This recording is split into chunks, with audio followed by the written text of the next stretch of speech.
Peace to all the gods and goddesses. Back again with the vibes of the divine. I am the god Shango, and today, get ready to take another deep dive into this electrifying world of the Young Thug RICO trial. Let's get into it, family.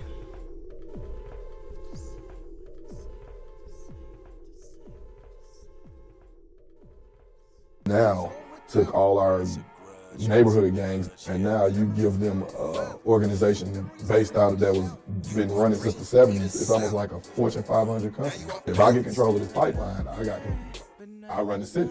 You know, you guys did that to them. I'm gonna let you know, at some point you're gonna have to pay the piper. Just give me a second, sir.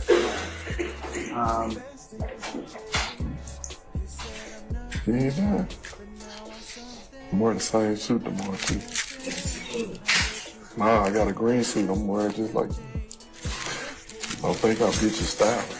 Okay, sir. To the question, I answered the question. No. RICO, you're obviously not familiar with. Corruption Excuse me, sir. Excuse me, sir. Excuse me, sir. RICO is not a crime. It is a category. What is the It's the category of crime. What's up? What's up? What up? E2E is because when he's telling someone, you know, I stamped you in slime behind the blue house, it's a conversation between, he's asserting in this statement that he brought this person in the gang. And so those kind of conversations, they have to be able to speak freely amongst each other, and they're discussing criminal street gang activity in terms of Who stamped you in, family? What up, what up? Welcome, family. I'm stamping y'all in right now. Y'all all part of the gang now. Y'all join. Shout out to Time. Shout out to Steph JK. Shout out to Three Faces. Shout out to Chan My Black is Golden. Shout out to Miss Ridiculous. I can't see. It's too far away. And plus, I can't read. Appreciate y'all being here, family. Oh, shout out to Casper as well. We tapping in. Let's get into it. he's referencing when he brought him into the gang. And given the liberal standard of admissibility from Kemp and its follow-on cases, and that What up, Loa? I see you. Elizabeth Wright, what up, family? Appreciate you joining. fostering cohesion, also, you know, the direct reference to the exact criminal street gang conspiracy that the state is alleging they are a part of, feels that Blaylock's statement, I stand you in slime behind the blue house, should be admissible under either of those two bases, Your Honor, is the state's argument for why it's not hearsay. All right. Why? I think that that one passes muster. Yes, sir. I believe that a statement against the penal interest, as articulated by the prosecutor, if it only goes to Mr. Blaylock, that we would get a limiting instruction. I think it comes in as a co-conspirator exception. The I stamped you in slime behind the blue house. Okay, and understand the court's finding, then I would ask you to decide whether 24-8-805 hearsay within hearsay would apply, because I don't see the exception on the other end of the conversation.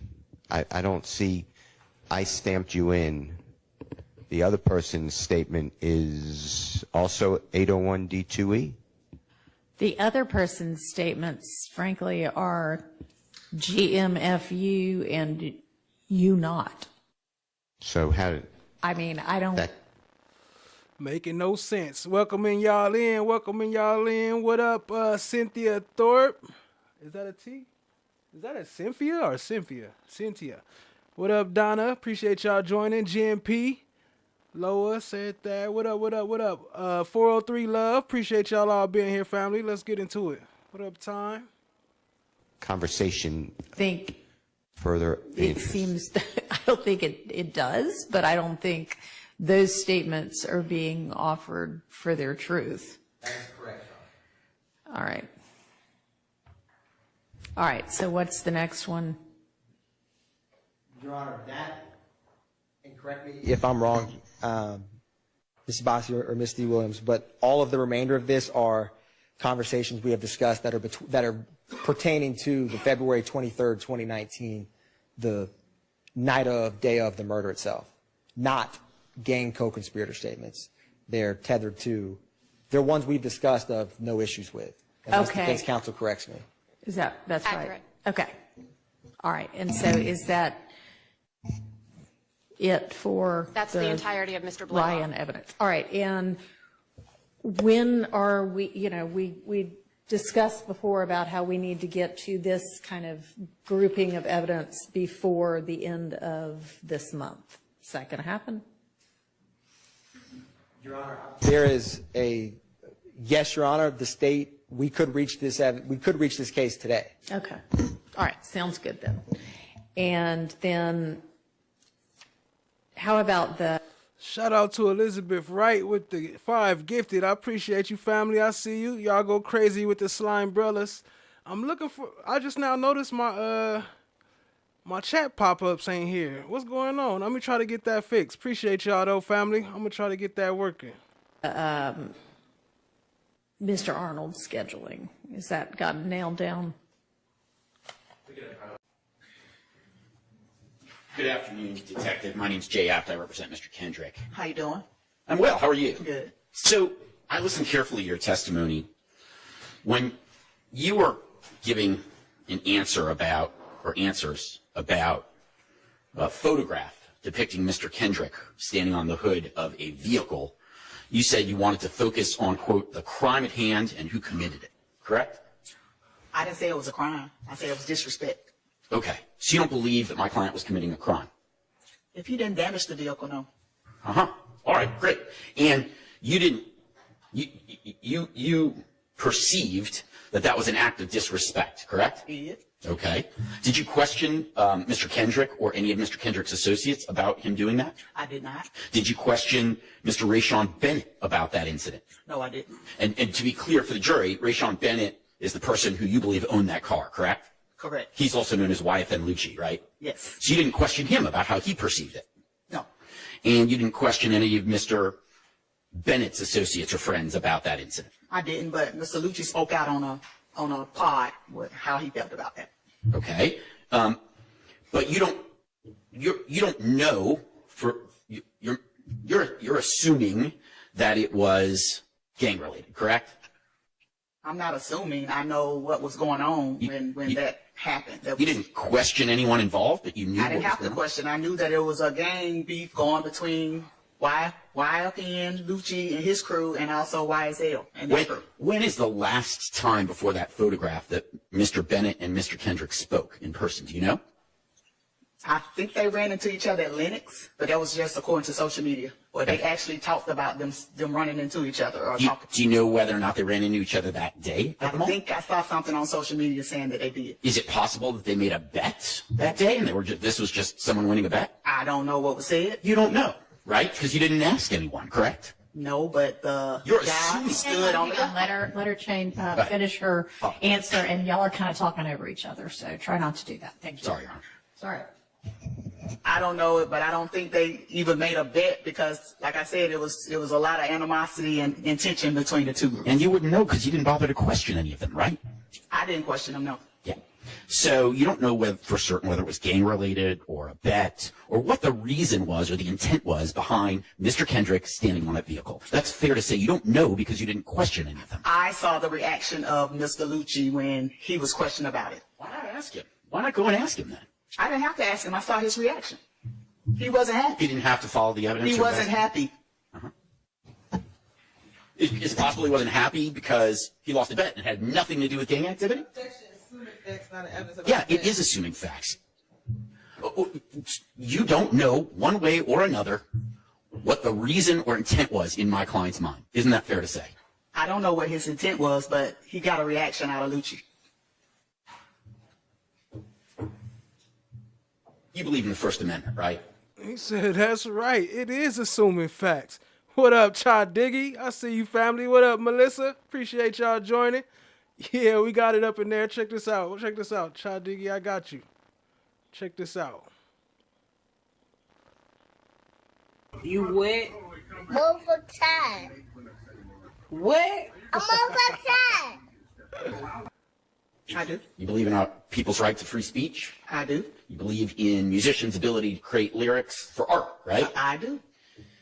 But you stated in your testimony that you think rap music that depicts violence is popular, but it shouldn't be. I agree. It shouldn't be glorified. And I stand by that. you also said that there are songs which have killed children in Atlanta. Which songs? I don't know specific songs, but I know that it's music. The reason for the beef, as far as the Atlantic Station situation, they were going back and forth on social media with songs and disrespecting each other. Next thing you know is gunplay and children are dead. You're the expert, detective. Which songs? Which songs regarding rap violence caused the death of children? I don't know the name of the songs, but I know that those particular kids were involved in music, talking about each other in the music. Then it's violence spawned because of the music. Do you think you should be an expert on rap lyrics? I never said I was an expert on rap music. You said that. You understand that lyrics, and even lyrics about violence, can be used as art to depict, to be marketed and for commercial purposes without being factual, right? You agree with that? I have heard of that and seen that, but And that can be done in it's movies. not a good thing. That's all I said. Not a good thing? Right. You ever seen the movie The Untouchables with Robert De Niro? Probably not. No? Goodfellas? Seen Goodfellas. Okay. So do you think Robert De Niro should be charged with crimes because he depicts murder and violence? No.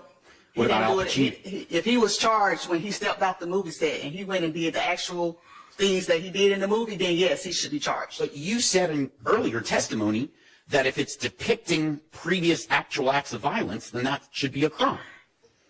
Like I said, if Robert De Niro left the movie set and went out and shot somebody like he did in the movie, then yes, he should be charged. That's not what you said earlier. You said, I'm saying argumentative, Your Honor.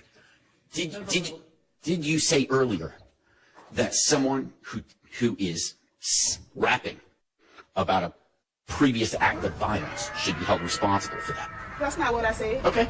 I said that they put in the music or in the wording of the songs things that have happened, meaning whether it was a shooting, whether it was a drive-by, whether it was a smash and grab, whatever. I say that sometimes this can be a confession. Sometimes it could be taunting just to the other gang members or acts or whatever. So if it's taunting, then it should be criminalized. Is that your... I didn't say that either. Okay. So Bob Marley singing "I Shot the Sheriff" is okay too, right? You shoot the sheriff in real life like that man did up in Kentucky, then yes. Yeah. Or if it's like the sheriff shot the judge. You don't know much about Bob Marley's life, do you? What did I do with anything? But you understand that Was he implying that Bob Marley shot the sheriff? you've already testified that you have no concrete evidence that the lyrics that were played in this courtroom earlier are directly related to any actual criminal activity, right? I didn't say it was connected to criminal activity. I never said that. Well, okay. So they're just art. They're just free speech then. We can agree on that? It's free speech, but like I said, when you talk about a crime that actually happened and your group is the suspect, it's what? It's what? It's obvious that you were involved maybe in that crime. It's obvious that you were involved if you're singing about it? Could have been. Yes, sir. I'm going to object to the characterization of it's obvious that you were involved maybe. And I'm going to object to Mr. Overruled. What else? Hang on. To Mr. App's misstatement. Is that what you said?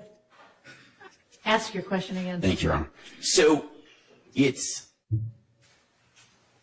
what you're saying is if someone sings about an act of violence that previously occurred, then it's obvious that they were involved.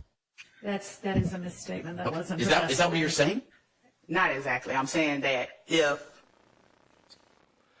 What's happening, FFS? I see y'all, family. I'm trying to get this chat thing working. I might have to reinstall this doc real quick, but I'm still here with y'all. We rocking, family. Appreciate y'all being here. What's up, Kristen Vasquez?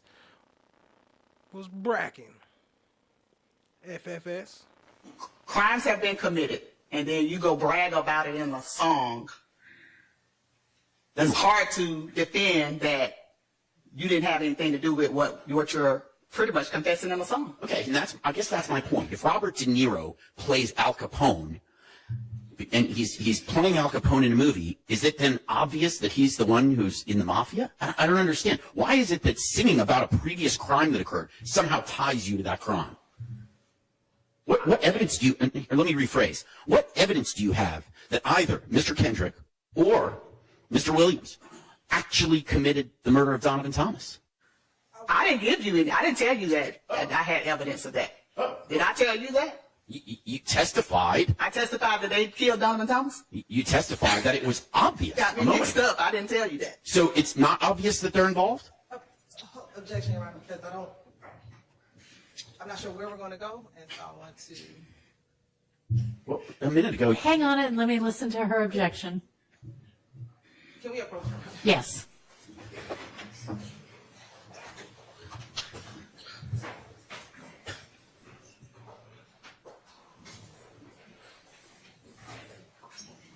Make sure that with regard to Mr. App's questioning, he's going to confine his questions to things that have to do with his client, Mr. Kendrick.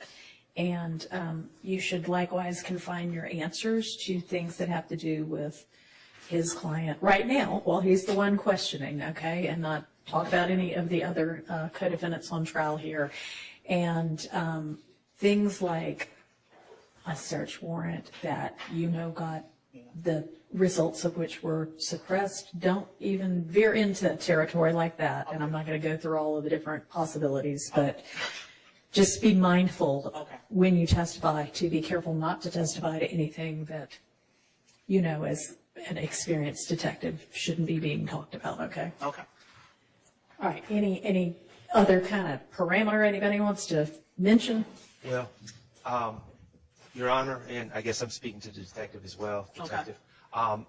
I represent Shannon Stillwell. I am not asking this question, and he is specifically asking about Mr. Kendrick. I would not anticipate that the answer would include pronouns such as they or things of that nature. And I would ask that anything be strictly limited to Mr. Kendrick. I understand. All right, anybody else? I'll absolutely limit my questions relating only to Mr. Kendrick. All right. Okay, I think we're ready to get the jury back. All right, got it back. They may not be ready to come back, but. Honor.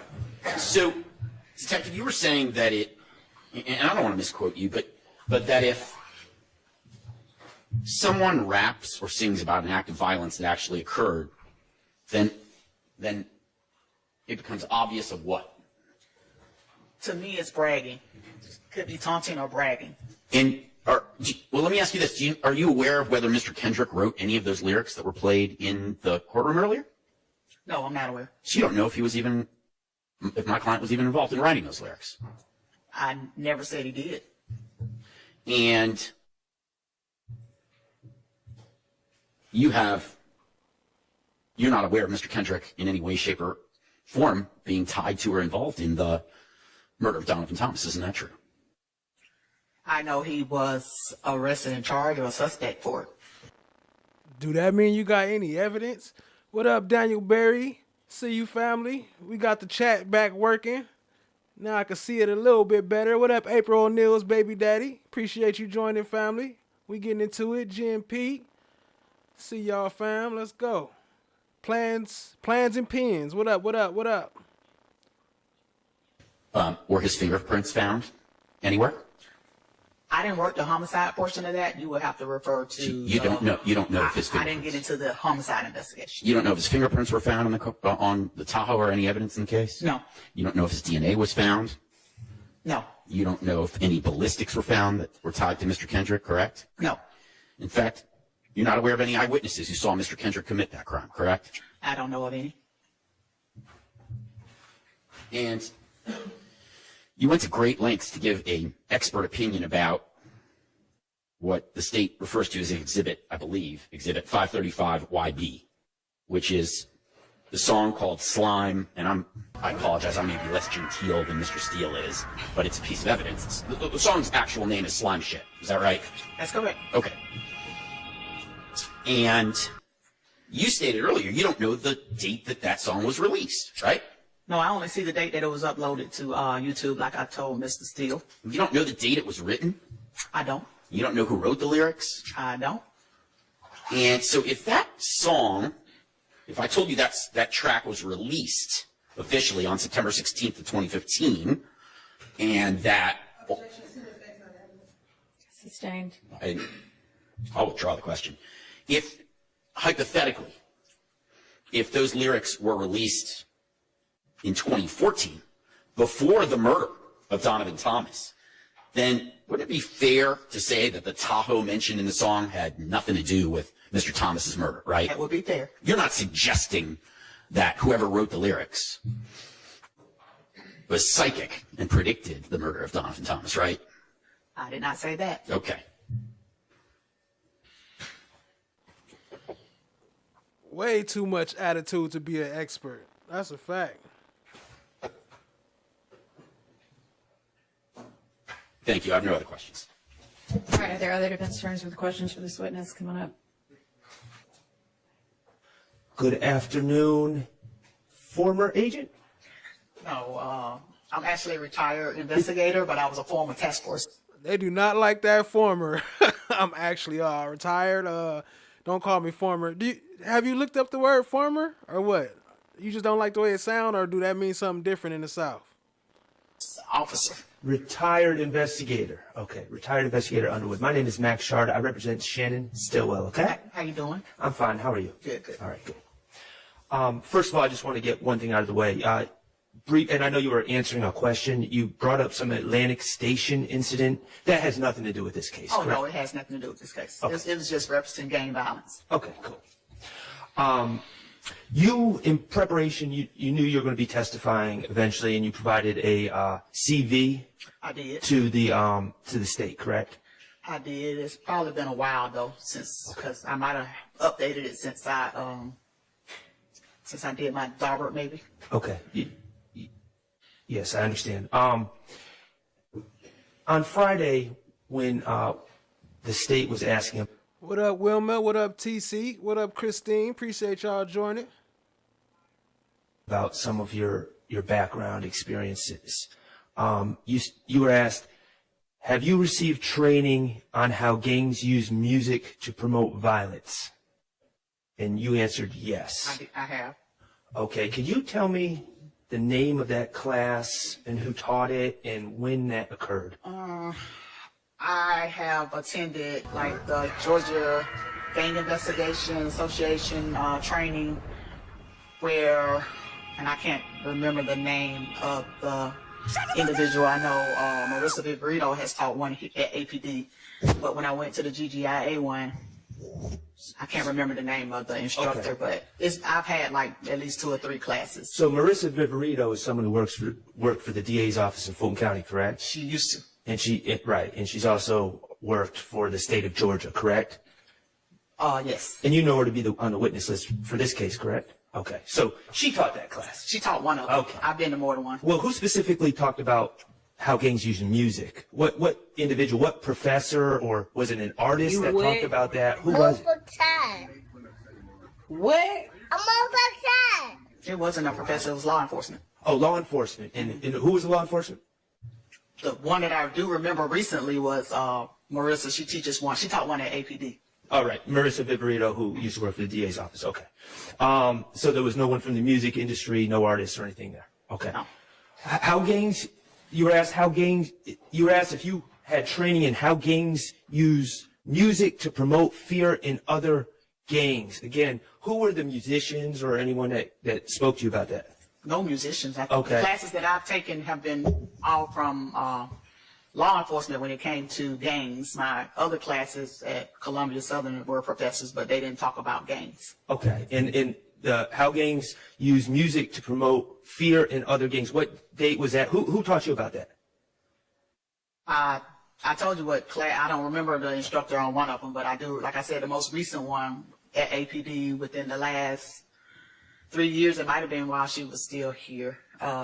She taught that one. That's the one that stands out. But I did go to one down in South Fulton as well, but it was like a GGIA training. You were asked how gangs use You were asked about your training or education and how gangs use music to promote cohesiveness. Who taught that class? Is that the same answer? It would be the same, yes. Okay, so no one from the music industry, and it seems like every class was law enforcement. and the one that you're speaking of is Investigator Viverito, who's on the state's witness list for this case. That's one of them. Okay.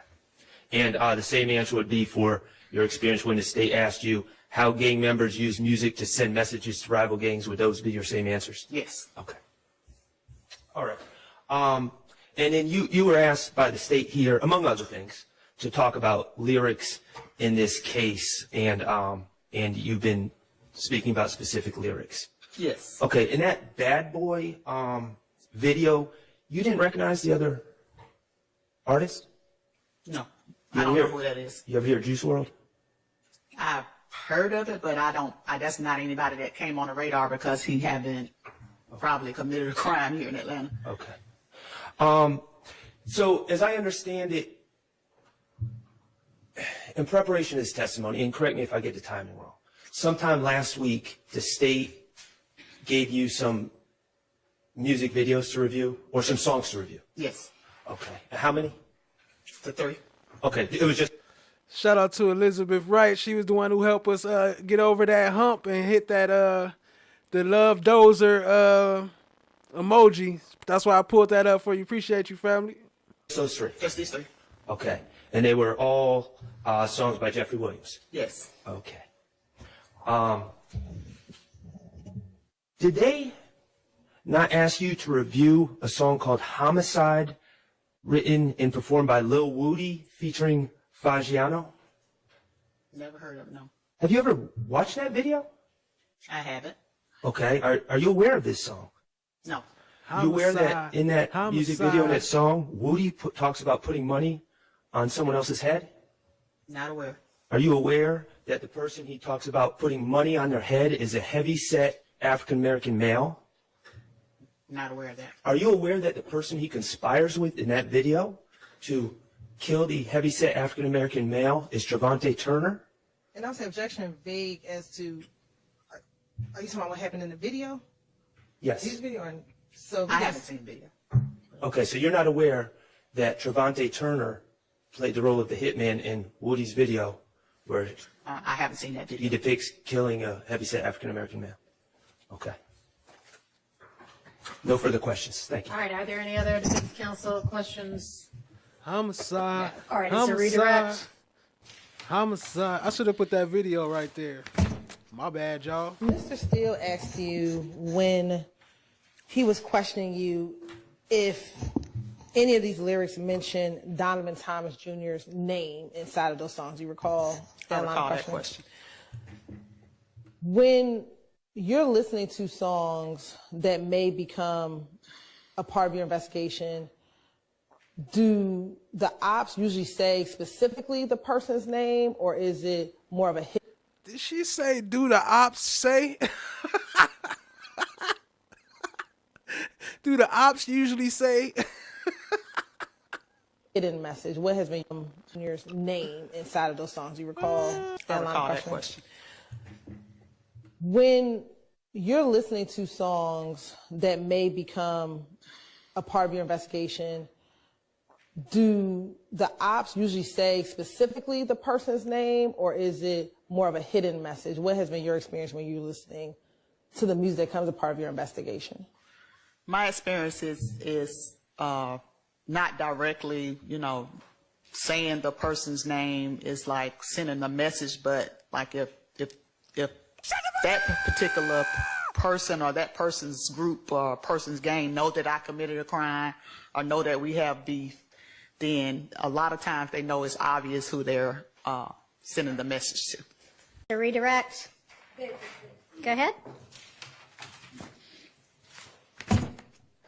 Mr. Steele asked you when he was questioning you if any of these lyrics mention Donovan Thomas Jr.'s name inside of those songs. Do you recall that line of question? When you're listening to songs that may become a part of your investigation, do the ops usually say specifically the person's name, or is it more of a hidden message? What has been your experience when you're listening to the music that comes a part of your investigation? My experience is not directly, you know, saying the person's name is like sending a message, but like if that particular. Mr. Shard asked you about whether or not anyone from the music industry came and taught your class. Do you remember him asking you a series of questions about that? Yes. The classes that... How y'all gonna be rap and gang experts if y'all ain't never talked to no rappers? Don't make no sense. And y'all ain't even got no gangsters. It's all made by cops. You took, were they focused on music or focused on gangs? Focused on gangs. That's like having somebody teach a Spanish class that don't know Spanish. They just reading a book. they just reading a book like, yeah, this is how you say it. And they teaching you Spanish and never knew it themselves though. And have you ever had anyone from the music industry come and talk to you about gangs? No.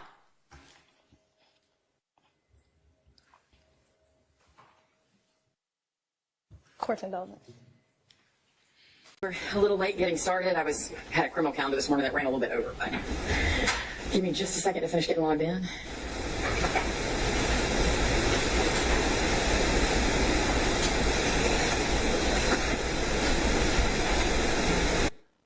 Chan said, a swole Atlanta attitude head.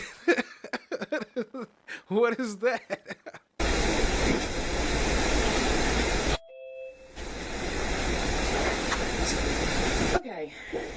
Okay. Merchant coming in. Fuse, are you am I pronouncing that correctly? And are you my court reporter? Yes, and yes, thank you. Okay, thank you. So this is going to be a continued hearing in the matter of the merchant law firm PC versus the Fulton County District Attorney's Office et al. Case number 24CV0001325. I'll note for the record that counsel for the plaintiff is here. That guy Nick, what up, family? In the form of Chatty, what up? Appreciate y'all joining. Danielle Judge, appreciate y'all joining. And Ms. Merchant, and that the county and the remaining defendants are being represented by the county attorney's office in the form of Mr. Bowman and Ms. Monroe.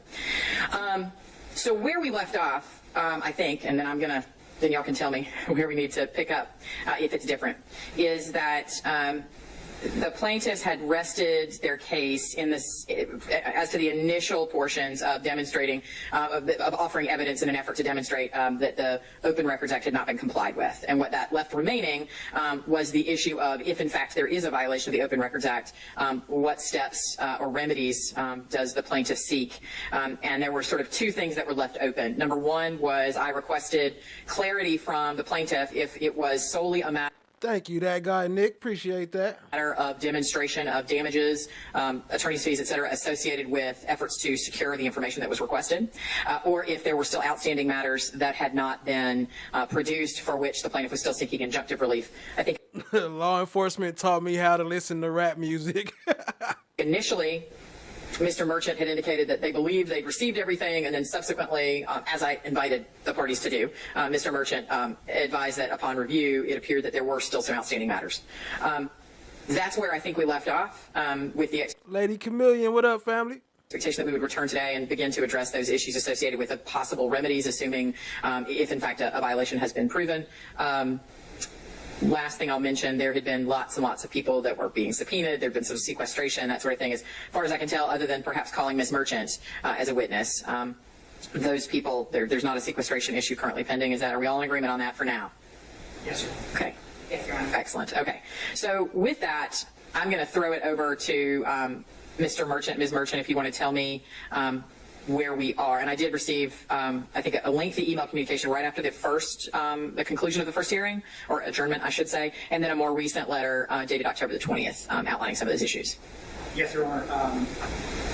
The initial email that I wrote to you following our last hearing dealt with the request to clarify the nature of the injunctive relief that was still outstanding, so that's the purpose of that. And our position on that has changed since that email in only one regard, and that has to do with the NDAs. I'm sorry, I'm having a hard time hearing him. Can he speak directly into the mic, please? Yeah, my suggestion, Mr. Merchant, is either go to the podium or sit down and talk into the microphone, because those are the only ways to be heard. Is this better? Yes, thank you. So yeah, following that email, Your Honor, the injunctive relief we requested in connection with the NDAs itself is exactly what they did following my email to you.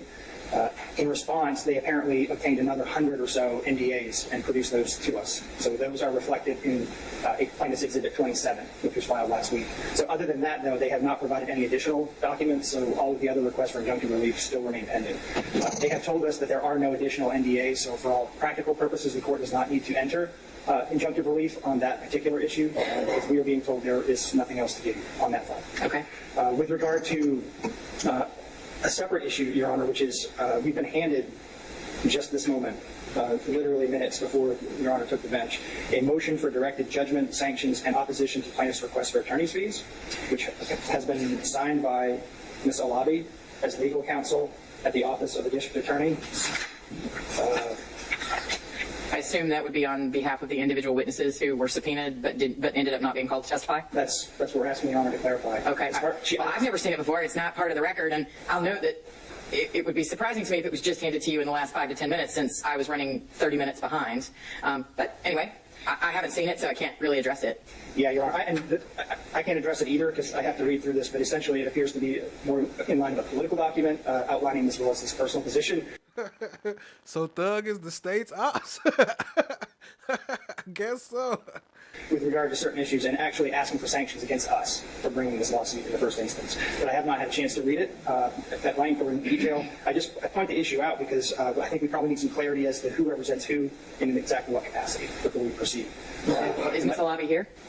Oh, hi there. I didn't see you behind Mr. Bowman. Thank you. Again, this is not a document that I'm familiar with. It's certainly not a document that I'm going to address the merits of today. Get home safe, Child Diggy. Because I don't have any record, of its having been filed. And looking at my docket, the most recent filing was on October the 18th. Now, it may be that it's been filed and just hasn't been accepted by the clerk. But in either event, substantively, we wouldn't be in a position to address it. But I think Mr. Merchant's point about, because we had to do this a little bit at the first hearing. Not really much important. I got some clips from today in here, though. Stay tuned, family. We got a little bit. Get you caught up. Shit. To clarify your role here, distinct from the role of Mr. Bowman and Ms. Monroe, who work for the county attorney and who are here representing the county entities. I understood your role to be at that hearing and now, and please clarify if I'm wrong, to be essentially inside counsel at the district attorney's office, concerned with the subpoenas and demands for information that had been made to the individual employees, which might also, of course, include Ms. Willis individually. Is that roughly accurate of your role here? And I just want to make sure I'm not correct in. So, Fonnie Willis gonna have some random lawyer just come pop up filing motions that ain't even been part of the case. Just come and make a special appearance somehow. Where did she get this from? She just make their own rules, huh? They say, well, I guess it ain't no rules against it. Well, here's what I'm trying to distinguish. You're not here suddenly supplanting Ms. Monroe and Mr. Bowman and saying that you represent the named defendants in this party. Is that correct? I'm not supplanting anyone. Okay. I represent the individuals. Can she get on a microphone for me, please? Yep, come on up. Trying to use my outside voice, but it's not outside enough. I apologize. Not a court reporter. Certainly representing the individuals that work within our. So the same time Fonnie prosecuting Young Thug and all them in one courtroom, you go to the next courtroom over, and she getting prosecuted, she getting sued, and she lost. We got that at the end of the show. We got the judgment. But yeah, let's go. Office that were named in this controversy. However, this particular motion for directed judgment, sanctions, and opposition to plaintiff's request for attorney's fees is being filed on behalf of the district attorney's office and Fonnie Willis, district attorney, in her official capacity. We've had some changes in strategy recently. This motion was supposed to be a joint filing, but that is no longer the case. But we do want to proceed with the motion. Okay. Help me understand what authority you have to represent those two entities when I am looking at their legal counsel right here, who apparently have not joined in your motion. I understand, Your Honor. The plan was for us to join into this motion. It was not until this afternoon that the district attorney's office knew that the county attorney was not going to be joining in that motion. Yo, that guy, Nick, this is right across the hall. This is Ashleigh Merchant against Fonnie Willis. So it's kind of the same case, but it's technically a different case. But I got both of them mixed in so we can see the connections, family. Appreciate y'all being there. Hit the like, hit the subscribe, tap in, share with a friend. So we are in a position where this was the strategy, this was the game plan, this is how we plan to proceed, and as such, we do plan to proceed. We in the District Attorney's Office plan to proceed that way because that's what justice mandates in this matter. Okay, I understand all that, but you didn't actually answer my question, which is what authority do you have to appear here on behalf of the District Attorney, Fonnie Willis, in her official capacity, and the Fulton County District Attorney's Office, who continues to be a party to this action, as opposed to the Ms. Monroe and Mr. Bowman? Understand. I have my marching orders from my elected official who was instructing me to proceed in this manner just because it was not even within the last 2 hours that we were notified that this filing would not be joint. And so because of that, we are going to proceed as we had strategized to proceed, as we have planned to proceed legally. Judge, I'm not sure what authority we would proceed on, but we have talked to the county attorney. We are in alignment with what our arguments are and things of that nature, but the title and the style of this motion. Yeah, we got some Ashleigh Merchant and we got Mr. Merchant coming up too. Mr. and Miss Merchant. Is as such because of what I just explained to the court. Okay. So regardless of whether it was intended to be a joint motion and then subsequently it was determined that it was going to be unilaterally filed by you on behalf of Ms. Willis in her official capacity and the District Attorney's Office, such as it's constituted, that she is the primary officer of. What that implies to me, which I do find a little bit problematic, is that there's been a significant amount of time in which this document could have been filed. The court could have been made aware of it with the understanding that a hearing was set today. This hearing has been set at least for 2 weeks, probably longer than that. And there was lots of notice to lots of people. So I don't exactly... don't exactly know how to address even a document that I don't have. If somebody she don't even have it. The judge don't even got a copy of it and they trying to file shit. What kind of shit is they doing over there? What up, Grateful 1-509? Could maybe email it to me. Judge, I have a copy for the court. I will say it has been e-filed. It does not, based on what you've said, it does not appear that it's made its way to the record. When was it e-filed? I can see it now. I got my chats up. What up, Cynthia with an F? Cynthia Torp. I see you, family. What up, though? It was e-filed today. Right. Yes, sir. May I approach you? Yes, please. Have you provided a copy to opposing counsel? Okay. Okay. So now that I actually have the document in my hand, which I'll note for the record is sizable. I don't know how long the actual motion is, but it's attachments, et cetera. I mean, it's easily several hundred pages, maybe 150 pages is my best guess. Again, was filed. It has not yet been accepted, but it was filed today based on Ms. Lobby's representation. I still don't know that I have an answer to your ability to even appear on behalf. I've just never had this issue. Is the District Attorney's Office firing the county attorney and proceeding with you? And if they are, do you even have the authority to appear in this manner? I don't know I'm not questioning your authority. I'm telling you, I don't know the answer. Do you even have the authority? Do you have the authority to do what the hell you doing? Lady Justice is blind. And I would say that there's been no discussions that I've been aware of about firing the county attorney. It's only been discussions about filing this particular motion. Most recently, of course, we talked about other matters that have come up during the pendency of this litigation. And to the court's comment, the motion itself is 14 pages. The rest of the documents are exhibits. Thank you. Okay. So where we left off, as I was sort of reciting, the procedural posture of the case is certainly when the evidence is closed, right, the party, from the moving parties, from the plaintiff's perspective, the defendant certainly has the right to move for some sort of directed verdict or directed judgment. So that's, I guess, fine.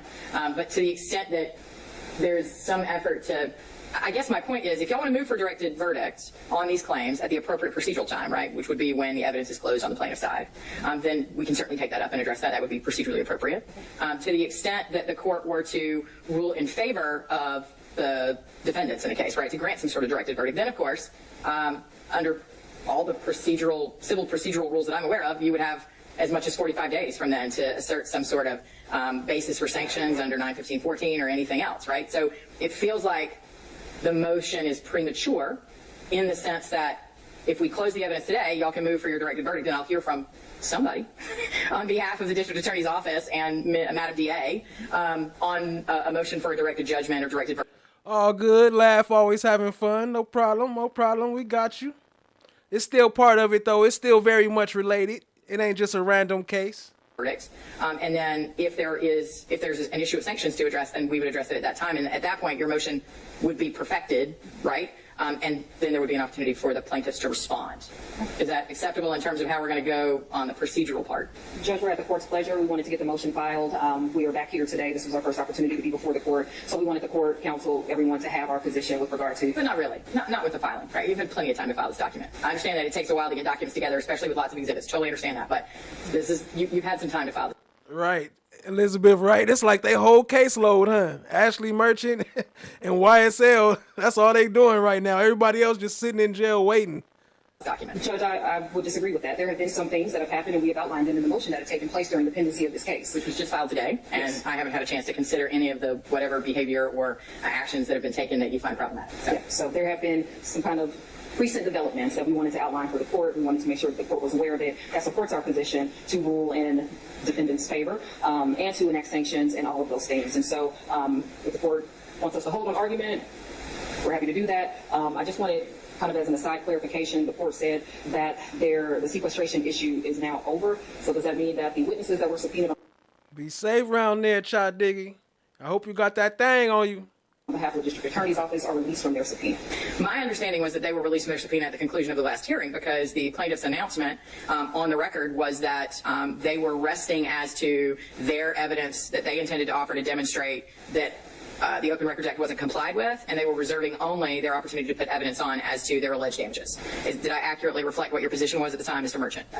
Okay, and so that's why I was just making sure that we didn't expect to hear from any of those witnesses and to make sure that that issue was fully put to bed, because as I said, my understanding was they were all released back on, and I should know the day of that, and I don't off the top of my head, the last hearing that we had. Understood, Your Honor. So for purposes of the remainder of this hearing, for the remainder of what the plaintiffs intend to put on, am I going to hear?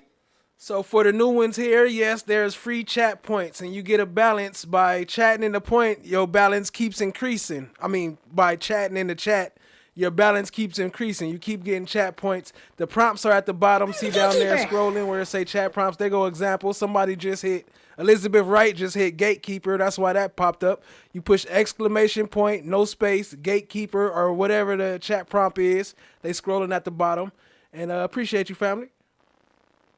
Hear from you, or am I going to hear from Mr. Bowman and Ms. Monroe? You'll hear from Mr. Bowman or Ms. Monroe. Okay, thank you. Thank you, Judge.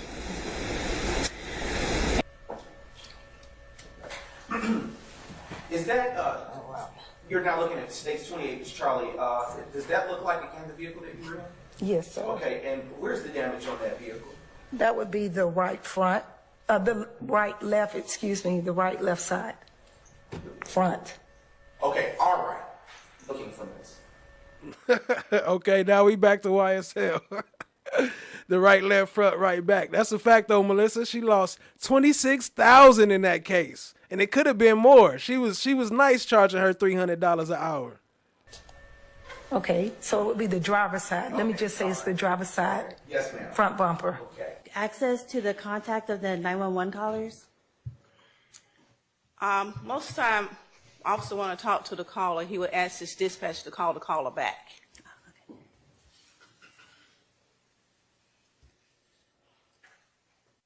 And do all the 911 calls go over the radio or just to dispatch? The 911 calls goes to dispatch. Dispatch the officer out. Okay. Two different sections. Two different ones? Okay. Thank you.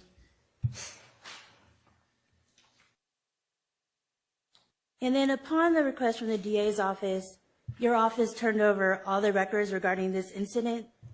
Yes.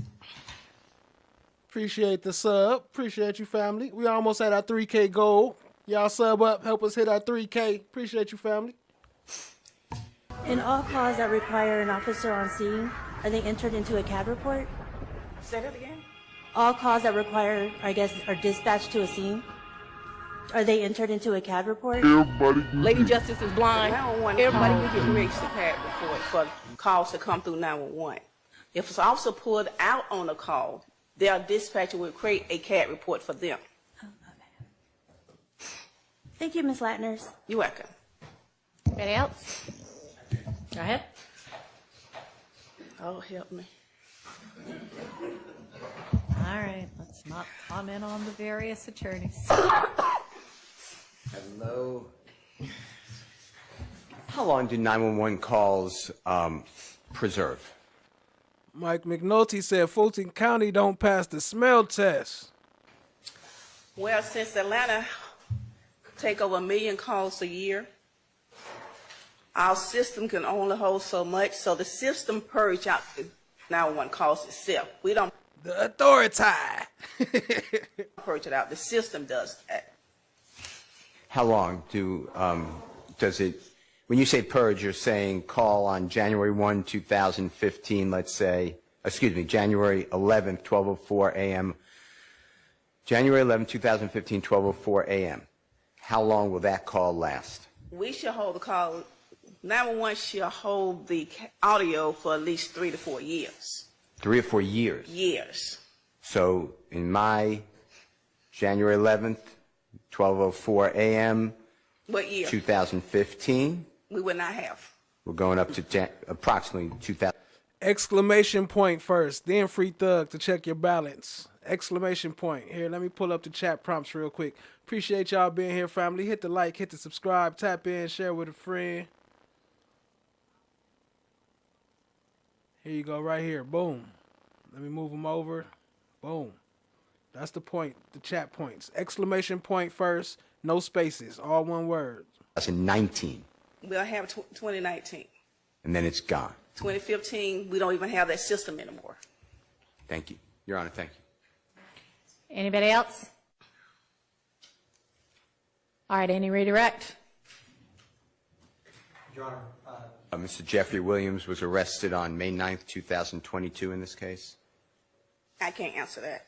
Do you know whether May 9th, 2022 is after January 11th, 2019? I can't answer that. Yes, you can. Thank you. Thank you.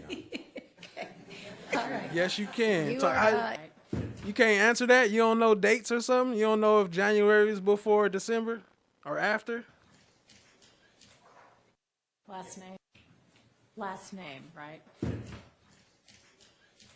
Last name. I'm the gatekeeper.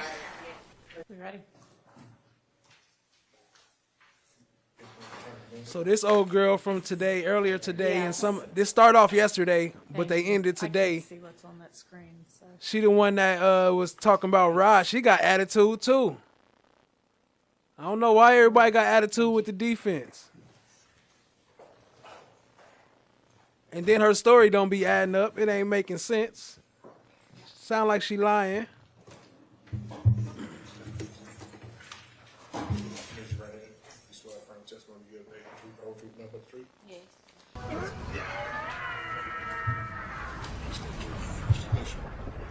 And your last name, spell your last name. My first initial start with an M. My last name is SMITH. Say, good afternoon. Good afternoon. Can you tell the jurors how old you are? I'm 23. And can you tell the jurors, did you grow up in the Atlanta area? Yes. And where did you go to high school? I went to Forest Hill and Maynard. Okay. And back in February of 2019, can you tell the jurors where you were working? McDonald's on Moreland. Okay. And what were your hours or the shift that you typically worked? 3 p.m. to 11 p.m. Okay. Sir, how many years would you say that you knew her? From like the 5th grade to probably up to that time. From like, You grew up with her. Hartfield. Yes, sir. Okay. And how do you know her? So you knew her your whole life. y'all went to the same grade, but you don't know if y'all the same age. I grew up with her. I went to school with her. She was a. My bad, it ain't funny. This making Fulton County look bad. Like, what y'all be doing in y'all schools? Do y'all even teach these kids? A friend back then. Okay. And are you guys the same age? I'm not sure. Okay. And you said you grew up with her, you went to school with her. How many years would you say that you knew her? From like the 5th grade to probably up to that time. Okay. So 5th grade up until at least February of 2019? Mm-hmm. You gotta say yes for the record? Yes. Okay. Now, can you tell the jurors, did you call her by her first name or did she have a nickname? I mean, she had a nickname, but I call her by both. Okay. Can you tell the jurors the times that you called her by her nickname, what was it? Brazy. Okay. But I rarely called her that because I don't know her by that. Okay. Did other people, when you guys were hanging out with your other friends, call her by that nickname? Yes, sir. Okay. And can you tell the jurors, did you have an Instagram back in 2019? Yes, I did. And did Miss Hartsfield, did she have one? Yes. Okay. And were you friends with her on Instagram? Were you familiar with her Instagram account? Yes. Okay. Now, I want to show you.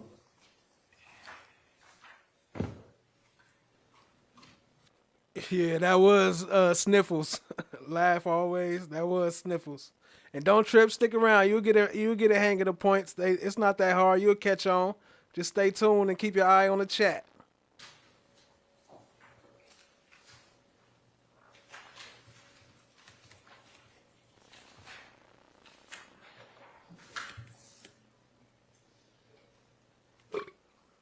Oops, I'm still off mute.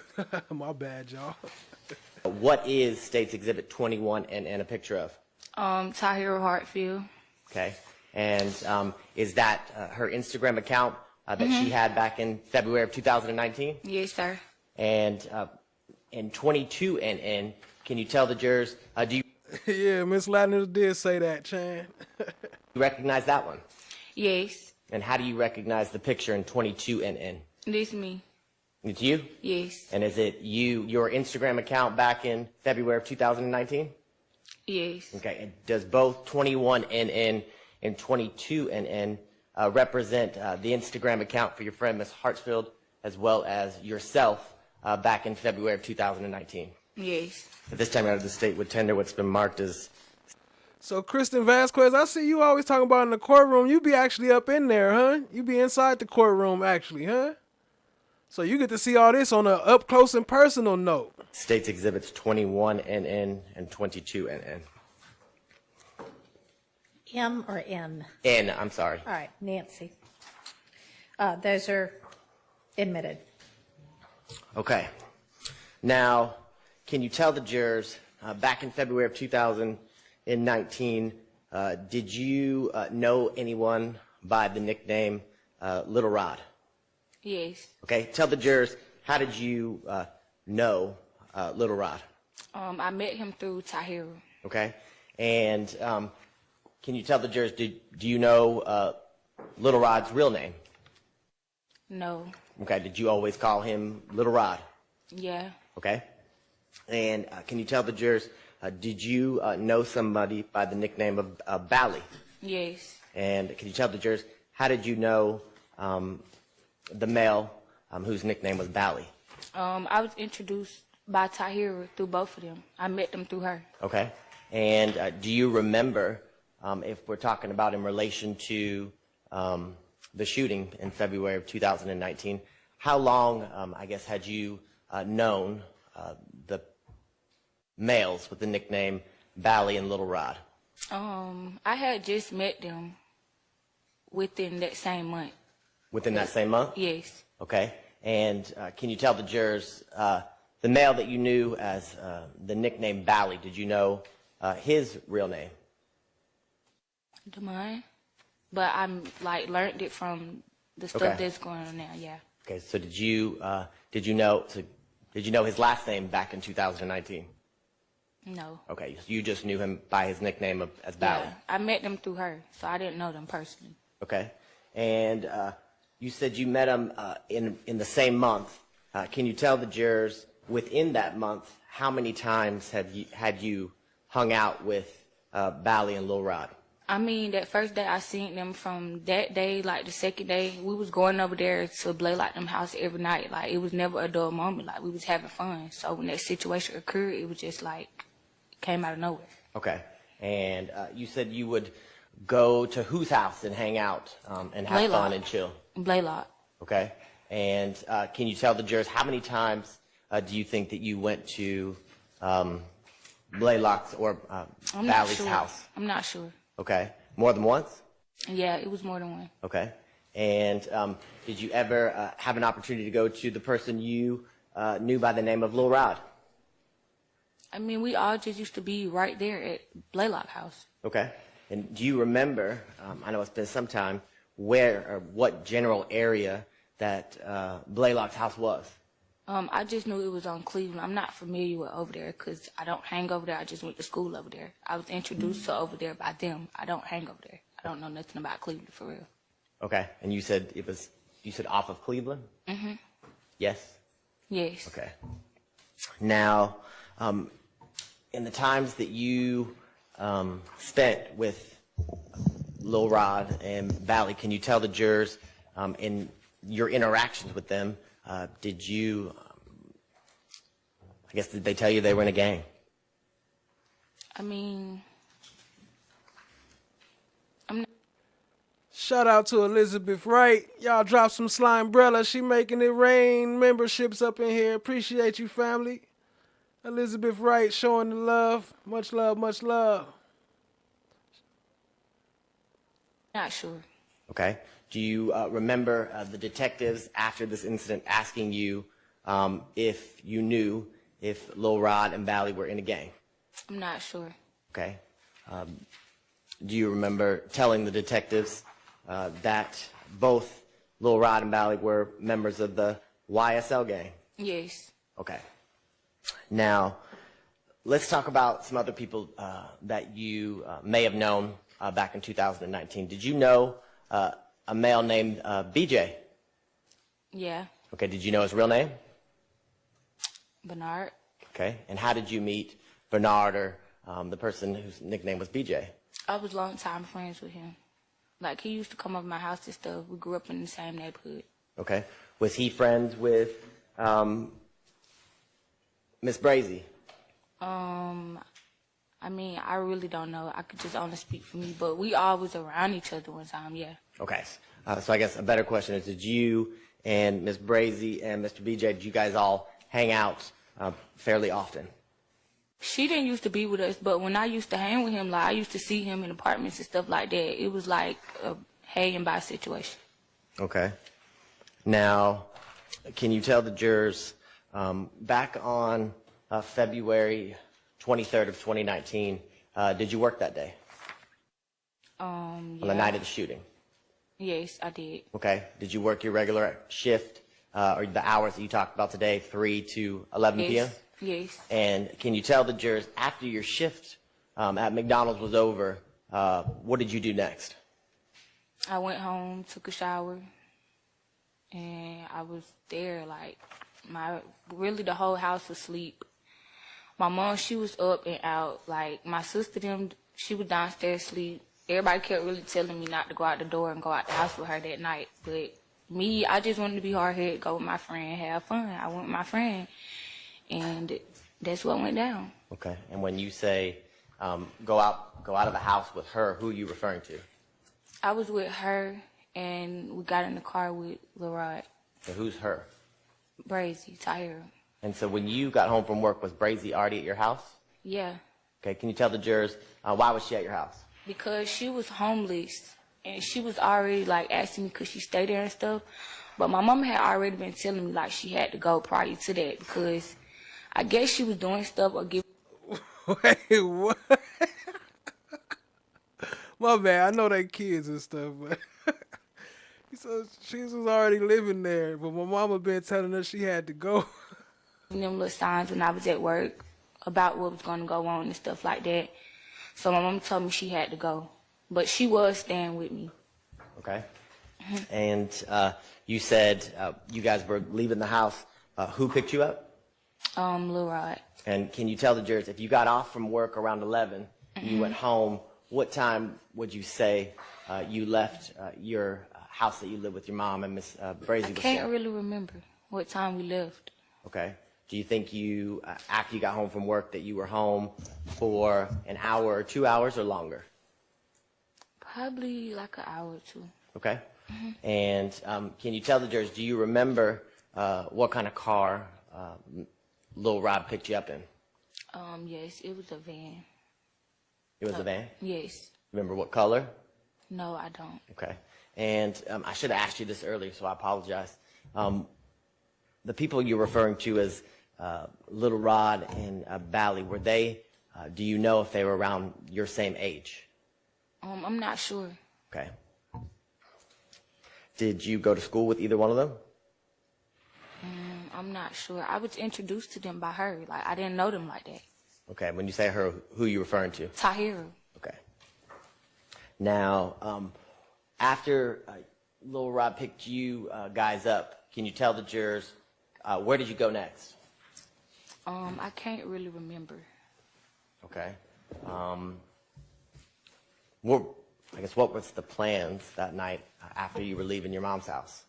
I know, okay, we pulled up to Bally House. We got out the car. We went in the house and stuff like that.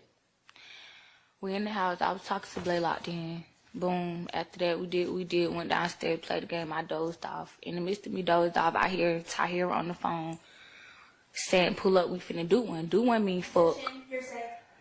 Okay. Well, let's not tell me what anybody said. So let's, you tell. Wait, I thought she said smoke the first time. She said fuck. Do one mean fuck? That's how you do. Pull up, we finna do one. That's how you say we're about to have intercourse? Talk faster than any of us in the courtroom. Saying pull up, we finna do one. Do one mean fuck. Okay. Well, let's not tell me what anybody said. So let's, you talk faster than any of us in the courtroom, okay? Mm-hmm. So let's just back up just a second. So you keep saying Blaylock and Bally. Is that the same person? No. Okay. So yes, it is. Yes. Okay. So the person you know is Bally is his real name or the name he was given at birth. His last name Blaylock. Mm-hmm. Yes. Yes. Okay. Now you said that y'all went from your house when Little Rob picked you up. You went to. Hey, Chad Digger, you still in there? Are you still in the chat? Hey, y'all, you be saying that? You be telling your people like, pull up, we finna do one? You said that before? Bally's house, is that what you said? Mm-hmm. Yes? Yes. And can you tell the jurors, do you remember, where the general area where Mr. Bally's house was? I just knew it was some apartments. I don't remember, but I kind of do. Like, if I go there, I remember, but I don't really remember. Okay. Can you tell the jurors, do you know or do you remember, you talked earlier about where you knew that Little Rod's house where he lived was off Cleveland. Do you know if the apartments you just described where Bally lived was close to the Cleveland house that you described where Little Rod lives? Yeah, they stayed across the street from each other. Okay. Now, when you got to Bally's house, was it still just you, Miss Brazy, Lil Rod, and Bally? It's called doing it well. LL Cool J, is that the one that say, he, she? Was anybody else there? I'm not sure. I just knew it was us four, though. Okay. And you said once you got there, you dozed off? Mm-hmm. Yes? Yeah, I went to sleep, and after that, I heard, like, Well, Tahira. don't tell me what anyone said. I heard her in the background, boom. After that, I heard what she said. I got up. In the midst of me getting up, Blaylock attacked me. I went out the door. I see a Dodge blue Charger pulling up. Next thing you know, I went to the car because BJ rolled down his window. And he was like, Mariah, where they at? He was asking me where somebody was. Boom. After that, me and him was talking about going to do, like, get some weed or whatever. Boom. After that. Hold on one second. Ms. Smith. So, yes. You said there was a conversation. Was Miss Brazy, was she talking to somebody in the room or was she talking on the phone? She was never outside with me. No. When I went out the door. When you. Oh, she was over the phone. Yes, she was over the phone. The conversation that woke you up was with Miss Brazy on the phone with, was it a male or a female? I'm not really sure. I don't know. And you said then you went outside and there was a blue Charger? Mm-hmm. You gotta say yes or no? Yes. Okay. And when you got That's a fact. I would have thought finna do one. I would have thought you talking about we finna do a line or something. outside, did you know anyone did you know a blue Charger was gonna pull up? No, I didn't. Okay. And when you got outside and the blue Charger was there, did you recognize anyone inside the Charger? Only BJ. Okay. And was it just BJ in the car, or were there other people in the car?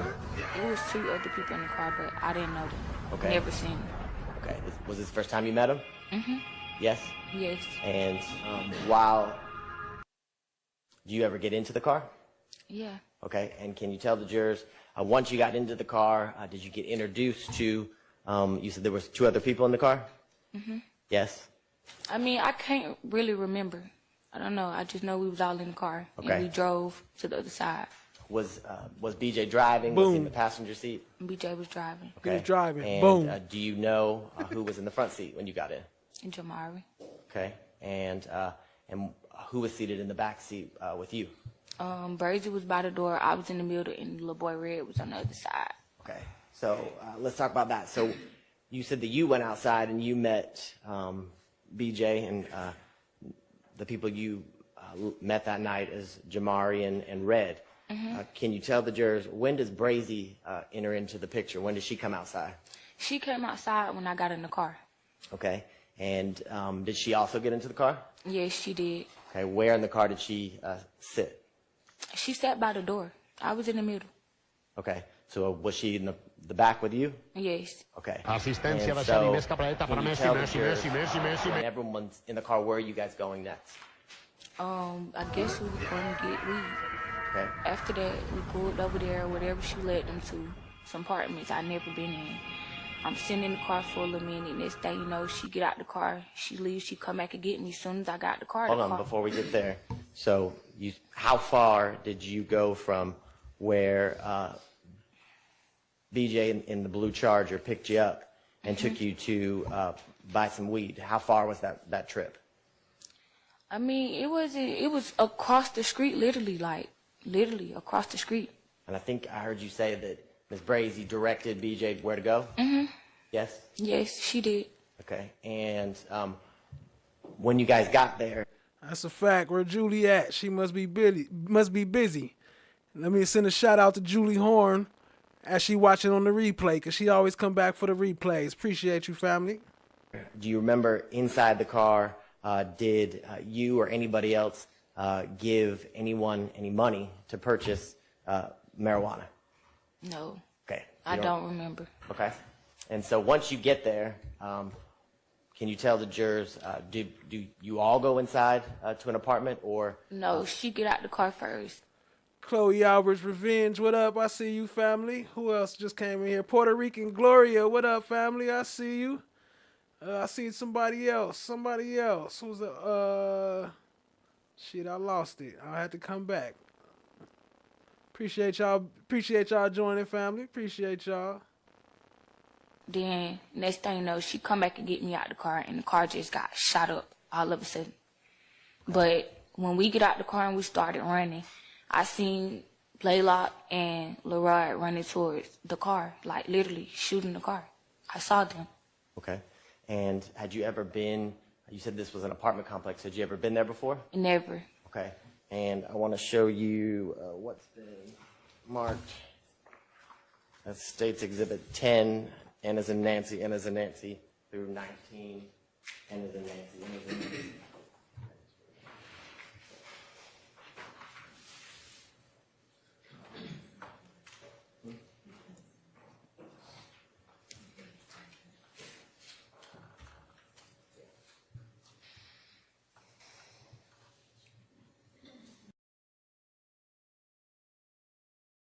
So, like, for me, it was like, I seen it, but it just kept getting bigger.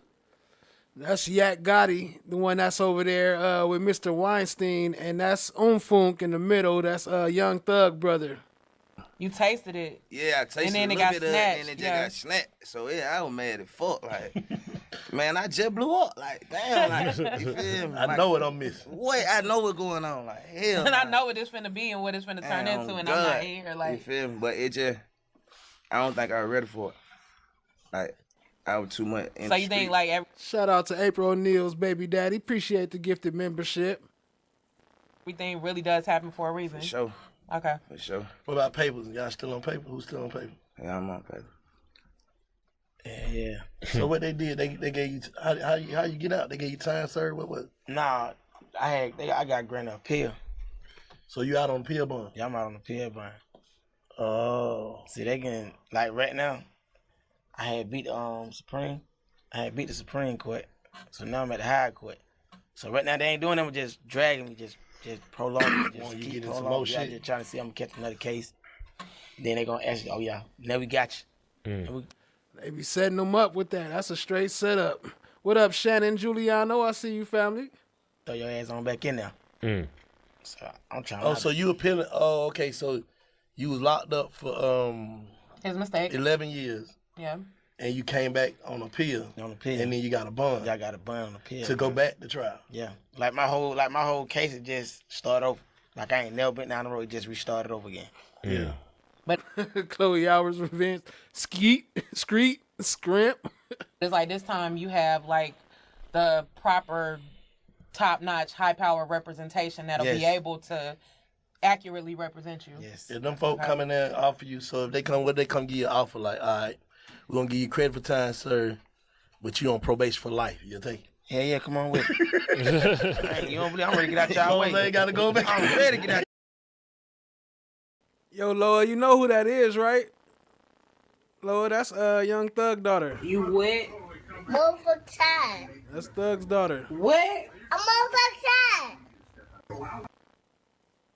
For some reason, I'm ready to get out. I'm gonna take that. I'm gonna take it. You just show me where the sign is. I'm gonna show you. I'm like, deal. Yeah, deal. I ain't got time. Deal. Gonna find y'all. Ain't gonna do it. Make it more hard on me. If I'm gonna keep finding y'all. Yeah. They gonna try to find something. They gonna stick on me. All that shit y'all went through, like, how that make y'all move different now that y'all out, you get your freedom, you're able to enjoy life and everything. How that make y'all move different? You just think about everything, man. Like, you don't take nothing for granted. You feel me? It be like where we come from, like, it be like slip up. For me anyway, it be like a little slip up or like hiccup, but you still just, you know, like, take it for what it. Hey, he look different with his hair and the way he talk. It don't seem like he talk like that by looking at him in the courtroom. Or is that just me? I don't know. Appreciate y'all being here, family. Hit the like, hit the subscribe, tap in, share with a friend. We trying to hit that 3K. Show some love with the subs. It work. You feel me? Let me pull up Jack. Get the opportunity. So you just gotta keep it real. Like, just keep it real with yourself. Like, man, I ain't trying to miss out on this again for nothing in the real. You feel me? Like, I'm blessed to be here. We blessed to be here. How you avoid like the internet trolling and back and forth on internet shit? How you avoid that shit? See, I don't even like playing the internet anyway like that. So I see it, like, man, nigga lame here. You feel me? I catch it. There go Jack. He say he'll dance for subs. And there you go talk about I'll catch you. Why you say that? Why you saying that stuff public, man? Y'all know y'all can't be speaking on that in public. But I can't say name. I want to catch it. Yeah. You feel me? These niggas really don't be living like that. You feel me? I can't have this shit be really kept. No, I'm saying like how you avoid it, like so, cause like avoid feeding into it, and it'll be a whole situation. A nigga be back in the situation. I ain't gonna lie. Sometimes I tweet. I'm telling. Sometimes I jump out. Good. I jump all the way out there. Like nigga, where you want to meet at? Well, you got a whole body you fighting. Yeah, but like some shit just made me just jump out there. And I just had to think about like, hey, you know that emotion. You know that cell right there, boy. That motherfucker still the same cell. You go back though. I'm going to just fall back. That motherfucker cold you too, got boy. It, dog. You got it. I ain't trying to be for no nigga. You got it. Yeah. So I had to think. But I jump out there. But I think like, man.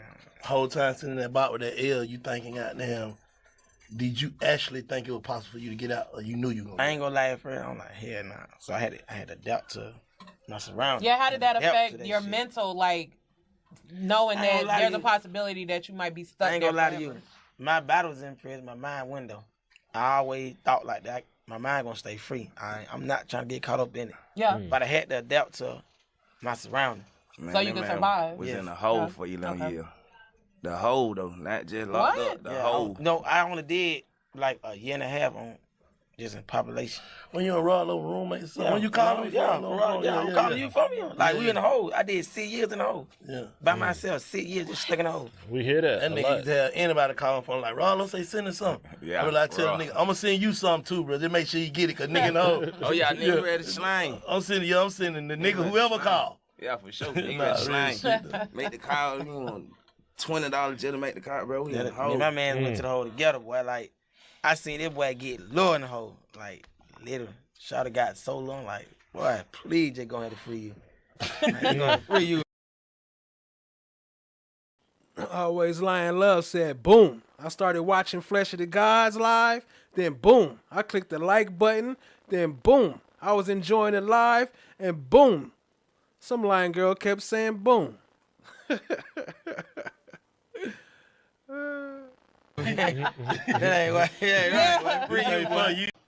The 100 rounds in the Tahoe. And why was that as an extra of note to you?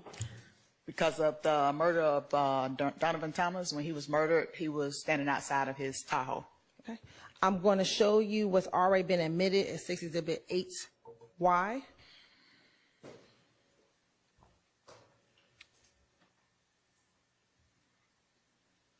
I'm going to also show you what's been admitted as 6 Exhibit 12Y. 27Y. It ain't as bad as Hilton with her one word sentences. Let's move on to State Exhibit Y. State Exhibit Y. And then why she show all these pictures? That was not necessary. She could have just showed one picture and asked, is that the car? Why she had to go through all the pictures? 26Y.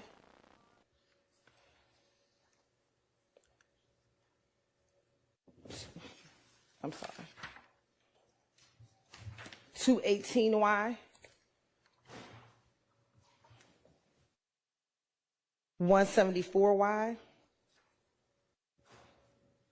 193Y. And 221Y.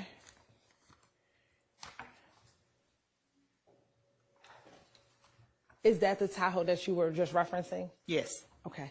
And why was that of note because of that particular wording in the song?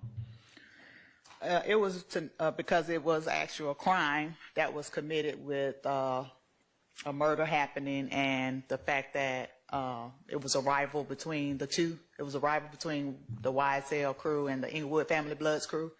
Donovan Thomas was an Inglewood Family Blood, and it was significant for us in our investigation. And when you were talking earlier about sometimes gang members use music in order to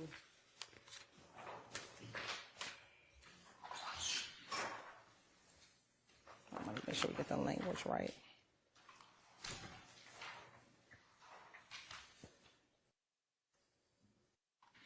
In order to send messages to rival gangs, is this an example of that type of messaging? It is. Overruled. It is. Okay.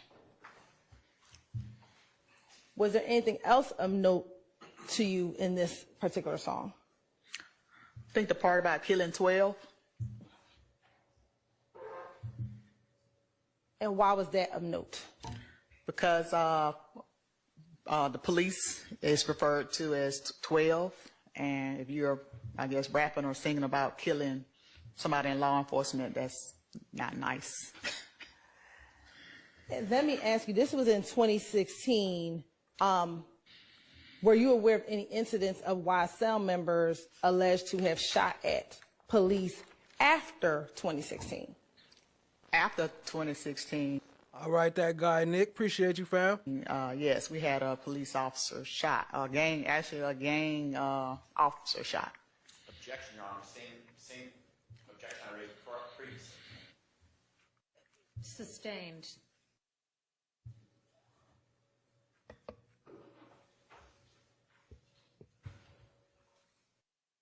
Was there anything else of note to you in this particular song? If you can refresh my memory with a copy of the lyrics, maybe. Who's y'all saying is Pliers' daughter? The So Boom girl?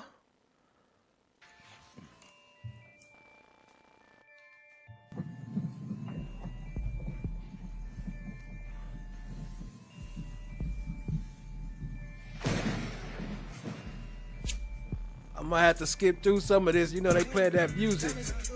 Gotta be careful. They be trying to strict you. I had to mix it up a little bit.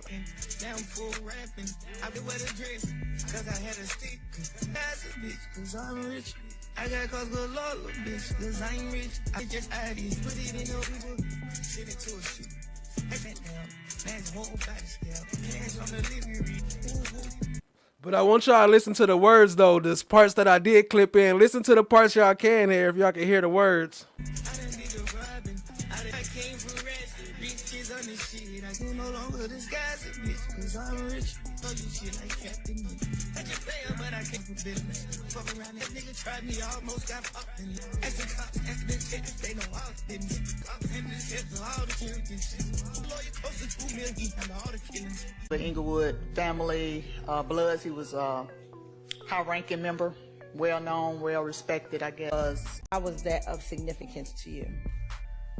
Again, it reflected us back to the Donovan Thomas murder. He was a big person for the Inglewood family, Bloods. He was a high-ranking member, well-known, well-respected, I guess, among his gang.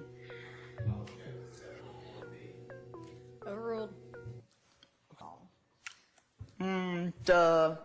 It was a part about I did the jacking and the robbing.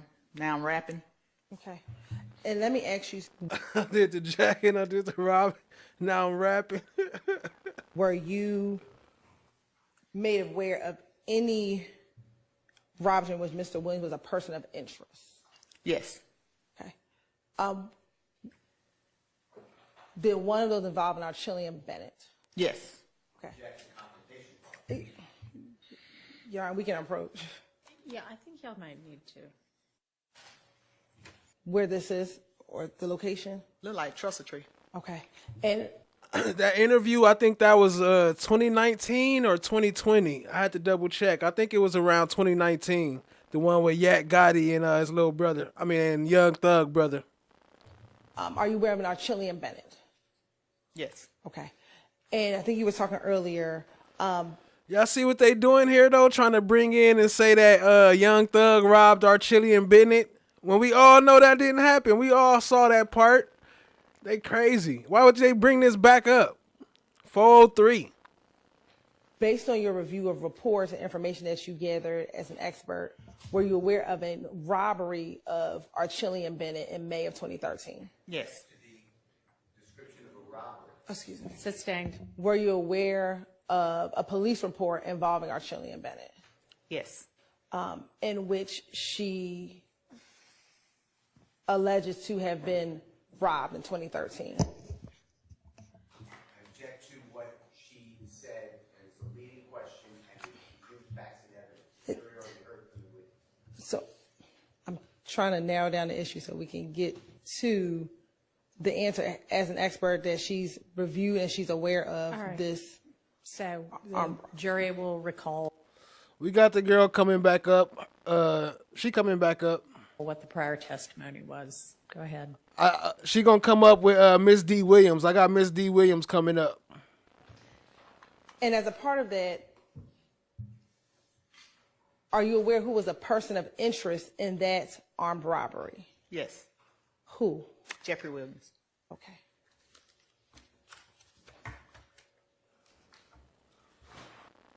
Today is kind of mixed. I got them mixed up together because they kind of slow if you run them all in one line. But if you just get a little bites here and there, then it make a little bit more digestible. Appreciate y'all being here, family. Hit the like, hit the subscribe, tap in, share with a friend.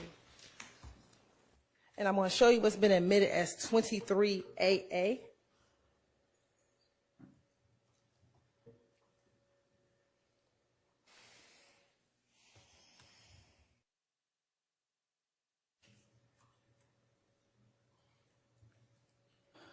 Are you familiar with the individuals in?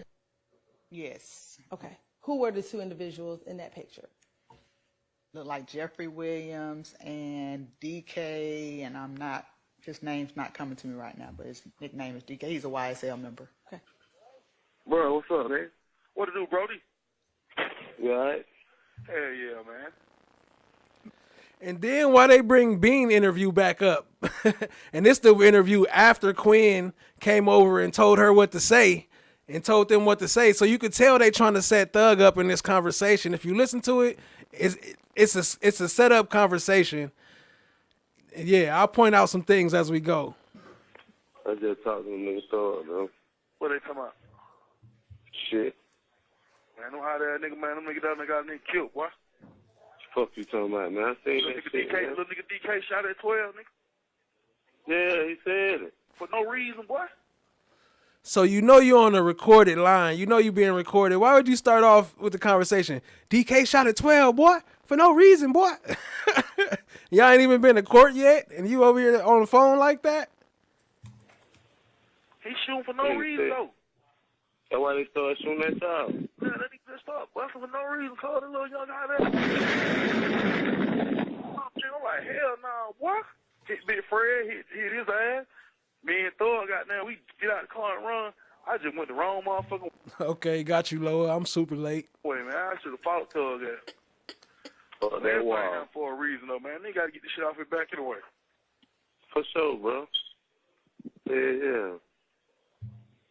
It's riddled with pictures. Hello? Yeah, I'm here. Yeah, man. Damn, bro. We had to go like that, man. Nah. Everything for a reason, though, man. You know what I mean? It was all set up. I did the same What thing they I did. Sitting around goddamn last night, goddamn talking that bullshit. But I ain't gonna never goddamn do it like this. I never do this, man. Can't no What they got you charged with, bro? Key number 2. Who's sitting there telling his homie, I'll never do nothing like that again. I'll never do that. That's because he knew it was being recorded and it's going to look good on the future on the stand. They hear him saying, I'll never do that again. Shit, but little punk ass little driving license, suspended license, little charge, goddamn the aggravated assault. I ain't charged with none of that shit. Not to mention he was crying on the call before, right? When this girl was sleeping with Quinn, she was, oh, hello, oh. Today, I could have gave AC nothing and been at home child, man. Yeah, that's what I thought you did. I kept telling the store, don't tell them I their just name. know that I was a victim, man. I had to take out Rod, man, and they was shooting at me, and I was running for my life. For sure. That what's up, nigga. Call goddamn. I ain't see DK them pull out on that boy. All they know is Red. That nigga Red was trying to rob y'all. Yeah, that's what they said, too. For sure. They just let that nigga out, though. Around, man. They just let that nigga go, bro. Yeah, they let the nigga go, man. Me and that nigga, he ran. I wasn't too far from him. Nah. He went to Mickey D, nigga. I went from around the laundromat to goddamn that Dollar King over there, trying to make it over there through Little Haiti. And so he's saying that Thug ran to the McDonald's, but ain't that the way the cops went? Because the cops had to go around after the people crashed into the building.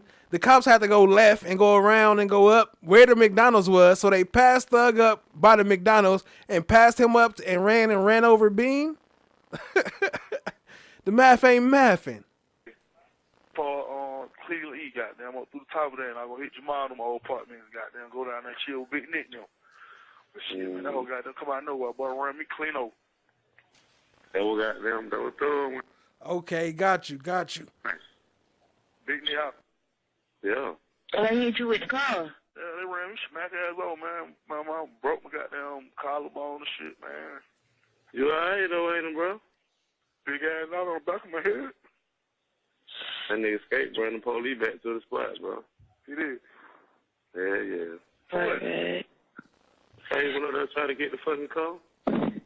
Well, at least I think it was Ply's daughter. I ain't sure. That's what Cha Diggy told me. I believe her, though. But let me know if I'm wrong. Bring him to the person who you let the car to. Nah, he's come goddamn. I've been down here chilling with Bean. He been staying there. I mean, Young Thug daughter. And all this and shit. Them folks are fucked up. Yeah. You don't even look like a nigga to survive in that motherfucker. Fuck you, my nigga. That shit. Your ass alright, man. That shit breaking news all day long, man. It's like that bitch on news all day long. I'm on the news? Yes, sir. My picture and everything? No, they just show you getting in the police car. Oh, shit, man. I don't made the news. Well, that shit everywhere, man. Hell. Yeah. Man, that looks good out, man. You know, like I said, everybody out for a reason, though, man. Fuck it. For sure, I bro. don't Get it know out the way, if man. do shit with nigga like that anyway, so. For sure, man. That was what I just said, man. Like, I can't even think about this. All I've been thinking about all day. Like, I just told babe, you know what I'm saying? Like, this shit crazy. This shit don't even seem real. Fuck, man, broke over these niggas, man. You drive your own shit. I don't give a fuck what's going on. You feel what I'm saying? Because, like, nigga, you just stay here. We went to Ken Shop first, right? But, you know, when you see shit, man, you gotta go on and get that shit. You know what I'm saying? Like, Didn't he say they was about to rob him? Didn't he say that the story was that Dirty Red was about to rob him? How you get back to say when you see something, you got to go get it? And now you about to explain how they followed him. Go on and get it, bro. I said the same thing. Man, Go when on you and see get it, you it. gotta go on and get it right then. Man, we got them going back to the Ken Shop. Okay, they coming out of Ken Shop right there by the Chevron. Boom. Damn, man, they ride. I see them, I turn around, I'm following them nigga. I follow them nigga all the way up there on some of them. So, okay, cool. Soon we see the tire. I said, give me a chance and let me see what the fuck this is in the tire first before you even get out the car, DK. Man, that nigga hopped out the car, man, and just started busting. Wow, wow. 12 goddamn bag. I turn around, bag up. Niggas, by that time, they're trying to turn around and get up out there, motherfucker. They run and hit me. Boom. Bump the car. I run clean through the goddamn gate, through Summerdale on the opposite side. Boom. He shooting through the car. Boom, boom, boom, boom, boom, boom, boom, boom, boom, boom, boom. Man, I'm talking about, man. Remember the cop said, I fired one shot. Well, you can't tell how many shots you fired when it's like you're getting a fight. You don't know if you threw one punch or 100 punches. Boom, boom, boom, boom, boom, boom, boom, boom, boom. Man, I'm talking about bullet come straight clean through the window, boy, down the like it had went through my head, boy. I got it through my head and came out my face, boy. Bullet come clean through that motherfucker. Boom. Then I believe one of them niggas in the back shot Big Cub, man. Now he trying to put the shooting on Thug. I think one of them niggas in the back shot Big Cub. Now watch, listen to what the guy he talking to, listen to the story he say real quick about what he heard, which means they already planned this conversation because what he heard was not what happened. But watch. Say the police shot. 12 shit, Big Cub, DK had to shoot that nigga because 3 shots went off in the car. And we were jumping them hills and shit, so I was like, damn, boy. After we prayer, I'm glad one nigga didn't just hit me in the head and shoot me, boy, because some nigga ran. That nigga Thug say goddamn Big Fred jumped out the car, the police shot, they was still shooting. Nah, that nigga probably shot Big Cub. So him, Big Fred, and goddamn DK had to See what he just say?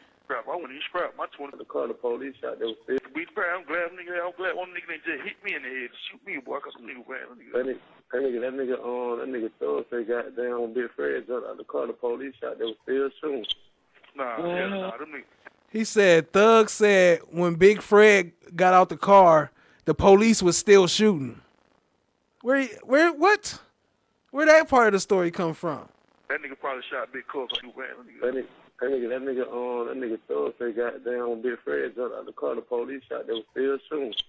Nah, that nigga probably shot Big Cub. So him, Big Fred, and goddamn DK had to scrap. I wouldn't even scrap my 22 at home and my AR in the trunk. You get that $150 out the cup holder, bro? Huh? You got that $150 out my cup holder? No, Thug say he had $150 to go buy the lean. Nah, man. Well, no money in the cup holder, bro. No, my motherfucking money.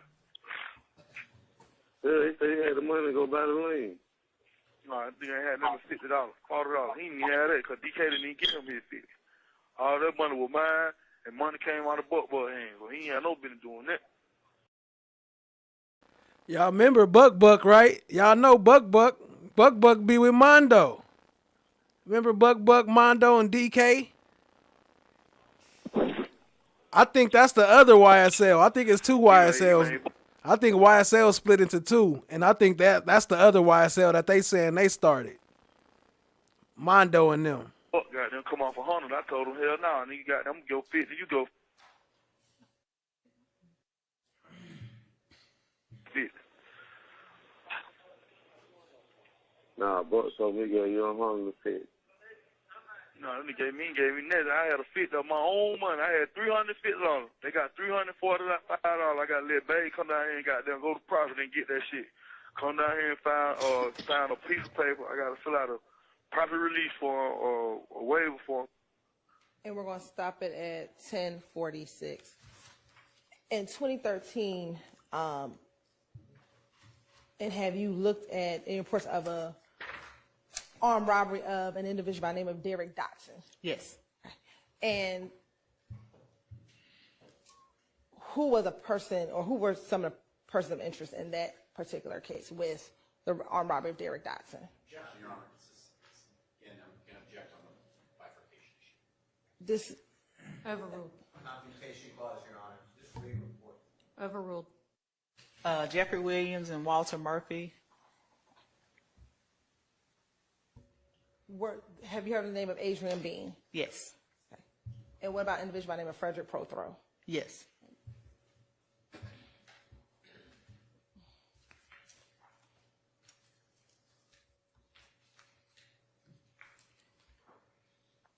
And to your knowledge, was Mr. Williams ever charged with either the two incidents we just referred to? No. No, he was, or no, you don't know? No, he was never charged. Okay. That call was hella clear. I just thought about that. Them other phone calls didn't sound that clear. Quinn, setting shit up.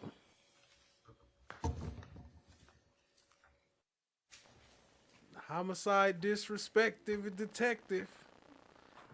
Deleting recordings.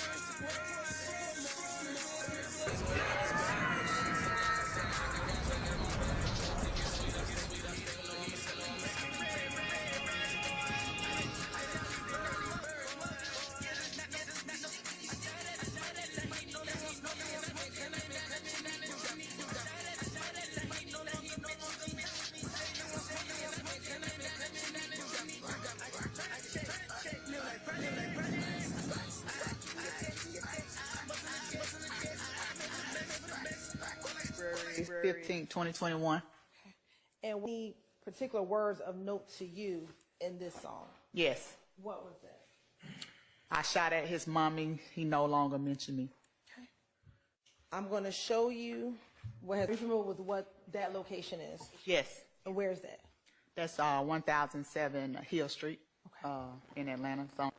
What up, Brandy P? My bad for that mix-up, y'all. I had to just mix it up so they don't be chopping me up, but appreciate you being here, family. Y'all hit the like, hit the subscribe, tap in, share with a friend. On 3. And YFN Lucci's mother's residence during the time that she was a victim of 2 drive-by shootings. And would it be of note, hypothetically speaking, if the drive-bys were purported to be by members of a particular gang whose gang member wrote a song or sang a song that says, "I shot at your mommy, now you no longer mention me"? Yes, that would be significant. Objection, Your Honor. 704B. Overruled. Why would that be of note? Because it actually happened. It was a real crime that happened where the rival. Nah, Ray Ray's is played out now. That was our generation. That was back then. It's the Quay generation now. That's the new babies. They Quays. His mama was shot. Showing you. Oh, sorry. You understand the bifurcation Yes. issue, so. I'm going to show you what's already been admitted as 4 DDI.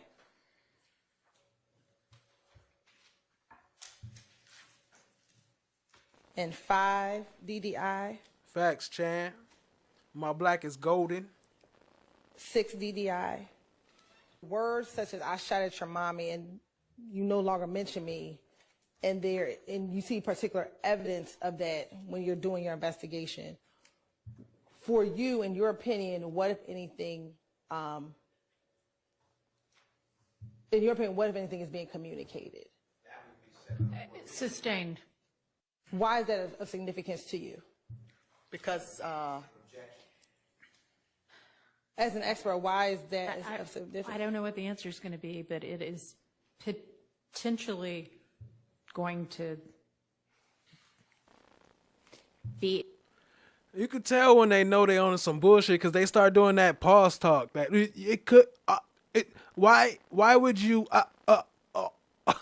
Like they choking while they talking. Let me move Love big head ass. A 704B issue. So I'll move on. Your Honor. All right.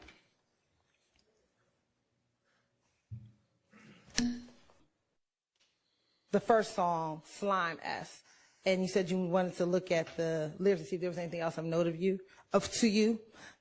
You ready for me to answer? Yes, I'm fine.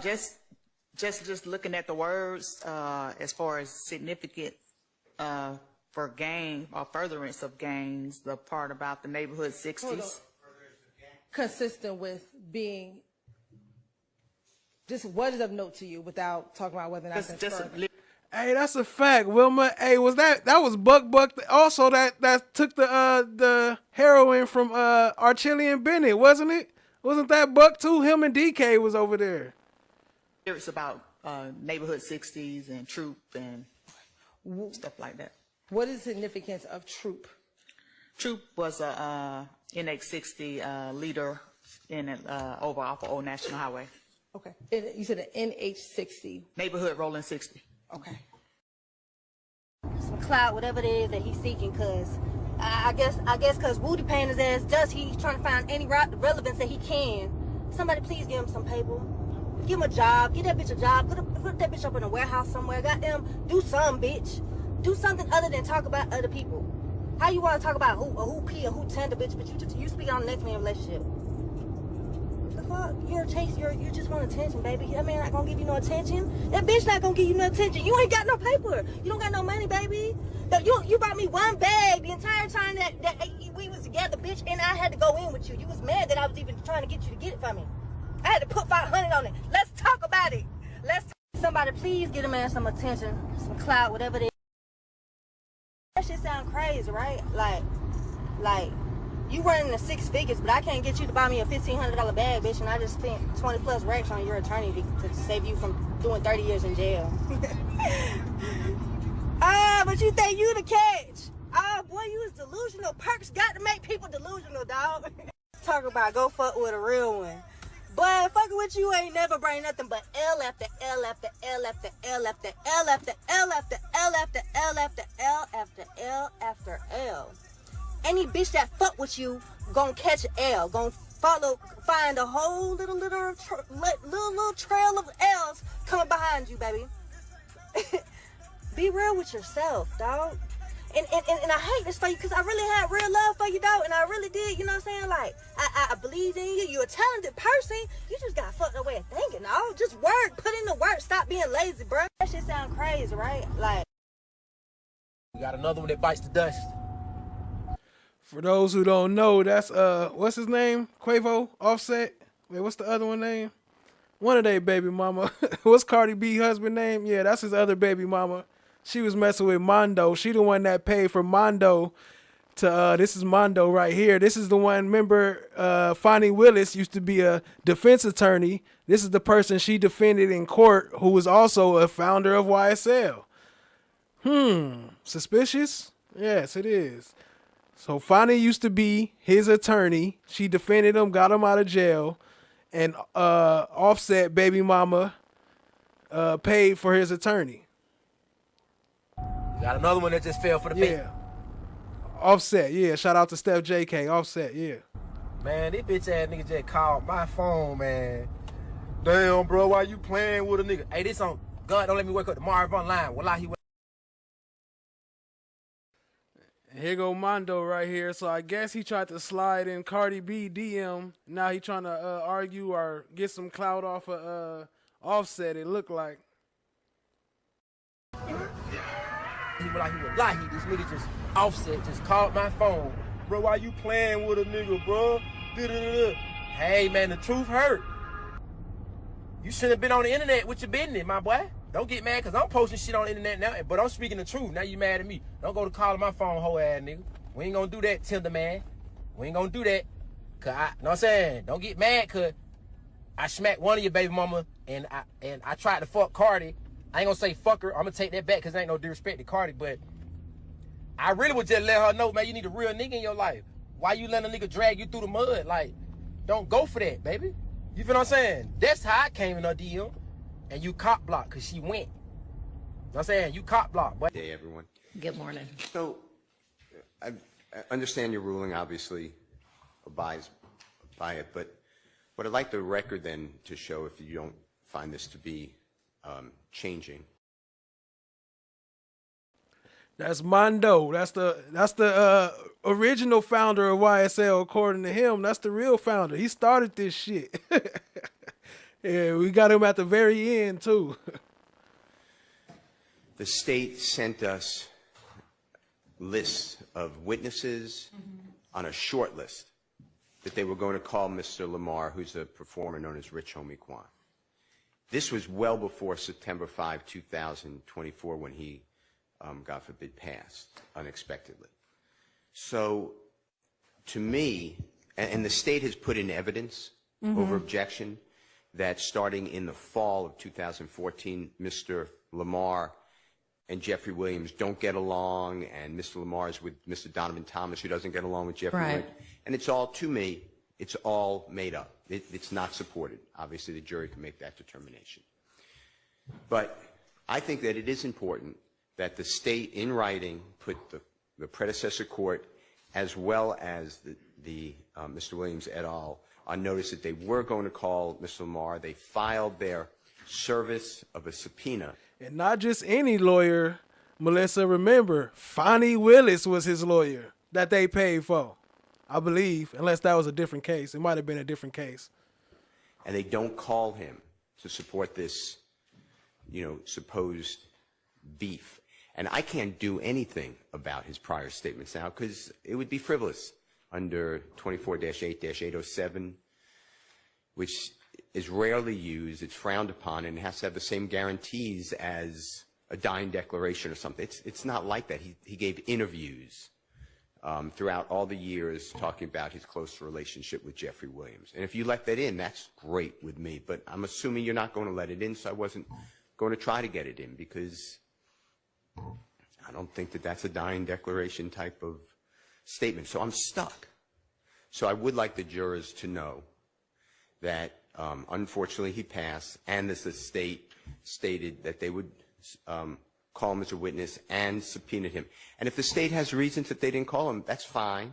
I understand I'm opening a door, but that's why I put it in writing. That's my motion. All right. Well, I mean, if the state's case were over with, then that would be a different argument. But it is not as though the state's witness list has stayed in anything like any semblance of order during this trial. So, I mean, you're making me think a lot, smart guy. Suspicious, Holmes. I don't think that if you can get a concession out of the state that they weren't going to call him even if he stayed alive, that would also be different. But I don't think that we've got that situation. I understand the ruling. All right. Thank you, Your Honor. Okay. And then we have this issue of... What up, Joanna? What up, cousin? Appreciate you being here, family. No, I haven't seen that, but I do have a lot of him from ATL Homicide. I got a bunch of those clips. Appreciate you being here, though, family. The state wanting the court to reconsider its ruling. I'm going to have to check it out. Striking whatever day that was, that one day of the detective's testimony and the defense response. And I believe, and Mr. Armstrong, I see you standing because you might want to argue, but I think that the waiver argument that is presented in the defense response is meritorious. I think that the arguments that the state made after that they were waived because they certainly were not made at the point in time when I could have done something about it.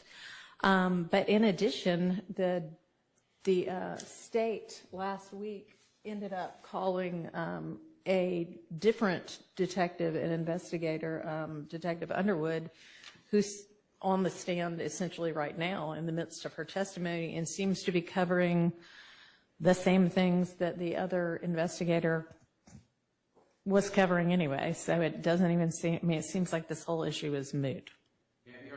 You may be. May it please the court, Kevin Armstrong for the state. First of all, the contemporaneous objection rule, which was cited by the defense, which is the waiver argument that Your Honor referred to, is one about preserving an issue for appellate review. It is not about a court who can reconsider their rulings during trial.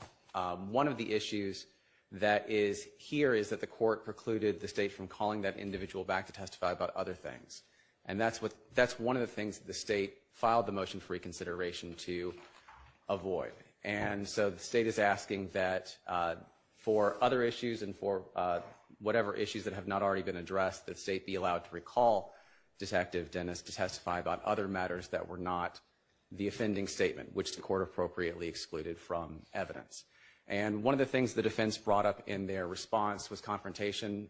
I want to make it absolutely clear that there was no intention in the motion for reconsideration to have state's evidence in that they didn't get the right to confront, and so that was not part of the issue. But the issue isn't only the testimony that was struck from that day, it was his future testimony, precluding him from testifying. Lady Justice is blind. Everybody can get some of the testimony. I don't believe that is all the testimony that the prosecution team intends to get in through Detective Dennis. And so essentially it's an ongoing order of the court that we would be asking the court to authorize the state to present that witness to testify further. So tell me what it is that this other investigator or detective is not going to be testifying to, because she got was qualified to be able to testify to the meaning or her opinion as to the meaning of particular lyrics. So what is it that only this other witness, Dennis, could testify to? I'm going to turn that over to the facts prosecutor. All right.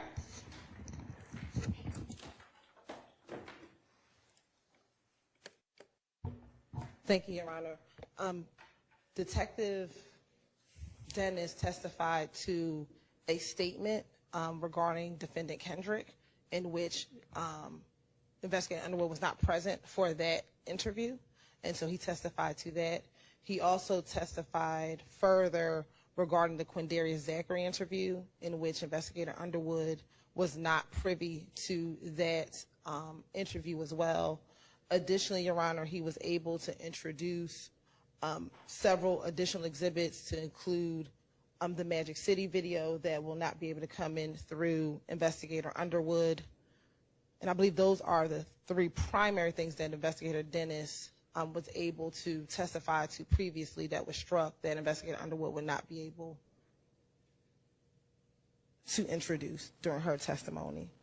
Yeah, I'm going to check it out. Of course, indulgence for one moment. All right. Thank you.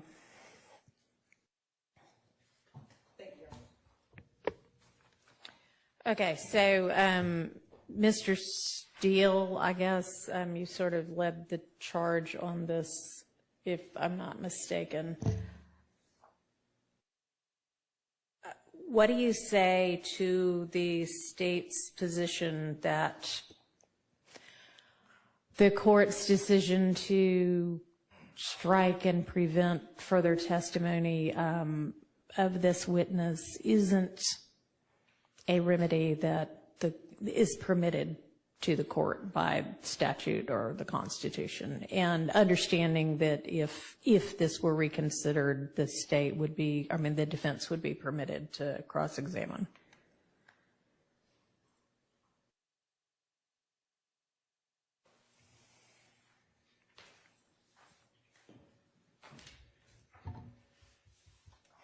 So I believe that you have the authority, jurisdiction, and power to prevent a witness from testifying when that witness shows that they are not capable of providing a Lady fair Justice trial is blind. potentially. Everybody That's can my get word. But it was clear to me, sitting there, that when Ms. Hilton asked retired Detective Dennis tell us about this photograph that has Mr. Kendrick standing on top of a car. His initial lead into that answer is, well, Mr. Kendrick just got out of prison. And, you know, that affects Jeffrey Williams. Mr. Kendrick, as the court may have heard, is signed to Mr. Williams' record label. Mr. Kendrick, as you will learn, is at Mr. Williams' home on May 9, 2022, when Mr. Williams and Mr. Kendrick are arrested. And it is just not that simple to unwind that instruction. It was an intentional, obvious infliction to denigrate this trial and prejudice Mr. Williams, Mr. Kendrick, and all. So you then have to do something about it. And what you asked to do is declare a mistrial. And you said, I'm not doing that, but there will be a sanction. So what are you going to do? So to me, that was the second time. The first time the court, I'm not saying it's not accurate. So obviously, considering that I'm the one that imposed the sanction, I think it was an appropriate sanction. Address the state's argument that a trial court doesn't actually have the authority to impose that sanction. I think that's wrong, based upon, let me give you, and I put it in my response, but Illinois versus Allen, 397 U.S. 337, it's 1970. What happened there, and the U.S. Supreme Court took down, that was an accused right to be present at a trial, constitutional right. And there's a dissent in it saying the accused, no matter what their conduct is, they could be gagged and bound, they have to be in the courtroom and watching. Chloe Hours Revenge, yo, we know why her parents named her that, because they wanted her to be an ass. They wanted her to be the biggest ass of all time, so they named her Fanny. They named her Fanny. But she threw a W in there. She called it Fawny and Phoebe, the fanny pack. The proceedings, otherwise it's a constitutional violation. But the majority said, this is ridiculous. Courts have to have the power to ensure that the trial is, and I'm quoting, conducted with dignity, order, and decorum. They are the hallmarks of a court proceeding. And then I found a case, I just found it amazingly similar. California versus Navarrete, N-A-V-A-R-R-E-T-E. Your Honor, it's 181 California Appeal 4th, 828, 2010 case. And in that case, a detective is testifying. Laugh said the math ain't mathing. Y'all show some love and hit them likes for me. Appreciate y'all, family. Help us hit that 3K sub goal. And there was a suppression motion granted. There was no Miranda rights given to Mr. Navarrete. And the detective testifies on the witness stand and said, well, the reason I didn't follow up on this DNA swabs is based upon the client's or Mr. Navarrete's statement.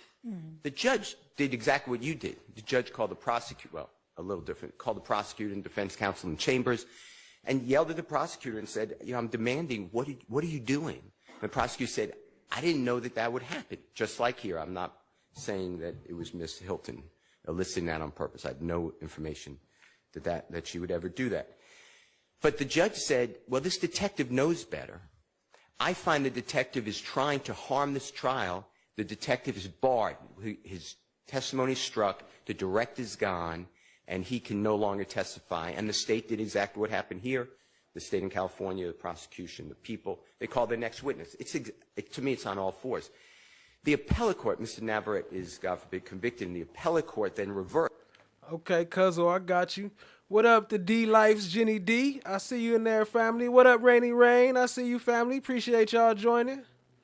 And said, that remedy did not go far enough. That had to be a mistrial, that intentional conduct. And here, I'm asking the court, I believe that you have total authority. There is no way that anyone will convince me, I'm not the one who needs to be convinced, that Detective Dennis did not realize. It came out of nowhere. What difference does it make that Mr. Kendrick was released from prison 5 weeks earlier? What difference does it make?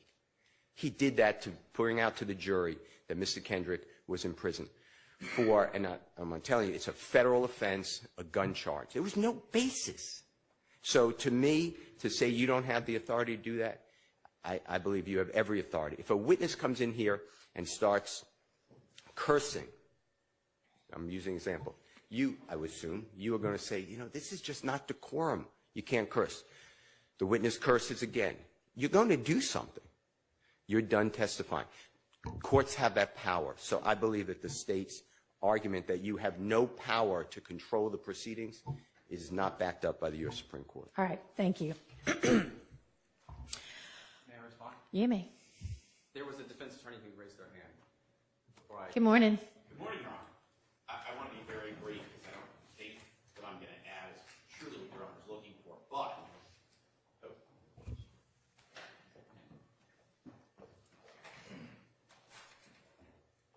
Everybody Lady Justice is blind. Everybody can get it. Jay Apt, Your Honor, good morning. On behalf of Mr. Kendrick, and I'll try to be extremely brief. Your Honor decided this issue in lieu of granting a mistrial, and one of the things I want to remind the court, really I'm just here to remind the court, is one of the reasons for this sanction, Your Honor, is because of, and I'm not pointing fingers at any particular district attorney, but the state's repeated unpreparedness, their repeated discovery abuses, and so this is a compound issue. And I think my perception is that the court finally had to say, okay, we're not granting a mistrial, but we got to do something. And if you now go back on that decision and reverse your own decision, you are essentially creating an incentive for the state to continue these, I'll call them mishaps, whether they're negligent or intentional. And I think the court has sent a clear and convincing message to the state that they need to be buttoned up, more buttoned up than they have been. And so I would ask the court, certainly the court has the authority, and Mr. Steele's done a very good job of explaining that, but I would ask the court to uphold its own decision to send that loud and clear message. Thank you, Your Honor. Thank you. Mr. Armstrong. Yes, Your Honor. I would agree with Mr. Apt to the point that I would like the court to uphold the determination that the court made, which was that it was not an intentional, willful act, as Mr. Steele has argued. I want to address both of the two cases that he referred to, Illinois versus Allen. One of the issue in Illinois versus Allen was a defendant who refused to act with decorum and was excluded from the courtroom. See you, Rainy Rain. Appreciate you. But was permitted to come into the courtroom if he was going to behave correctly. And so it went specifically to the offensive behavior for as long as the offensive behavior went on. We are asking the court to, the court appropriately struck the testimony that was at issue. We are asking the court to go further with other testimony that was not the offending testimony. Now, People versus Navarrete is the only case the defense has cited to suggest that this specific remedy was permitted. That is a nationwide search in People versus Navarrete in a Orale Pink Slime. VARRETE is the only one that they were able to cite, and that is materially different in a number of ways. Number one, the facts are What up, Miss Mama? The officer in the case was mad at the judge for excluding a statement that the officer had obtained, and actually had told people that when the prosecutor found out, told the judge after the fact, when they found out, that the officer had basically said he was going to do this because he was mad at the judge and would show the judge what for. That is not anything what happened here. And the reason that the appellate court in California decided that a mistrial was necessary in that circumstance was because of the specific evidence in that case, which is basically three things. You had a witness testifying the defendant had committed lewd acts against them. You had somebody testify they took about, I think it was a dozen or more swabs relevant to that. And then you had the officer testify, oh, I didn't think it was relevant to get the swabs because of the statement the defendant made that I can't talk about. The officer specifically said that because it would prejudice the defendant. And those are the circumstances in which it would, in fact, be incapable for a court to take that away. I would note before I go. Oh, good. Appreciate the love. Appreciate the sub, Jenny D. The D's life. Go on to my main point the about D-lives. People versus Navarrete is that the California appellate court stated, we note that a trial court can almost always cure the prejudice of an improperly volunteered statement by granting a motion to strike and charging the jury with an appropriate curative instruction. This court did exactly that. It was just the exact facts, how thin the state's case was on that issue, on basically the entire case. And the reason for it was why they decided a mistrial necessary on appeal. More importantly, this is the case that they cite that says the remedy of preventing Detective Dennis from testifying further. This is the case that they use for that proposition. At no point in this decision does the appellate court address the legality of that. They simply don't do it. It is not addressed whether that was a legal remedy to occur. It's not something that stands for the proposition that the defense is citing it for, which is that the remedy to prevent Detective Dennis from testifying further is appropriate. And so they have not pointed to any statutory or constitutional authority, and under Rule 402, the exclusion of evidence can exist outside of that in the state of Georgia. Now, I'm sure, let me just strike that. So we're just asking that the detective be able to testify further in the case when the prosecution team determines that he is the person who's best able to testify to facts that are relevant for the jury's consideration. All right, thank you. Yo, shout out to Finding Good. Step in, making it rain. That's what's up. I appreciate you, family. I just noticed one of the members that got gifted was Butt Nugget's mom.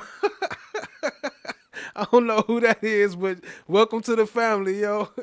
Truth, battle, all y'all, you know. Appreciate y'all being here. Y'all show some love. If you got gifted, show some love to Finding Good.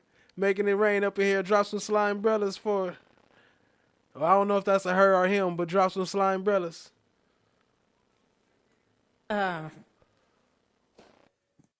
Don't think that the facts in the California case are really that different than the facts here.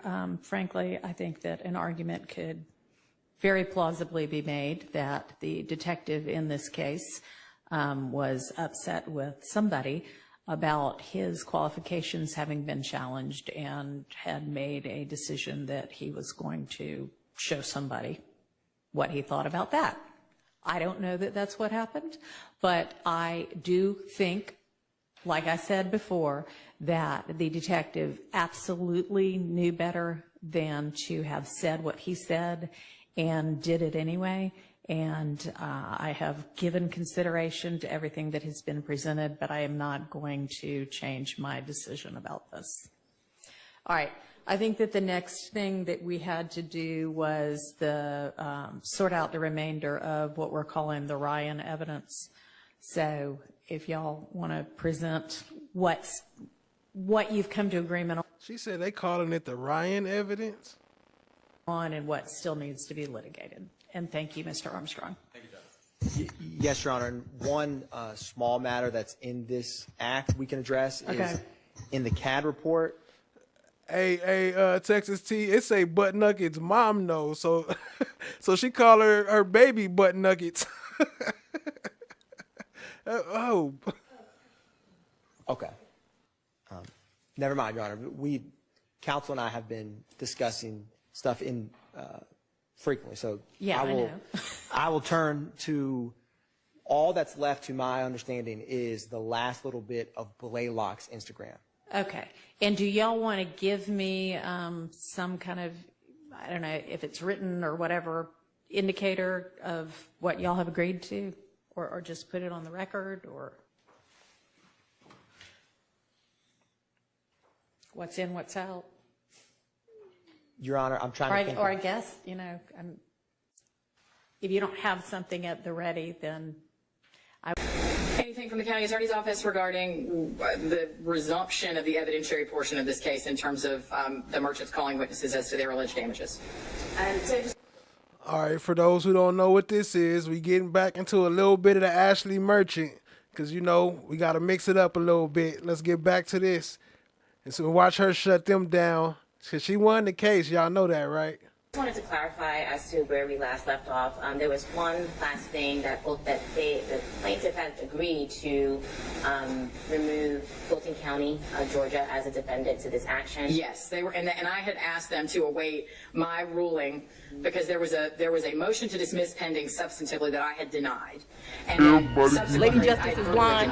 Everybody's agreed to dismiss Fulton County after that, and I asked that y'all wait until I get my order on file, which now has been on file for some time. Which they have, and then a proposed order was submitted to a motion and proposed order was submitted to the court. Okay. I don't recall if the court has signed the order. If you did, then I just wanted the record to reflect that. Right. So I'm looking at the docket number 93 indicates that an order of dismissal with prejudice of Fulton County, Georgia was entered on October the 2nd. Perfect. Just wanted the record to reflect that. Okay. Okay, so that means that the remaining parties in this case are the Fulton County District Attorney's Office, to the extent that it is an agency subject to the Open Records Act, which is what my ruling is currently, and District Attorney Fonnie Willis in her official capacity as the District Attorney of Fulton County. Okay. With that, the plaintiffs may call their next witness. Your Honor, just as a point of clarification, yes, you did reserve our right. I'm sorry, Mr. Merchant, can you please get on the mic? Thank you. We did expressly reserve the right to call witnesses related to damages, but my understanding was that the court wanted to perhaps hear whether the defendants had any evidence on the issue of liability first. Okay. We're happy to proceed with the issue of damages because I think it's probably right now. The letter I sent to Your Honor yesterday outlines substantial justification and what that means under our law. So if Your Honor is comfortable with that, I don't need to proceed with argument. We can just move right into the issue of damages. Okay. Ms. Monroe, was the county intending to call any witnesses on the issue of demonstrating that the Open Records Act was not complied with in this instance by the two remaining defendants? Just 1 second. Sure.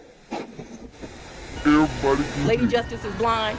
Everybody can hear. Your Honor, I think I found the source of the problem. Can you hear me now? The mic's actually on, so that's helpful. Yes, I can. Thank you. And Your Honor, we were going to, our plan was to call Ms. Merchant for just a brief. Thank you, Steph J.K. Appreciate that. Brief bit of questioning on that issue. Okay, so the defendants have called Ms. Merchant. If you'll come up to the witness stand.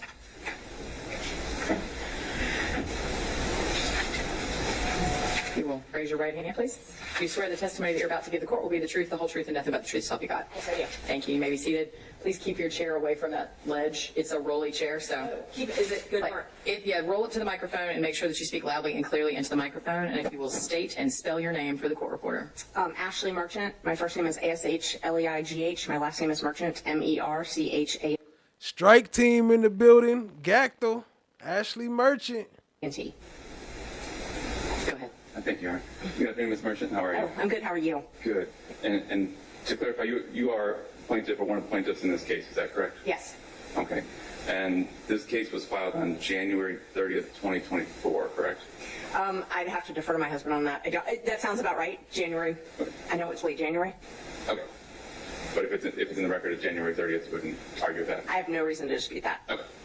And since we were last together at the hearing a few weeks ago, have you received any additional documentation regarding any of the requests at issue here? Yes, we received some more NDAs. Okay. And with respect to those NDAs that you've now received, do you believe that new document? Well, if you don't know nothing about it, stay tuned, because you're going to learn today. She about to tear them up. And you're going to see why she included with the YSL footage. Appreciate you, family. And you're going to be a fan, too. If you don't know her, you're going to be a fan after tonight. Appreciate y'all being here, family. Hit the like, hit the subscribe, tap in, share with a friend. Let's get into it. Ashleigh Merchant. New documentation includes that particular request regarding the NDA? No, I don't. Okay. And what is the basis of your belief that is not complete? Yeah, so I've talked with several people who were employed by the district attorney's office that have signed NDAs. People have reached out to me, prior investigators, prior lawyers have reached out to me and said that they signed an NDA and they wanted to talk to me about certain things, but that they had signed NDAs and they wanted to take a look at the NDAs to see if they could talk to me, and I didn't have their NDAs. They weren't part of the group that you gave me. So, and those witnesses didn't have copies either. They said those were copies that had been left at the DA's office. So I know 4 or 5 people I've talked to had signed NDAs, and I don't have those. So that's why I believe I didn't get all the NDAs. Okay. And were those people current or former employees of the district attorney? Former. I think they were all. Yeah, they were all former. Okay. And did they relate to you that those NDAs were signed during the time period encapsulated by that request? Yes. And some of them had actually reached out to me, which is why I originally requested it. So a witness would reach out to me and say, hey, I really want to talk to you about something that went on, but I'm worried about this NDA. I don't know what the punishment is for the NDA. And so that's why I first knew about the NDAs. You know, a witness would say, I really want to chat with you, but I don't know if I can be sued under these NDAs. And I didn't know what was in the NDA. And I told him, obviously, I can't give you legal advice, but I should at least be able to see the NDA because I believe, based on the one that I had from Mr. Wade, that the only punishment was that they would be fired if they spoke with. Okay, one more time, real quick, laugh. So the points, you see all these things popping up, the actions with Fonnie, and you see Love Face right there, and the Lovezilla, and Glanville, all them popping up, and Mondo down there beating his chest. The Where's Waldo Mondo? All of that is from the chat points. That's how you from using your chat points. They scrolling right there under the bottom under his feet. You get the points by chatting. And you redeem them by using the puppets and getting the puppets, or when you see that subscribe thing pop up, that's also one of the chat prompts. So appreciate y'all being here, family, and don't trip too much. Just stick around. You'll get the hang of it. It's easy to learn once you watch.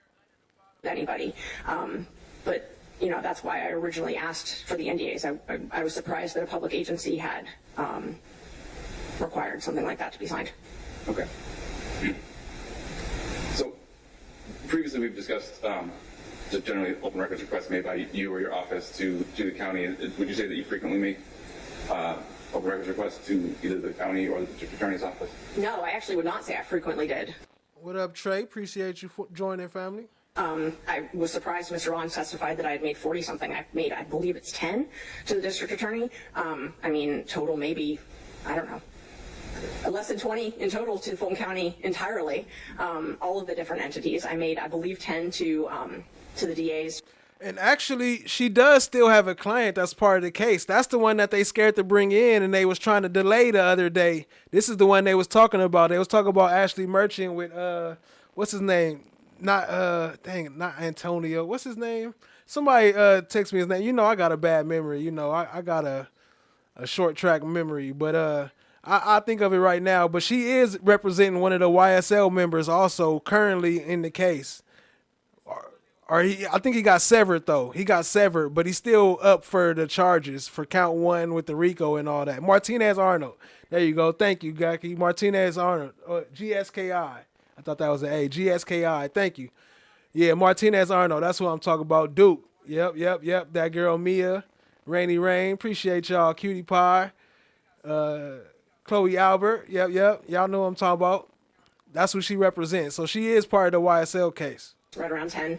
A couple of the ones that I made to other groups, like I made a request just, for example, to IT or purchasing, and then Dexter Bond went in and closed it out from the DA's office. So I actually didn't make an open records request to the DA's office, but somehow in your portal he went in and was able to close it out. And so the open records request in the portal would show closed, and it would have a letter from Dexter Bond attached to it saying closed, see this letter, which I hadn't even made the request to the DA.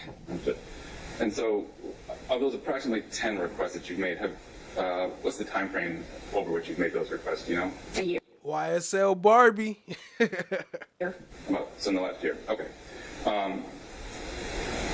Now, when you make those requests in the past, have you ever had occasion to need to follow up because you felt like you didn't get what you were looking for? Yes. Was that only with the DA's office or other entities? It was primarily with the DA's office. Okay. And when you've done that in the past, have you ever... how have you handled that previously? So out of the open records request, I think the easiest thing is to sort of classify ones that related to criminal cases that were pending, and then ones that didn't. The ones that are subject to this lawsuit really are ones that relate to no criminal case. I had a criminal case that I was doing open records where I was seeking invoices and contracts for an independent contractor who was working on that particular case. So I did a series of open records requests to try and find the contracts that were the contractual authority for that person to be hired, how that person was paid, whether or not they had an oath of office, things like that. So those were things I was investigating in regards to that criminal case. Most of those requests were some were partially filled, let's put it that way, but they were not completely filled. I did have a hearing in that criminal case, and I was able to use my subpoena power to get records in that case. That is why those records were not subject to this lawsuit, ultimately. They might have been initially subject to this lawsuit, but ultimately they were not something that was sought because I was able to get those through subpoena. The issue is I can only subpoena things that are relevant to a hearing that I have and the issues in that hearing. So I did open records. Let me just kind of back up. I did open records, and then I got a hearing. When I got that hearing, I was able to issue subpoenas for those same things that I had been denied in open records. I was able to get them because I could issue a subpoena in that hearing. I could not, however, issue a subpoena for things that weren't relevant to that hearing, which is why this open records lawsuit has continued. What would you say that those things that have been requested pursuant to the requests in this lawsuit are related to the ones in the other criminal case as well? No. They're not in the same line of inquiry? No. I don't know if it's a deficiency that she talk without eye contact. I think she be bored because they be over there like I said blah blah, and she already know what they saying, and she already prepared for the answer, but it take them so long to get to it. But I don't know, you might be right. I'm gonna have to pay attention, but I think that's why her eyes be rolling all over the place, because she be like, man, just hurry up and get to it. Why y'all just now thinking about this? Don't you do this every day? Some of them are, but not all of them, no. Okay. Like NDAs they don't have any relation to that case. Trying to think all of mine. The NDAs didn't have any relation to that. Forfeiture funds. I mean, the forfeiture funds had some relation, but it went a lot deeper than that. The rebranding didn't have anything to do with it, no. Okay. Now, when you make open records requests, how do you, from a practical standpoint, how do you do that? Are you using the portal from the DA's website, from the county's website? Does it depend on who you're making the request to? Yeah, no, so it depended on the time. I would go to the entity, so I would go to the DA's office and I would use their landing page, and I assumed that IT could track how I was doing it, so I was always very careful to make sure that I did it the proper channels. So I would go to the IT department, I'd go to the DA's office, and there was a link on theirs that when you clicked on that for open records, it would take it to the county open records portal. That link was not always active. So there was a time period where I was able to go to the DA's office and file open records request, and then after we filed this lawsuit, for a period of time, that link disappeared. So I wasn't actually able to make any open records requests to the DA's office during that period of time. It is now back, but I have not since made any since it's back. But I would go to the landing page of the DA's office, click on the open records link for records. It would take me to the county portal, and then I have a login, and I would type in what my open records request was. I'm the gatekeeper. Now, in the past, when you've had issues getting what you felt were a full set of responsive documents, have you ever had to go further than just following up with the department before? Yes. And what did you do in that situation? I filed a complaint with the Attorney General's office. Okay. Did you do that in this case? Yes. Well, I did it, so I'm actually not sure. When you say this case, there's so many different requests that, I had about 10 requests, and some of them were partially filled, some weren't. I filed a complaint with the Attorney General. I definitely did that. I don't know which request it would have been listed under, but I know that I did do that. Okay, do you know, so you don't know if, and let me go back to sort of reset a little bit.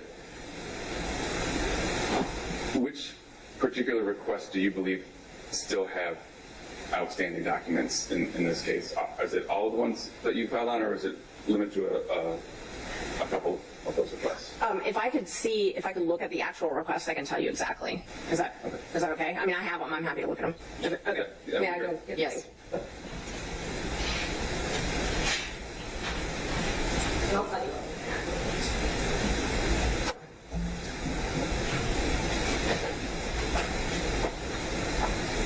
And would it be easier for you if I mentioned a couple that, based on what's been said? Now look at them notes, and that's just for this case. Now that's how you keep notes. That's the one that Gaither was talking about. Remember Gaither saying about 8 inches thick? That's how it should have looked right there. The one Gaither was talking about, that's how her file should look. The one they lost. The one they lost with the hack. That's the file that they lost with the hack. Specify to that, and proceedings in this case I think we're still dealing with. Yeah, that's fine. I'm looking at our letter, just so you know, the January 24th letter, just sort of summarized the request. So I was just looking at that to sort of orient myself. But if you want to ask me about a specific request, I'm happy to answer about that. Okay, so if I'm not mistaken, I believe the ones that we still have at issue, and based on your testimony earlier saying that the NDAs were not still complete, we're looking at, there were 2 requests regarding critical mention, which are 00272, 010-924, and 675-011-824. Do you believe those are still outstanding? Or having documents that are still outstanding? That's right, Joanna. $300 an hour, $26,000 that they owe them for that. You think they gonna pay them? No. You think Fonnie gonna pay that? Hell no. I believe that they were not completely complied with, but for the purposes of this litigation, we were not going to be proceeding with those anymore because we didn't have any way to prove that they haven't been complied with fully. Okay, so for purposes here, we're done with those in terms of production. Yeah, I understand what you're talking about. Yeah, so these documents, you asked me my belief. I do not believe that we have received all the critical mention documents. The county spent $20,000 on a contract for this. I do not believe that it received 2 PDF graphs in exchange for $20,000 and 24 months of a contract for critical. Hey, Michelle Warden, welcome to the fam. Appreciate you joining. Y'all show some love to Michelle Warden. Appreciate you. Mention media monitoring. I have no way of proving that, but I find that hard to believe personally. That's what they got for that money, because I can't prove that these reports exist. We are not proceeding with anything further in that regard. Does that make sense? I believe so, yes. Thank you. And then we mentioned that the NDAs, which were R000305. Yes, so the NDAs, I've received, I believe, 122 to date. I know that there are more that we have not received. And based on that, I'm sure there's more. But do I know if there's more? And you described having some conversations with former employees. Is there anything else that leads you to that belief, or is it just based on those conversations? Well, the first thing that led me to that belief was the fact that the first issue. They tried to sue Fonnie in her personal capacity too, but the judge removed her though, so they can't sue her personally. But they had her up in there too. But they got her in as Madam. They got Madam in there.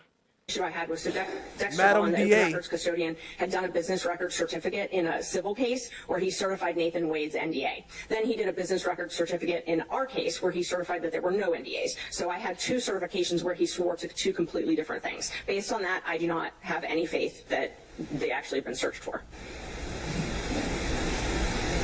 And then the last one that I think may still be at issue, I want to be clear, is the list of attorneys that have been hired during Madam D.A. Willis's tenure. Yes. And that was request 000198 010-824. Is that one still? That is. Facts. You caught that? She said, I used my subpoena power and I got all that shit. Then y'all gave it to me. That is still outstanding, yes. Okay. And so, with respect to these still outstanding requests, did you send these requests to the district attorney's office or to the county? Do you recall? I can tell you. Let's see. I'll tell you exactly who I sent them to. The personnel records, the list with the dates of hiring, that was sent through the public records portal. But the department I was requesting records from, there's a drop-down box when you go online, and the drop-down box I did was district attorney. So I've got that for that one. And then let's see. I can tell you the next one. Well, critical mention, I don't think you asked me about that.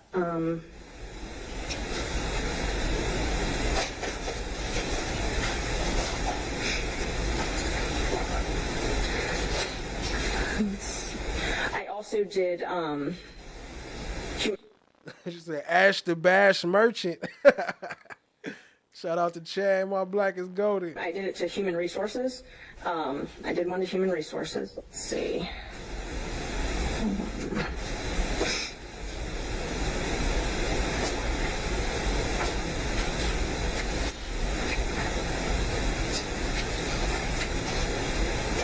Look at Love Head bobble to the white noise.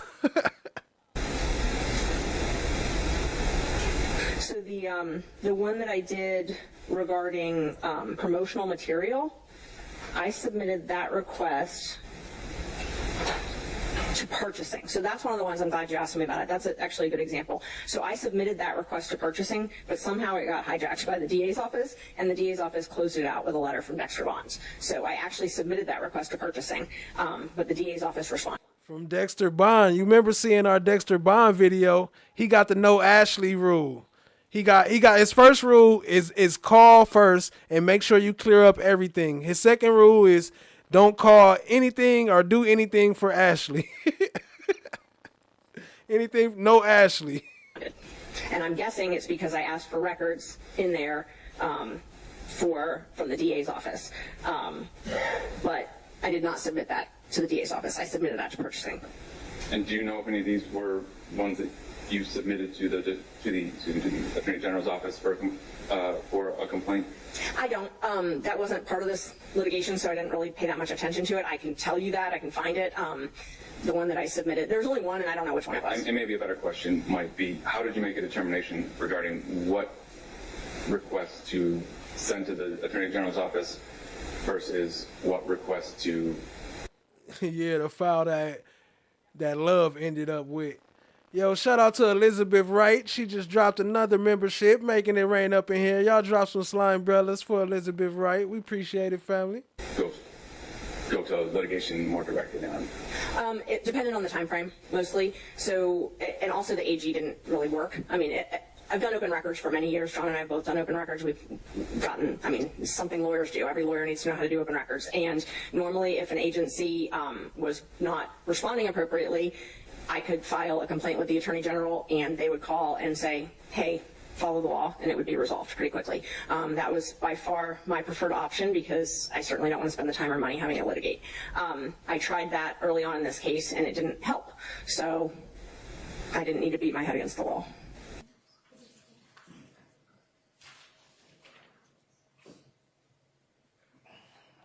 We got some more of that coming up. We're going to finish off with, what's her name? Boom Girl. We're going to finish off with her, So Boom. And we're going to bring Miss D. Williams. Damn, I'm talking like them now. Miss D. Williams coming up too. This the brief where I ran down to go in the back with Tahira. We was in the bushes, hiding right here, until Lorette came to get us. She led us through a cut. We got in the car with him. They took me back to Blaylock House. Let me ask you this question. In States Exhibits 10NN through 13NN, do those pictures fairly and accurately depict the apartment complex that you've described where you guys stopped to buy marijuana? Yes. Okay. And at this time around, the state would tender what's been marked as States Exhibits 10 through 13NN. Those are methods. Okay. Now, I want to show you States Exhibits 13, 14, and 15NN. And can you tell the photographs in States Exhibits? Just the car that we was in that pulled up. Okay. And is that vehicle that's depicted in States Exhibits 14 through 16 and fairly and accurately depict the blue Charger that picked you up that night? Yes. This time around, the state would tender what's been marked as States Exhibits 14NN through 16NN. Those are methods. Cash Money G, Fonnie Willis. ABG, EBG, everybody could get it. Fonnie Willis. You guys parked? The car parked? Mm-hmm. Yes? You gotta say yes for the record. Yes. And, She answered every question with mm-hmm, and he gotta clarify and say yes every time. Yo, shout out to Fonnie Willis. Denied. Oh, Rogue One. Everybody Lady Justice is blind. Everybody can get it. Appreciate y'all being here, family. Let me see, where we at? 211. All right, I gotta refresh that because it froze on me. 211. It denied me. That's why that deny popped up. now took all our. I did one. We was in the through the breeze. Lorette came to get us. She led us through. When she came back, why did she come back? When she came back, she got me out the car. As soon as I got the car got shot up. Okay, and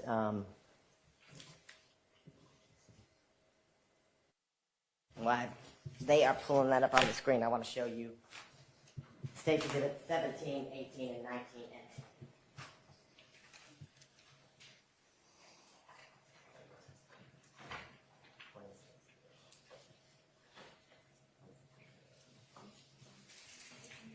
the apartment complex and the, bless you, the breezeway that you said that you guys ran after the shooting Okay, I get you, Rainy Rain. Yeah, that's a fact. I get you. started? Yes. Your Honor, at this time, the state would tender what's been marked as 17 NN through 19 NN. Yes, sir. Do you see the red line that's in the middle of State's Exhibit 10 NN? Yes. Can you tell the jurors Why is the red line already there? And then when they zoom in, hold on, let me move Love because I think she gonna block it. When they zoom in, why is they hovering the mouse over the bush like they trying to tell her which bush to say she was at? Let me move Love ass over. Matter of fact, let me just move her down. We can pop her back up later. Why is the line there already there? Don't they usually have to draw that? is that where the car parked, the Charger that you guys were in when you arrived? I'm not sure what spot, but it was somewhere right there. Okay, was it in that general area? Yes. Okay, and you talked about, I guess, after the shooting started, you saw Lil Rod and Bally, I guess, come running at the car, shooting at the car, right? Mm-hmm. Yes? Yes. Can you kind of show the jurors the area which you saw them come running towards the vehicle with guns? I mean, I really don't remember when I ran through the breezeway. I just knew I seen them. Okay. But I don't remember. And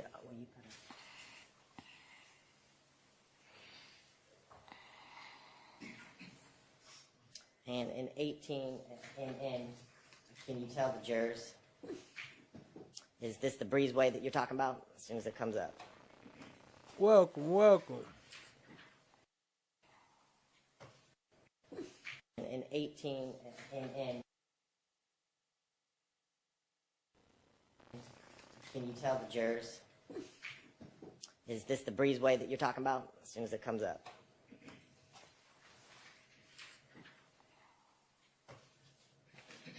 Do you see the breezeway? Yes. Okay. And that's the one from earlier, but shout out to Elizabeth Wright. Appreciate you, fam. At the area in the middle of State's Exhibit 18 and where there's an opening with stairs? Yes. Okay, and can you tell the jurors, you said you ran through that breezeway, and where did you go? In some bushes with Tahir. Okay, and the bushes, in relation to, I guess, the building that we're looking at, where you ran through the breezeway, where is this, I guess, the area with the bushes in the field?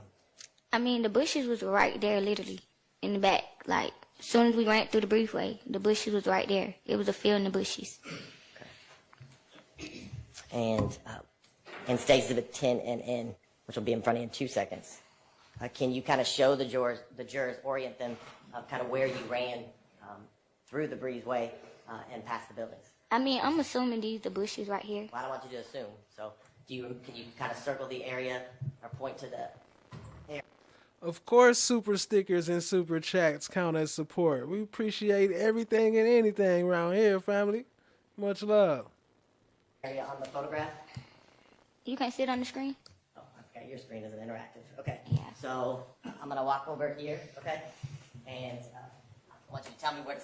Yeah, that sound like Fanny best friend. That's a fact. Dexter Bond. They sound like twins. Stop. So if this is the breezeway and you ran through it... The bushes right there. These bushes? Mm-hmm. So the bushes at the top left-hand corner of State's Exhibit 10 and Yes. Okay. And did you go to the corner? The bushes. I want you to tell me where to stop. I'll walk over here, okay? And I want you to tell me where to stop. So if this is the breezeway and you ran through it... The bushes right there. These bushes? Mm-hmm. So the bushes at the top left-hand corner of State's Exhibit 10 and Yes. Okay. And did you go to those the bushes or the area where the bushes were by yourself? No, I was with Tahir. Okay. I ran in the bushes with her. And you said you ran towards those bushes because you heard and saw Lil Rod and Bally shooting at the Charger. Correct. Can you tell the jurors how many shots did you hear? I'm not sure. Okay, did you hear one shot, two shot? Multiple. Okay, more than 10? I'm not sure. I just not heard shots. Okay. And how long did you guys kind of, I guess, wait or stay in the bushes? Not for long. Like, after it happened, she led me through a cut with her, and we got in the car. Okay. And prior to kind of going, I guess, through the cut into the car you just talked about, can you tell the jurors, as the shots are being fired at the Charger, Who's inside of it? BJ, Jamari, and Red. Okay. And as the shots are kind of ringing out and being fired towards the car, can you tell the jurors, do you see the Charger that BJ, Jamari, and the person you knew as Red were in? Does it stay there or does it move? It stopped. The car stopped, and only 2 people got out. Okay. Shout out to Michelle Warden for becoming a member. Appreciate you, family. Appreciate the love. And when you say it stopped, how far did it get from the area you described where you guys had parked? I'm not really sure. I just know I seen the car after. Okay. When we was in the bushes and stuff. Okay. And can you tell the jurors when you saw the car after when you guys were in the bushes, do you see anybody get out of the car? Only 2 people. Okay. And do you, at the time... My fault. That was a gifted membership. You already became a member, huh? Appreciate the gifted membership. Y'all drop some slime umbrellas up in there. Appreciate the love, family. My bad. Appreciate the gifted. Y'all show some love and say thanks to the gifter if you got a gift. The 2 people get out of the car. Do you know who it is? BJ and Red. Okay. And... I didn't know at that time, but now I know. Okay. So at that time, you only knew 2 people got out of the car. I never knew who they was, though. Okay. And you said you guys were in the bushes for a little while, and then you said your friend, Miss Brazy, she led you through a cut? Mm-hmm. Yes? Yes. And how far, I guess, from the bushes, or how long does it take you to get from the bushes and through the cut to the car? I'm not sure. Okay, was it a long walk? I mean, I really can't remember like that. It's been so long. Okay. And once you said... Dang, you caught it, Miss Mama? I meant to pause it when it went over it, but I wasn't paying attention to it. I was reading the chat. But yeah, if y'all go back and watch when he zoomed in, y'all see the mouse hovering over the bushes before she said which bush it was. How did the car know, I guess, where to pick you up? I don't know. I was following her. Okay. And who was driving the car? Lil Rod. Okay. And can you tell the jurors, was it the same car that Lil Rod had picked you up in earlier that night from your house? Yes. Okay. And once you got in the car, who was in it? Just Lil Rod, me, and Tahir. That's it. Okay. And where did you, Lil Rod, Miss Brazy, and you, where did y'all go next? They took me back to Blaylock house.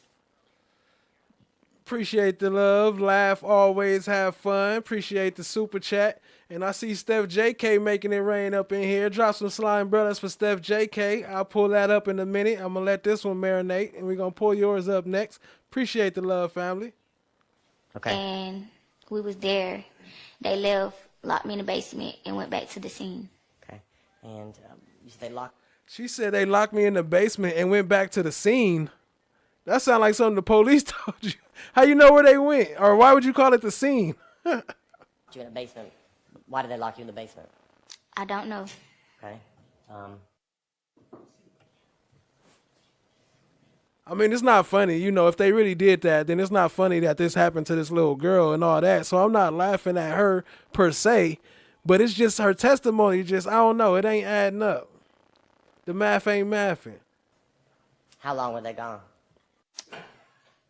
I mean, I'd say like 30 minutes at the most because the mom came in. She was screaming and stuff. It's like she knew what was going on. And she locked me back inside the basement. After that... Whose mom? Blaylock. Okay. And did you tell her what happened? No. Why not? I mean, she was in a rage. She was looking for her son. Okay. And did the time that you, I guess, are locked in the basement, did you have a phone? Yes, I found like a little phone in there. I called my mom. I called her 2 times, but she never told me that no police was at her house right then. After that, I called my grandma. My grandma told me to call my mama back. I called my mama. My mama yelling and screaming, homicide at her door at this point. I tell my mom where I'm at. At this point, I'm scared. I really don't know what to do. I didn't tell them that I talked to my mom when they came back. They just kept telling me that we was going to the basketball court. They come back. I played like I ain't talked to nobody or nothing. We all get ready to go out the house. The police pull up. Everybody take out running except me. Okay. Now, you said you found a phone in the basement to use. Did you have a phone that night? Your own phone? No, I didn't have no phone. No. Where was it? I mean, I didn't have my particular phone on me. I didn't have my particular phone. I don't think I even had a phone. I found the phone in the basement. They locked me in, and it was working too. That's crazy. think I had a phone. Okay. At that moment. And when you got back to Valley's house, and before they leave you in the basement, is Valley and Little Rod, is there any conversation about what just happened? Yeah. Like, they was getting calls from people. People was telling them about... Speculation, hearsay. And let me ask I'll ask a more direct question, okay? So, and I should ask you this first. So, when you guys get to... So, hold on. Think about that. That's a planned lie. I found a phone, because that's the phone she called her mama on and her sister on. But she didn't call the police. And then she said, I don't think I had a phone, because what she do? She got rid of her phone because the phone to show that she was part of the setup. So she got rid of her phone after she called her mama. To Valley's house, is he already there? Yeah. Okay. Mm-hmm. And you three go back, I guess, you, Miss Brazy, and Lil Rod, you all go down to the basement. Is that where Valley is? Yes? Mm-hmm. Okay, so I just want to ask you these direct questions. So what do you hear Little Rod and Valley discussing about what happened with the shooting? I mean, I really don't know what to say, because they keep saying objection every time I say something, so I really don't know. Shout out to me. I really don't know. That caught me as I was pausing it.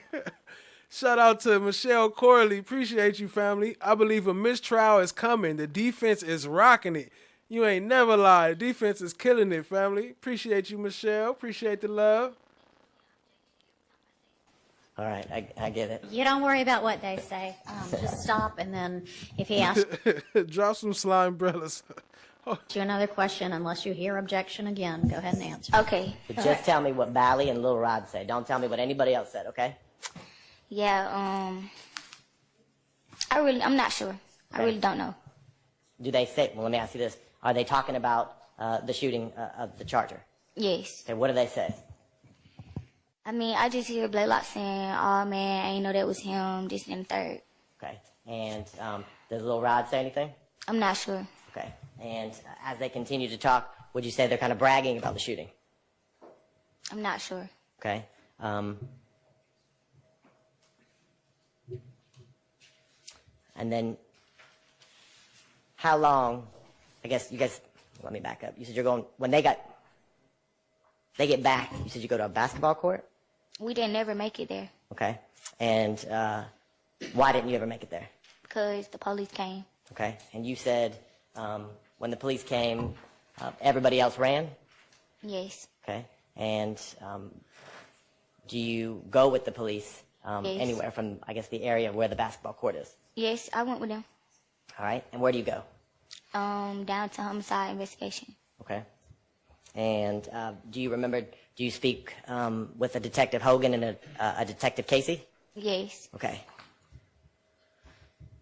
And when you, I guess, are talking with Detective Hogan and Detective Casey, does your sister, I guess, come down to APD? Yes. Shout out to Kels for becoming a new member. Appreciate you, family. I thought you was already a member, or was your first month gifted? Either way, appreciate you, family. Appreciate the support. Yes, she did.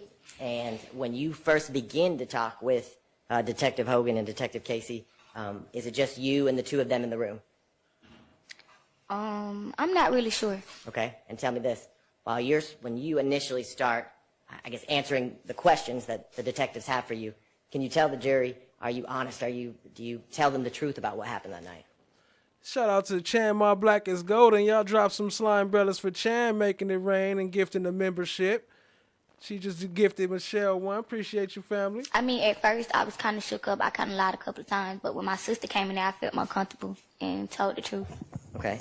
And do you, I guess, kind of tell them a series of stories and lies about what you knew happened with the shooting of Jamari? Mm-hmm. Yes? Yes. Okay.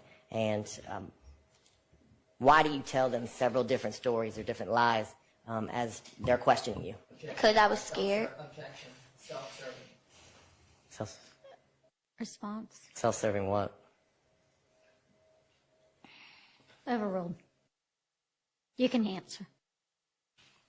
You can answer. Could you ask me again? So why don't you tell them the truth as they continue to ask you questions? Because I was scared. I was feared. I've never been in nothing like that. I don't even get in trouble. Shout out to Elizabeth Wright. She says, anyone else having issues with YT letting them gift memberships keeps giving me an error and saying I already own it. I don't know, that ain't good. They need to fix that. I was about to give you some instructions, but you already gifted before, so you know how to do it. I'm not sure what's going on. That ain't good, but appreciate the donation, family. Appreciate the support. Y'all drop some slime umbrellas for Elizabeth Wright.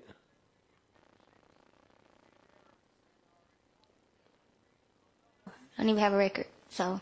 What were you scared of? I mean, life. Things go on. Now, you said your sister, they let your sister eventually come in the room with you? Mm-hmm. Okay. And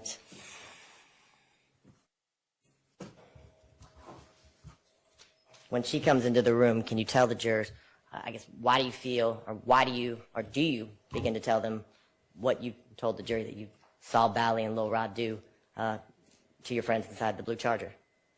Yes, I did. Okay. And what about your sister being in the room, I guess, makes you feel more comfortable to tell the truth? Yes. What about her being in the room? I mean, I felt more comfortable. Okay. Why? Because that's my sister. She was there with me. Okay.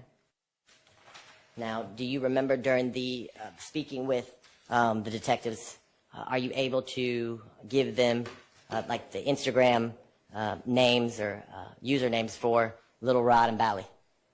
Yes. Okay. And I want to show you, do you look up Lil Rod's Instagram and give them pictures?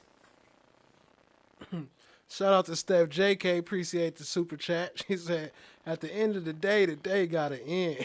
Sometime, huh? Yes. Or show them pictures? Yes. Okay. Drop some slime umbrellas for Steph JK. Appreciate the super chat.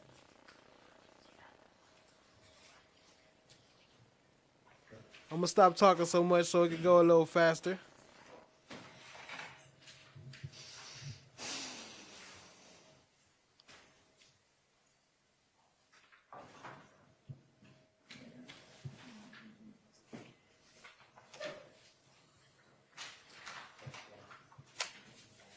Or copies of the photos that you showed and gave both Detective Hogan and Detective Tracy? Yes. Your Honor, at this time, the state would tender what's been marked as State's Exhibits 20 February of 2019.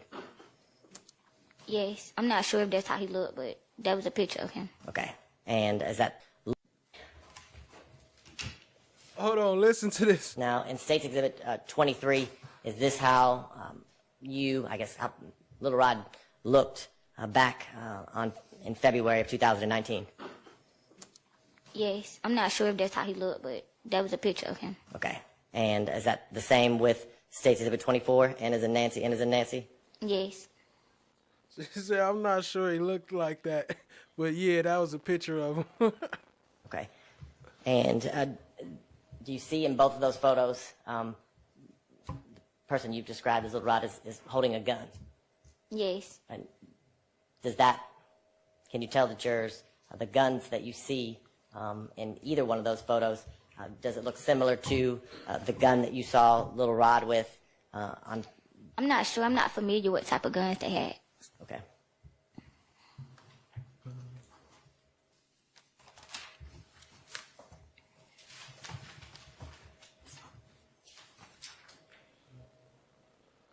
Elizabeth Wright, maybe try to refresh your browser.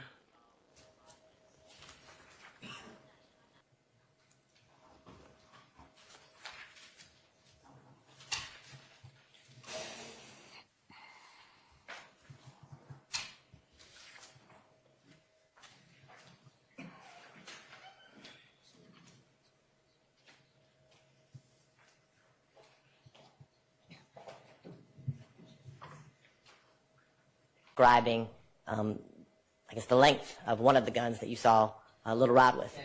I'm not sure. Overruled. You can answer. You can answer. I'm not sure. Okay. When you say you're not sure, do you not remember? No, I don't. Okay. So you don't remember describing for Detective Hogan and Detective Tracy that you saw Little Rod with a long gun? I probably did. It's been so long. Okay. I don't know. I'm not sure for real. And do you remember specifically talking about the statements that you heard Little Rod and Bally saying after they got back to, or after y'all got to Bally's house? Do you remember telling the detectives about that? I'm not sure. Overruled. I'm not sure. Okay. When you say you're not sure, do you not remember telling the specific statements that you heard Little Rod and Welcome back. The world's end. Good to see you, family. Bally talking about at Bally's house to the detectives on February 23rd of 2019 during that interview? I don't remember. So do you don't remember telling Detective Hogan and Detective You could get the regular umbrellas in the chat, but for the slime umbrellas, you got to be a member. Appreciate you, family. Tracy that you heard Little Rod say, "We really just popped them N-words"? Do you remember? Yes, I did. Okay. And then Bally, you heard Bally say, "Hell yeah, one." I'd ask for a limiting instruction. This is not going D2E. This is spilling beans. I would object to anything used against Mr. Williams. I don't know what the full thing is going to be. I mean, I don't object to the limiting instruction What up, Berta? I see you, family. Appreciate you joining. we've been giving as it relates to any statements previously made by any previous co-defendants.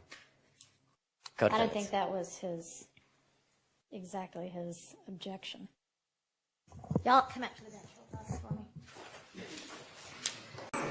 Or other purposes within your agency, like representing people. Well, we've paid for the representation. We've paid Ms. Williams $55,000 a year. By the end of this year, Ms. Williams will need $110,000 from us. You remember this right here? Remember she was trying to pay Miss D. Williams $15,000 for this whole case? As long as this been going on, she would have only had $15,000 a year. And now it's $55,000 now. Or 60, I think 60,000. They moved up to 55. After 15, they went to 55. But then after this case, they ended up making it 60. We can guess it all. By the end of this year, how much will you have made? Objection, relevance. No, I'll allow it. How much would I have made as the head of an agency that's 60 offices wide? How much are you making where you work? Casali, that's not the answer to my question.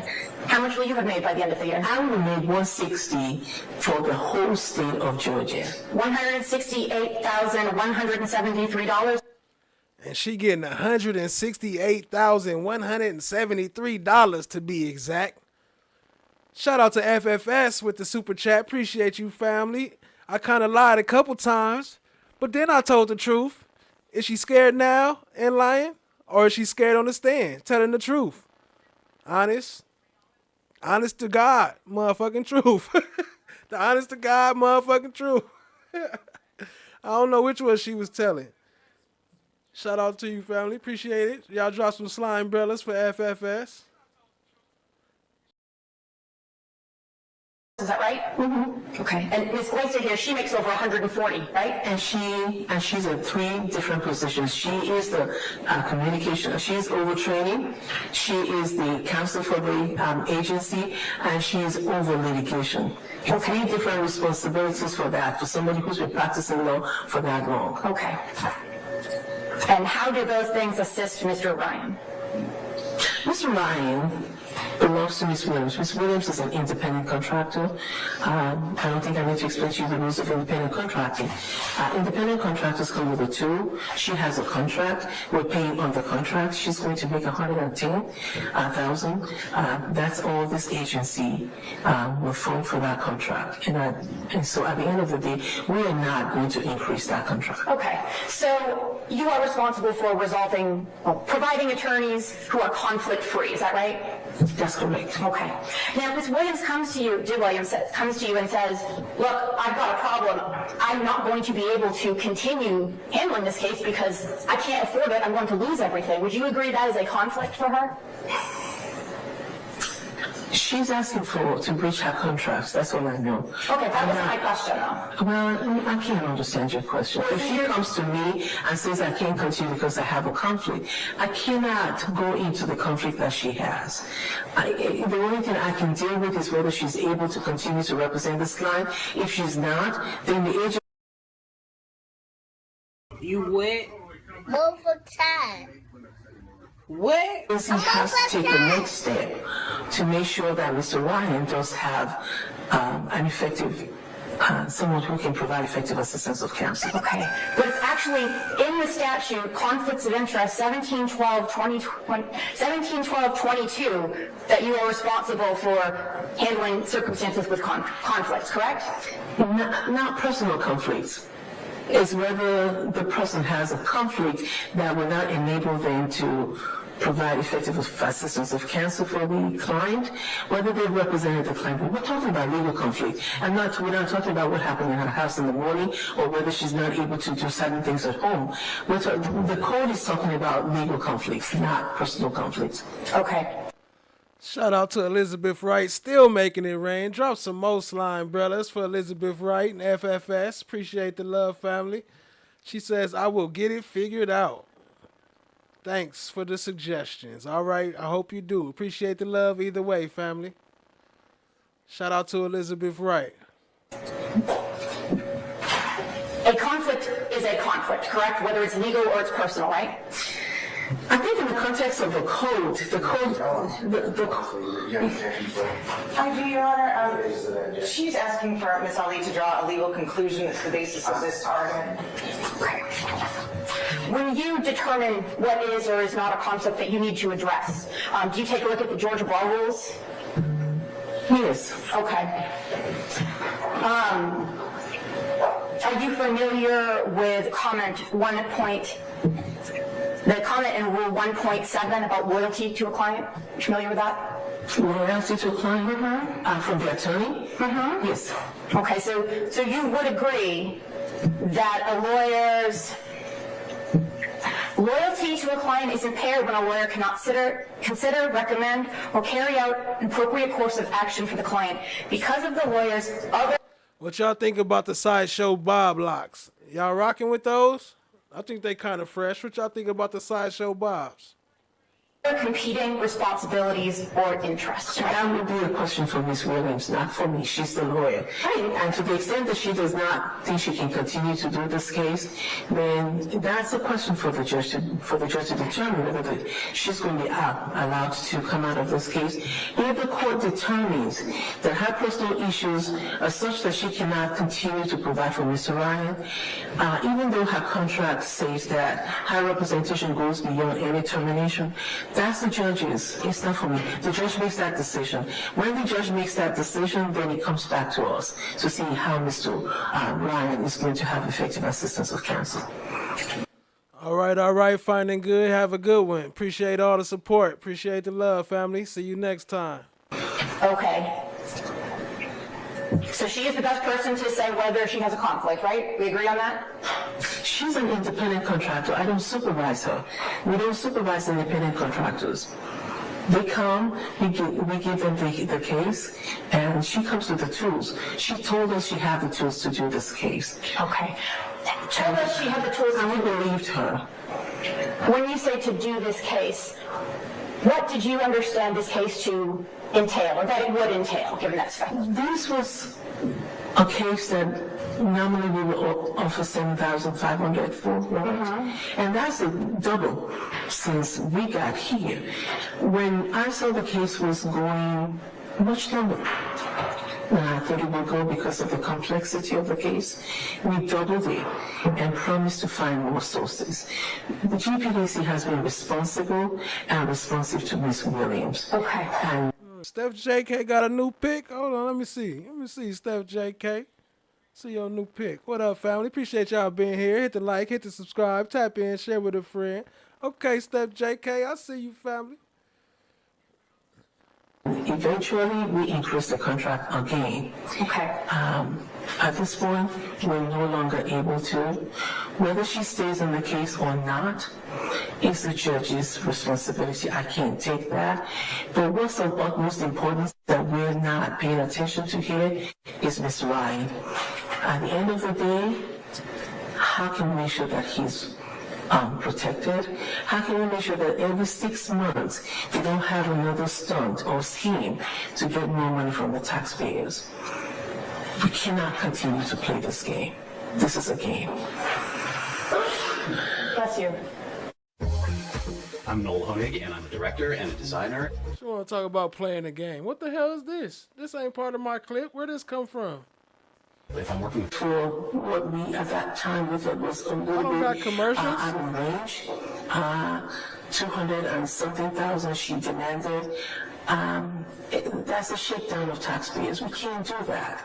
But what's important is what's in the interest of Mr. Ryan and to make sure that he's not lost in the balance of this game. So what have you done to try, I think you mentioned you promised to search for funds and outside, I don't want to misquote you, something about you were going to look for other funds? So you doubled the amount and said that you would continue seeking? That we would seek more funding sources to pay, and we did, and that's how we got up to $55,000. Okay, what were those funding sources? It's from our budget. Okay, how about reaching out to, some other agencies? Some other agencies? Yes.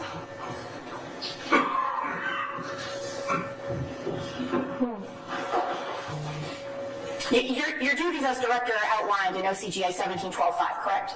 That's the exclusive new photo reveal right here on Flesh of the Gods. We have a lot of consideration. We have a lot of other people to consider, so we have to balance it. Okay. And so we're not going to pay Ms. Williams more than $55,000 a year, as long as she's in this case. At this point, we've paid her about $60,000 for this case. That's all we're going to do. We have other consideration. It's a balancing action for me. Ms. Williams is not the only lawyer we have to pay. And so to help you with your questioning, we are not. We're going to abide by the contract. If she's no longer wants to be on this contract, then that's for the judge to decide. What we do to manage the budget is not a subject for this hearing. Have you gone to the county, like Fulton County, to see if they would help supplement or provide any additional funding? Actually, you know what we did, and they did not. Until we found the money. That is a good question, Destin to be. What up? Appreciate you being here. How is she representing her? Cause ain't she working side by side with her now?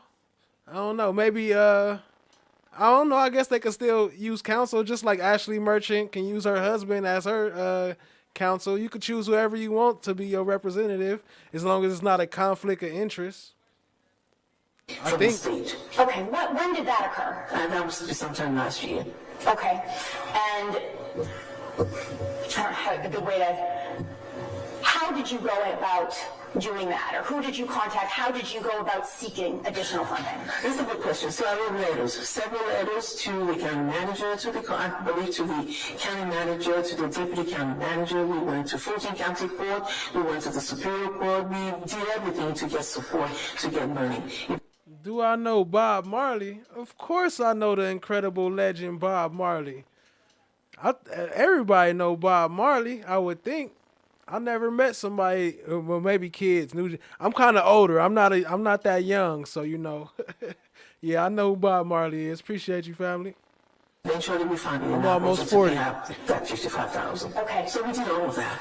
So you went everywhere in the county, and they just said no, we won't provide additional money.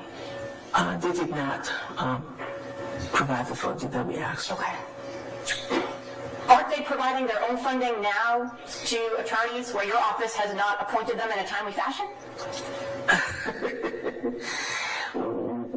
You said we have not appointed them in a timely fashion? Yeah. So let me correct you, because obviously Fulton County had their own program where they were using their ARPA funds, and they said they would be able to help with their cases.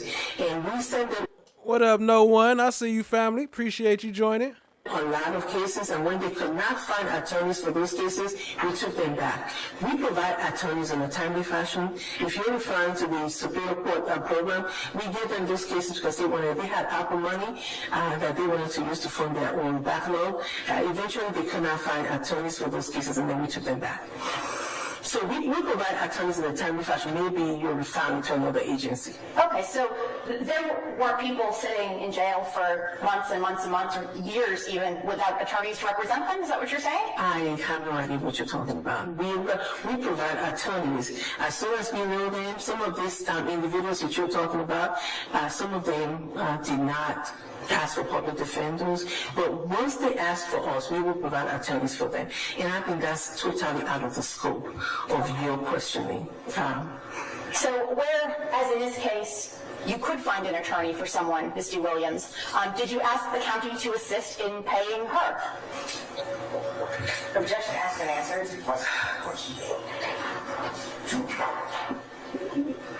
Miss D. Williams about to come up next. I just wanted to show some of what she had to go through before we got to where we at. But it ain't that much of it. It's almost up out of there. Appreciate y'all, family. Let's go.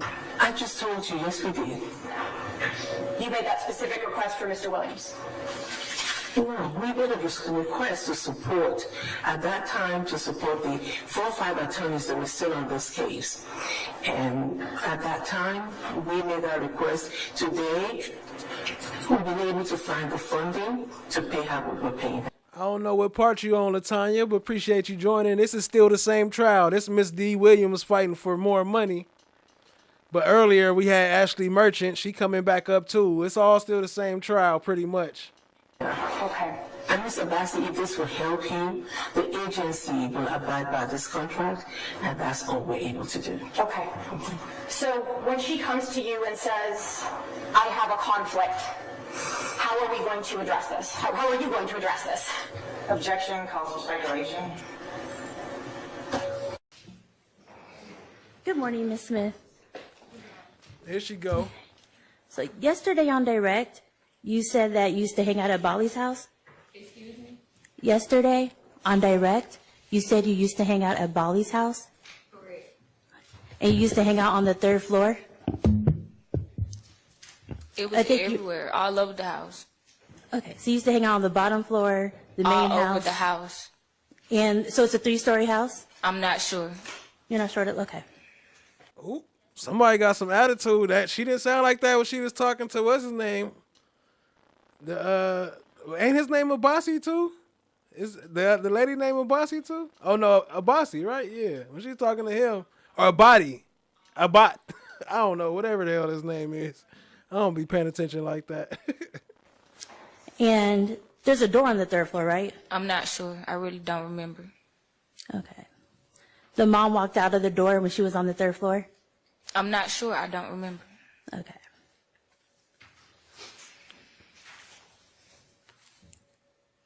So you testified on Direct that when you went outside that night, you got into BJ's car, right? Correct. And then he drove you, Tahira, Red, Jamari across the street? Yes. Because Tahira told you that there's a weed man over there? Yes. And then when the car stopped, Tahira got out the car to go buy some weed? Yes. And then she came back and got you and told you somebody wants to talk to you. Correct. And you're not familiar. Let me find out you got music, Steph JK. You dropping something? Let me know. I can add it to a show. You're with that area? No, I'm You not. don't know anybody there? No, I don't. So you got out the car to go talk to somebody who you don't know in an unfamiliar area? Yes, because I was scared. I didn't know what was finna go on. And then that's when you say you saw Lil Rod and Bali running and shooting, right? Yes. Okay. I'm going to approach you with what was previously marked as States Exhibit 11, November.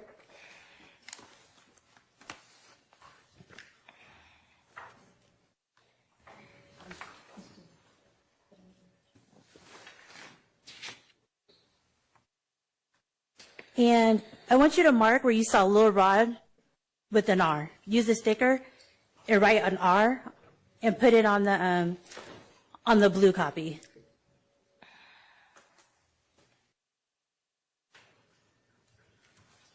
Where the charger was stopped with a C.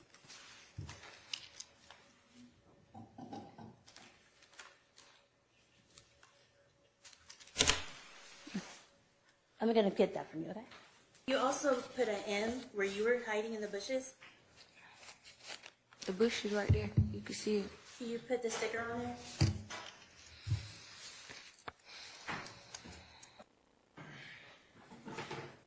I don't know why they not popping up. They should be flashing in front of the screen. But appreciate you, Cha Diggy, for the 5 gifted. Y'all drop some slime brothers and show some love. Or drop some blue hearts for Cha Diggy and slime brothers. Appreciate the love, family.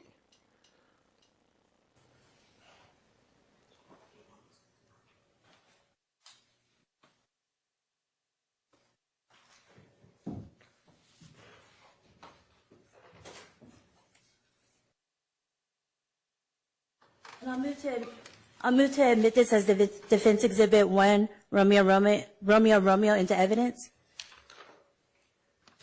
It's admitted.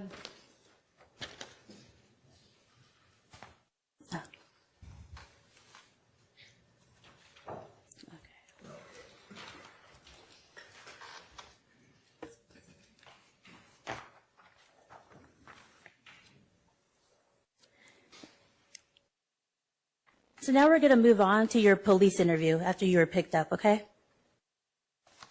Now, on direct yesterday, you said that you and BJ were friends, right? I knew him, yeah. Since 5th grade? Yeah. And you also told the detective that BJ put a gun to your head that night, correct? Yes. And you told so many other stories that the detective asked you if you knew the difference between a truth and a lie. Yes. In the first couple of hours of that interview, you kept saying that there was one shooter, true? Yes, I did. You said BJ was shooting, correct? Yes, I did. I said a couple stuff. I was shook up. I was scared. I didn't know what to say. I never been in no situation like that before. Okay. And then towards the end of the police interview, Detective Hogan told you what he thought happened, right? Correct. And then after Detective Casey told you, this is the time for you to sing your ass off, because if not, you're going to find your ass in fucking jail with these fools, right? Correct. And that's when you started adopting Detective Hogan's version that there were 2 shooters. Yes. And then that's when you started saying that there was a big gun. It's never no big guy. Big gun. A big gun? Mm-hmm. I don't remember. And that's when you started putting Lil Rod in your story, correct? Yes. So let's fast forward to the previous hearing in September of 2021 when you provided testimony, okay? Mm-hmm. And that's the first time anybody ever heard about you being trapped on this bottom floor, correct? No. You what? Multiple times. Who'd you tell? What? I told the police. You told Detective Hogan? No, I told the police when they came to get me. Where I was, inside the house. So you told them on the way to the police station that you were trapped in a house? No, I told my mom over the phone. You told your mother? Yes, that's how the police knew where I was. Okay. Yo, Cha Diggy, you say that's Young Thug daughter, right? They was saying they thought it was Ply's daughter up in here. Appreciate y'all being here, family. Hit the like, hit the subscribe, tap in, share with a friend. And did Detective Hogan bring that up during your interview? I'm not sure. I don't remember. So would it refresh your memory to look at your prior testimony from your prior hearing? Mm-hmm. Okay.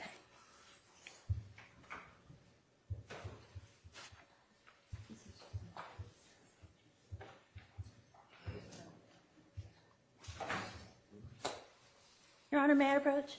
You may. That looks like a pretty big binder. Are you going to point her to something in particular? Okay. I guess. All right. I'm not going to have her flipping around. Yeah. That's good. No. Okay. Could you go to page 866?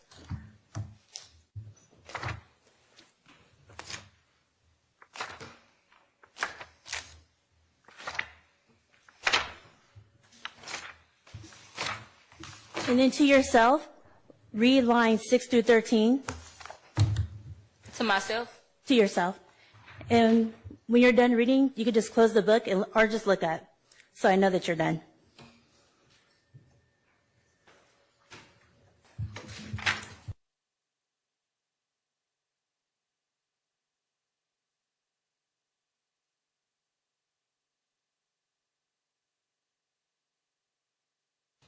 Okay. I don't know what was that. Oh, I thought, what the fuck? What did I do here? My bad, y'all. I don't know what's going on here. Let's skip that. Oh, this is supposed to be the beginning. Damn it, hold on. Redirect. Sure. I think I played it out of order.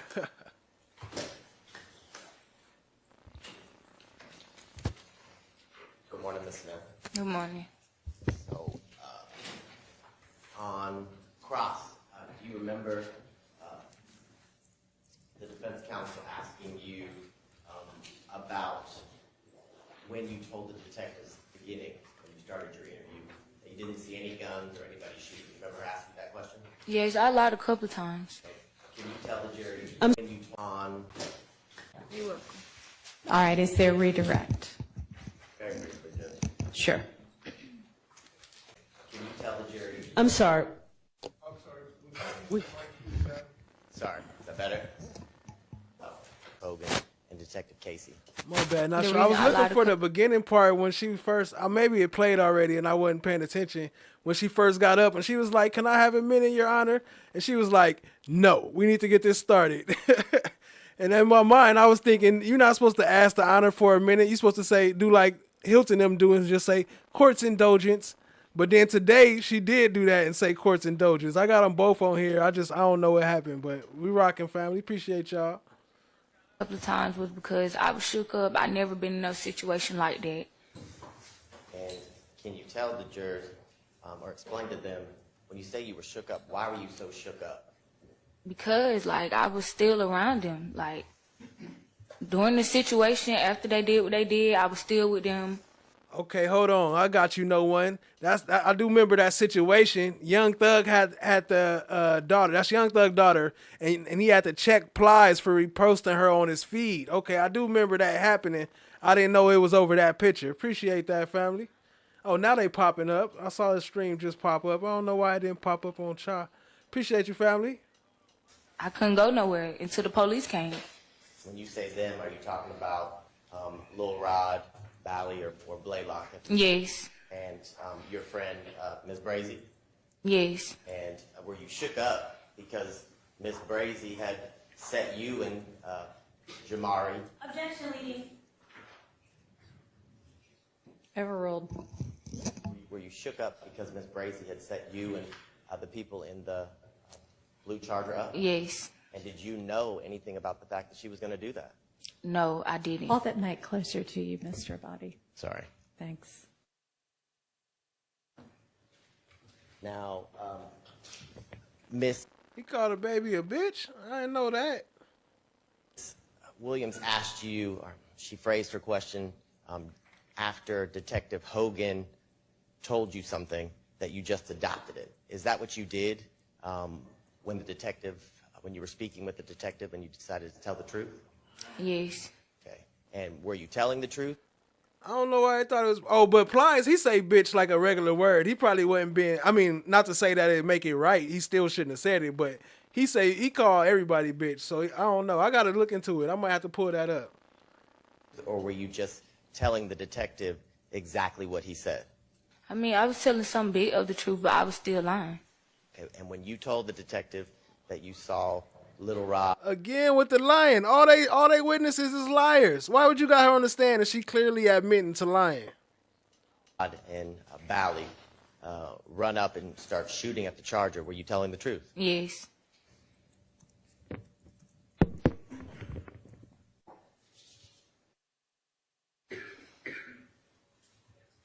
can you tell the jury, based on, you said you had known BJ since, what, 5th grade? Mm-hmm.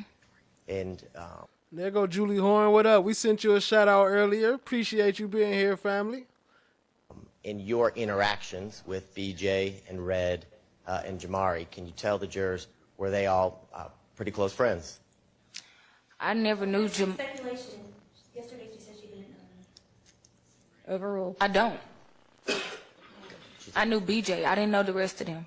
Okay, so I'm gonna ask my question again, maybe be a little more clear.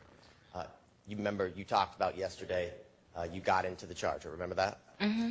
And when you were in the Charger, did you kind of witness and talk with and interact with BJ, Jamari, and Red in the car? I can't really remember. I just know I was in the car with them. Okay, and But I know me and BJ had a conversation like about getting weed or whatever like that. okay, and during the conversation and while you were in the car, was everybody interacting with each other, you know, in a friendly way? I mean, I really don't remember, to be honest. Okay. I just know the whole time Brazy was talking, leading him to the apartments. That's it. And that's okay.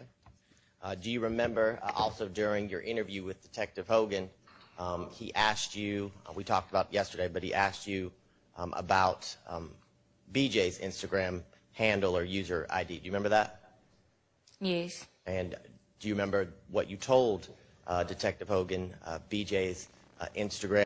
I've been trying to be consistent the past week or two with Tuesdays, Thursdays, and Saturdays. So I'm going to try to keep that going for y'all family. Tuesdays, Thursdays, and Saturdays. User ID was? Yes. Okay, can you tell the jury? I don't remember like exactly the name I told him, but I told him a name. If you remember telling him a name? I do, but I don't. Okay. Do you remember telling him that his Instagram handle was for Lil Joker? Yes. Okay.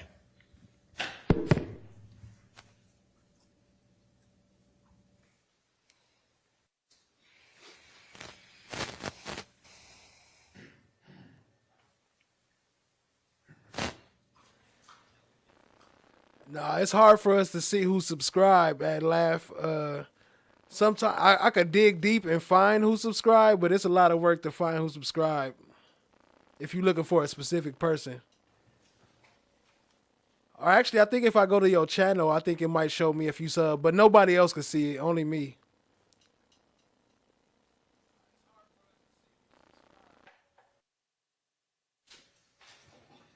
Okay, and Ms. Williams and Detective Trey, when defense counsel asked you some additional questions about, as Detective Hogan and Detective Tracy were talking to you about what happened. Do you remember that? Mm-hmm. Yes? Yes. Okay, and Ms. Williams asked you about whether you were just saying things because they had said it to you. Do you remember her asking you that? Could you say it another way? Let me ask you this. When you told Detective Hogan and Detective Tracy that you saw Little Rod and Bally shooting, was that because you saw it, or is that because they gave you some... Nah, Fuzzy Mav, different situation. They wouldn't talk about her in the car. They was talking about this right here. You what? That's Thug daughter. What? impression that they knew that they... Overruled. I actually saw it because, for one, they never got in the car with us to know where we was going. For two, when we ran through the breezeway, I saw them shooting their guns at the car, literally. And my last question is, back when this occurred, back in February of 2019, can you tell the jurors, how old were you back then? I don't remember. How old are you now again? 23. Okay, and this was roughly 5 years ago? Yes? Mm-hmm. Your Honor, I have no further questions. All right, any recross? Just one, Your Honor. Go ahead. Did Lil Rod have the big gun? I don't remember. I just know they both had guns. That's it, thank you. All right. Can I go use the restroom, please? It's not going to be. Hold on. Who had the big gun? She got mad. Why she get mad at her? Be much longer. Hang on. All right. Any? Who had the big gun? Just one, Your Honor. Go ahead. Did Lil Rod have the big gun? I don't remember. I just know they both had guns. That's it. Thank you. All right. Can I go use the restroom, please? It's not going to be much longer. Hang on just Okay. a second. I mean, no, is it something that came up in the redirect or recross? Came up in the cross. And it also came up in direct. Well, if it came up in direct, then you should have asked to cross. Go ahead. This is I have just one or two questions for you. Okay. So BJ, that's the gentleman that you'd known for 5th grade or whatever, right? Mm-hmm. Okay. Is that a yes? Yes. Okay. Dang, I do got that clip too, the little Woody testimony. I might have to pull that up at the end. I do got the clip. I don't got the whole testimony, but I got them welcome them in. I forgot about that at the university. That's a fact. BJ threatened you, right? Mm-hmm. BJ, and then after that threat was made, then your house was shot up. Is that right? Afterwards. I really can't remember. Okay, so you don't remember the threat, then the house getting shot? Yes. Thank you. That's all I have. All right. Does the state have anything based on that? No. Did y'all catch how the judge didn't want to let him testify at first, or didn't want to let him question her at first? Like, didn't you already have a chance? You should have asked earlier. Go ahead, because he knew she had worked. He had worked some shit up. All right. Thank you. You are excused. You can go ahead and you're free to go. Call your next witness.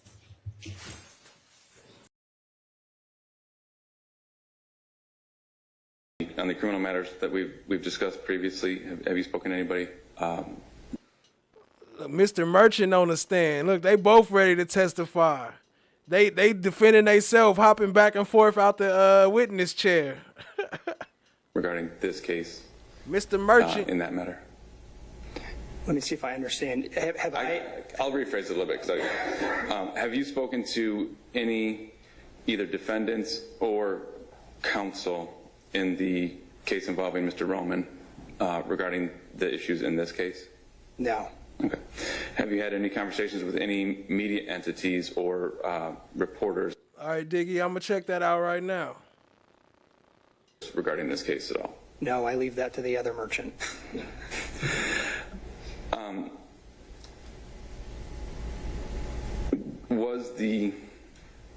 Was the ongoing criminal matter a factor in any manner in how you developed either the theories or the complaint in this case?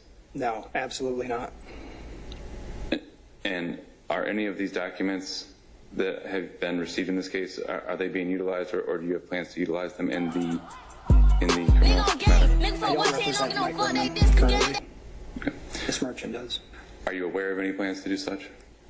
To represent him? No, to utilize the documentation. No. Okay. All right. And has anybody outside of your firm discussed this case with you or the strategy in the case? Not the strategy. The fact that it's pending, yes, because other lawyers have asked me about it. Okay. So I have spoken with them about the status of the case, yes. Who have you spoken to? To name people individually, I'm not sure. Whenever I'm in the courthouse, people will ask me about it, generally, from Cobb to Fulton, wherever. Are any of those people... There are a lot of folks who've asked me questions. I could be here all day telling you exactly who. Are any of those people involved in the litigation in the criminal matter, to your knowledge? I'm sure at some point I did speak with some of the lawyers representing defendants in that case about the open record suit, but it would have been in passing and not in any detail at all. Are you able to identify who those people would have been? It's the defense team in that case. I think you know who they are. Did they provide you any input or advice on this case? No, absolutely not. Okay. With that, Your Honor, I don't have any other questions. Okay. Anything else to rehabilitate yourself? No, Your Honor. Okay. Thank you, Mr. Merchant. You may step down. Any additional evidence? All right, I got the clip. I might play it at the end. I mean, I'll play it at the end. I don't want to play the whole thing for they be trying to strike me for playing her music. But this is her now. She done grew up a little bit. Shout out to Cha Diggy with the exclusive. I'll play a little bit of it.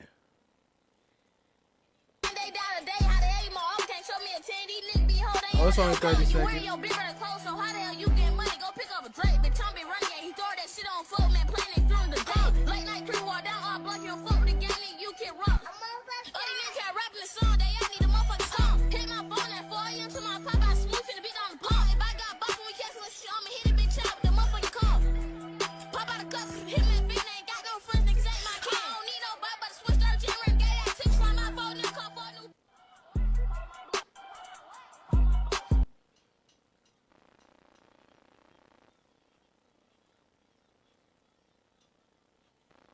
Mr. Merchant, I think you said that you were concluded, but I wanted to make that more formal. I guess I ended up playing the whole thing. It was only a 30-second clip.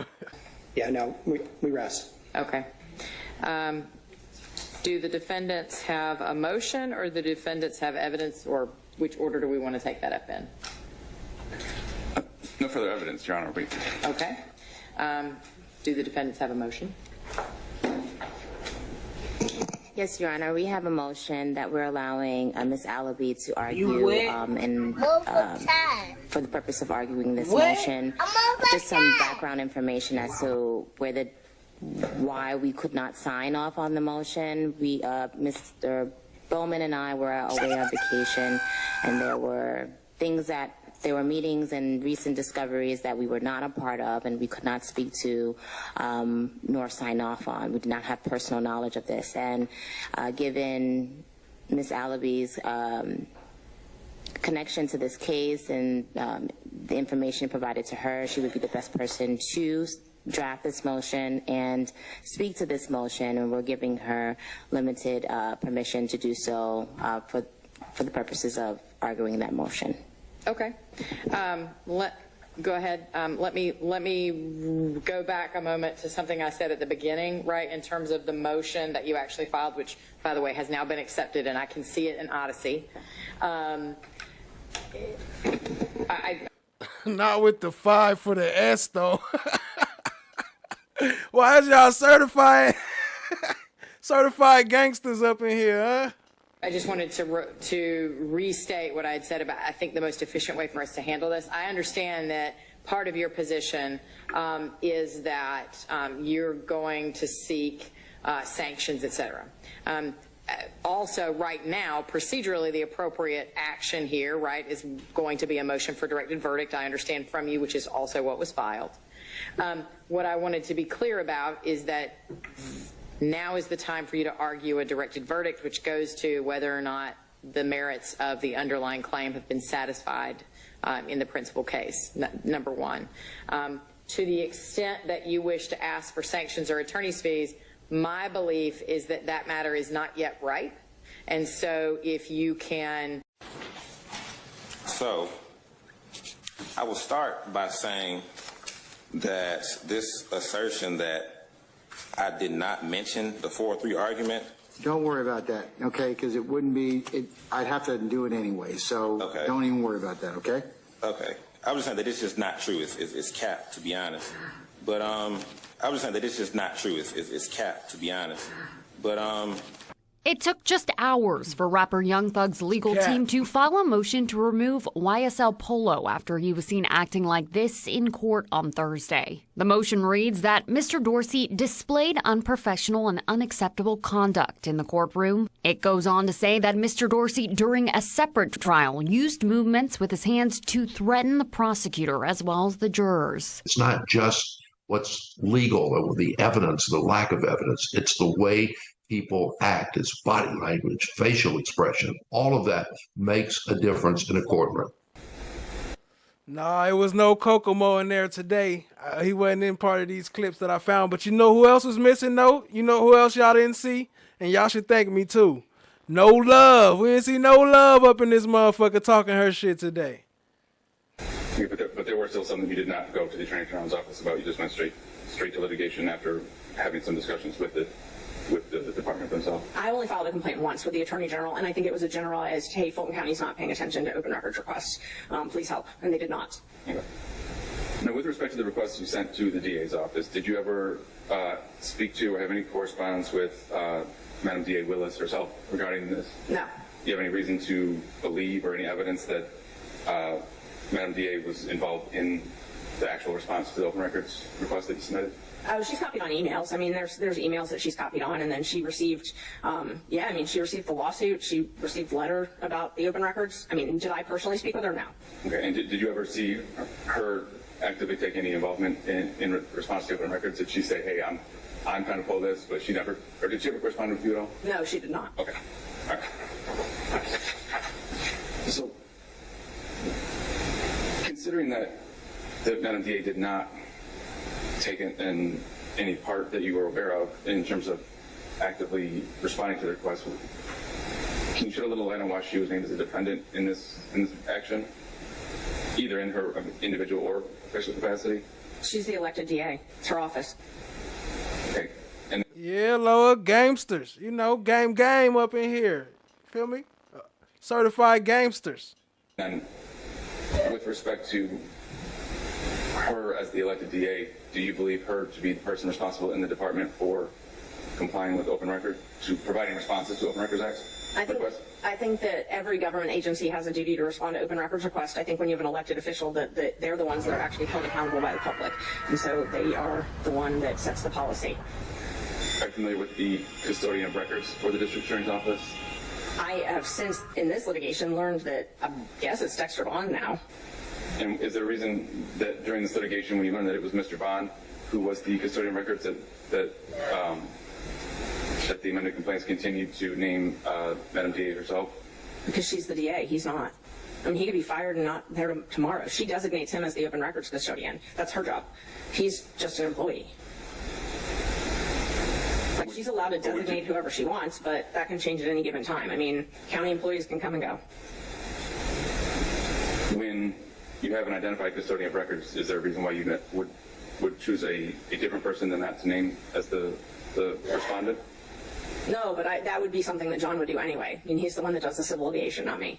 And if I could just interject here, right? The Fulton County District Attorney's Office was the original defendant, and the county took the position that that was not an entity capable of being sued. That's right. And then affirmatively stated that, I guess, if they're subject to the Open Records Act, it would be the district attorney in her official capacity. And I've already dismissed the district attorney in her individual capacity, although I understand the reason that it was named in that manner was a belt and suspenders sort of approach. But I don't know that asking Ms. Merchant why she named the Fulton County District Attorney in her official capacity really advances the ball, because they did so at essentially my urging, based on the county and the district attorney's office's position that that was not an entity capable of being sued. So, okay, I'll move on with my question. Thank you.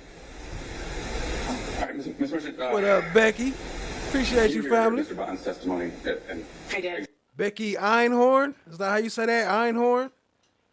Appreciate you, family. Examine him. Yes. So during his testimony, there was quite a bit of discussion regarding the critical mention documentation. I just want to confirm with you that you made the second critical mention open records request because you felt the response to the first request was not complete. Is that right? Yes. Okay. And do you recall what you believe was missing at that point in time and why? Yes. What was that? So the first one was what I would call a compilation of documents. It was 44 pages. It was clearly cut. Lady Justice is blind. Someone had Everybody dates, times, parties, subject matter, things like that. So someone had to actively take those documents and redact them. And I mean, from the cutouts, it looked like they literally cut and pasted them. There were things that were not part of it. I mean, you would see, part of an email, and then you'd have no to, from, no date, nothing like that. And then you'd have another part, and then you'd have a link that didn't actually have a hyperlink. So I could tell that the whole emails were not contained. I could tell that there were significant parts of the emails that were missing. I also could see on the subject matter, when you have an email, there's a subject matter, and below it, if you have an attachment, you see a list for an attachment, where there would be a JPEG, a PNG, a TIFF file, a PDF, something like that. There's a link. Well, when I received those documents, I saw the name of the link, the name of the PDF, or the name of the JPEG, whatever that was. One time it was a PowerPoint. I saw that as an attachment, but that attachment wasn't provided. So someone had printed off a document that clearly showed there was a Finkel and Einhorn. Finkel and Einhorn. Finkel and Einhorn. Finkel and Einhorn. I was thinking of fucking Jim Carrey when I heard that. I couldn't think of it though. Finkel and Einhorn. Finkel and Einhorn. Finkel and Einhorn. an attachment, but they Finkel had not given me the attachment. It's So I Einhorn. thought I was super Wait, Einhorn is Finkel. clear when I wrote back and said, hey, I want the attachments to these documents. And I tried as hard as I could to highlight exactly where they were, named the document, named where the Why my brain remembers this stuff, I don't know. attachment was. But named I what don't. the But then I attachment, forget actually was something that called. I forget something that we watching right now. I'll forget that, but I remember Finkel and Einhorn though. So that someone, whoever printed those emails out, could go and actually click on the attachment and give me the copy of the attachment. Okay. Now, being that you believe that there was some missing documentation, did you include all of the missing documentation you believe existed? Was that in your follow-up request? Yes. All of that was in your follow-up request? My follow-up request was very specific as to the documents that were missing. The PowerPoint, I mean, yes. Okay, in that second request, I just read a portion of that for you. Which request number is that so I can follow along? Yes, R 000-272 010924. And it said, I asked for the analytics and documents that are clearly referenced, and I'll skip a little bit, saying, in monitoring the reports with analytics provided to the DA's office monthly, appears the emails may have been accessed on a regular basis. I'll have access to these on a regular basis, and names a number of individuals. Kraus eating now. She didn't put on some pounds. She didn't moved up. Ashleigh is what you all in. Appreciate y'all being here, family. Hit the like, hit the subscribe, tap in, share with a friend. The Mass Pike haven't moved. And those are public and paid for. Does that encompass all of those items that you just listed off? So I'm looking at a different one than you are. I'm looking, you had said 010924. In that one, I say, I'm seeking a copy of any and all correspondence, and I put including copies of all contracts. A PDF can't be altered. You crazy. I could alter a PDF and you would think it's the same document. I could print it. You could give me a photocopy and I could print it the same way and you wouldn't even know I changed something. That's a retarded thing for him to say right there. And or payments and all analytics and or reports to and or from. So yeah, I mean, I think analytics and reports are clear, and then contracts and payments are clear. So that's that case number. But then I also followed up with another one, and this one I was even more clear. I referenced the prior one. I said I got a set of emails, and then I said I asked for the analytics and documents that are clearly referenced and attached to those emails. I put that reports with analytics were provided. It appears the emails, and I put the names that I could find from those: Jeff DeSantis, Fonnie Willis, Jeremy Murray, Pallavi Perkasta, Ryan Bryant, and Rita Kepler. And that the reports, yeah, that they're public documents. Thought that was pretty clear. All right. All right, I'll move on a little bit here to the subpoenas that were issued during the course of this litigation. Yes. Were those all sent to employees of the district attorney's office, or were they sent to people from different entities as well? There were multiple different places that I sent them. So I had subpoenas to third-party vendors. I subpoenaed Critical Mention, which, for example, had I not subpoenaed them, I would have never known about, because I still haven't to this day received copies of the payments for the second year of the contract. Critical Mention was a 2-year contract. The first 12 months was paid through purchasing. So I received the county documents from purchasing about that, showing I had the contract and I had the actual payment. The second year I asked and True Eyes and Ears D's. What up, family? Interesting name. Appreciate you joining, family. True Eyes and Ears D's. Asked and asked, and I've never received it once from the county, still to this day. I received it from Critical Mention, so I did that. Were there others besides Critical Mention, individuals that were employed in other agencies or other certain departments of the county? Yes, there were. Toronto, shout out to Toronto in the house. Appreciate you joining, family. True eyes and ears, D's. Okay. Other departments of the county, so I sent them to Critical Mention, I sent to IT, I sent to, I think one of the ladies used to work for Fonnie Willis and now she works for a different department, I sent it to them too. So when you're subpoenaing individuals who do not work for the district attorney with respect to documents that you believe are in the possession of the district attorney's office, how are those individuals supposed to know if the district attorney has those items? And do you believe, I guess let me start with that question first. Which question? How do you believe, or why do you believe that those individuals who are not a part of the district attorney's office would have access to or possession of requested documentation that you requested from the district attorney's office? Well, they did actually have it. That's how I got most of it. So I don't know. So that's the problem. They had possession of district attorney materials? Yeah, IT did. That's where I got all the emails from. So IT apparently did. And you have to understand when I don't work for Fulton County. So when I do an open records request, I don't know how their systems work. I don't know how things are stored. I don't know things like that. So I know that there are documents. I know that there is just for example, there is a PowerPoint attached to an email that has its only DA employees on that email. I know that PowerPoint exists. Do I know how the county stores it? No. And I have learned that I have to ask for it every different way I can possibly ask for it in order to avoid someone saying no records exist. So I asked for it from the DA's office. They did not give it to me. I asked for it from IT. IT, all of a sudden, is able to access all of those. So apparently IT can go into the DA's emails. I did not know that, but I'm glad I subpoenaed them because I learned it. Yeah. Did you believe any of the individuals who do not work for the DA's office, at this point we'll say other than IT because you've explained that, but any of the individuals who don't work for the DA could produce documents on behalf of the district attorney responsive to your request? I don't know. You'd have to ask me. You'd have to be more specific who you're talking about. Was there anybody that you subpoenaed that you believe could produce documents on behalf of the district attorney's office other than individuals who work for the district attorney's office? Okay, I think I understand what you're asking. So I didn't care if they were produced on behalf of the district attorney's office. I just wanted the documents. So when I've just, for example, subpoenaed ITs, obviously they're not producing them on behalf of the DA. They're producing them on behalf of IT. I really don't care who produces them. I just wanted the documents. So yeah, Critical Mention supplied documents. They were not supplied on behalf of the DA, but they were DA documents.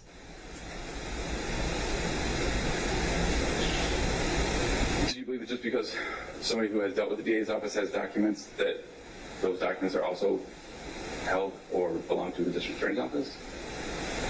I'm sorry, I don't understand what you're asking me.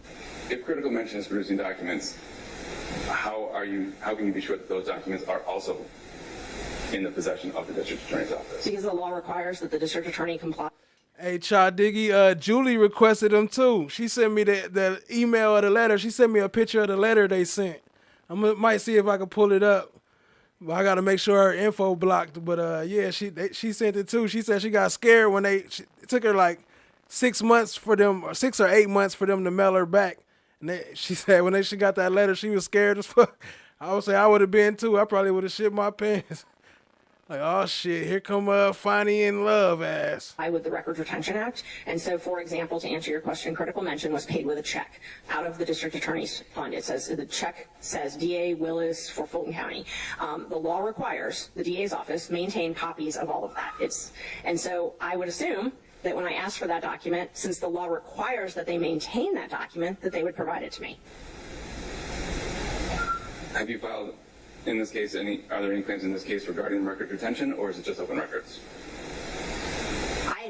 So an Open Records Act litigation is not going to involve a violation of the Records Retention Act. But when I'm asking for a document in Open Records, one of the things that I want to know is, does the document exist? Does it have to exist? Because I've learned one of the answers that I get, particularly from the DA's office in Fulton County, is no responsive records. So I have to go look at the records retention because they say no responsive records. Well, they've taken a position that we don't maintain any records, essentially, so we don't have to give you anything. But the law actually does say that they have to maintain certain records. So I go and look at that.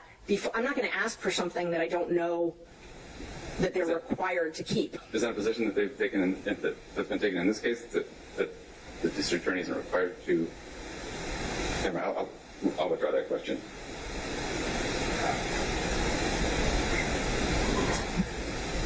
But based on response, I want to go back a little bit to your understanding of, do you agree that the DA's office and the county themselves are separate entities? Yes. Okay. And so even if a different department has documentation, that doesn't mean that the district attorney's office necessarily has that documentation. Would you agree with that? Depending on the documentation, yes. Yeah. And so even if the people we subpoenaed in this case that work for other departments had that documentation, it doesn't necessarily mean that the district attorney's office has that documentation. In this case, it did, because when I subpoenaed those entities from the district attorney, I also received the same set of documents. So clearly they did have it. Okay.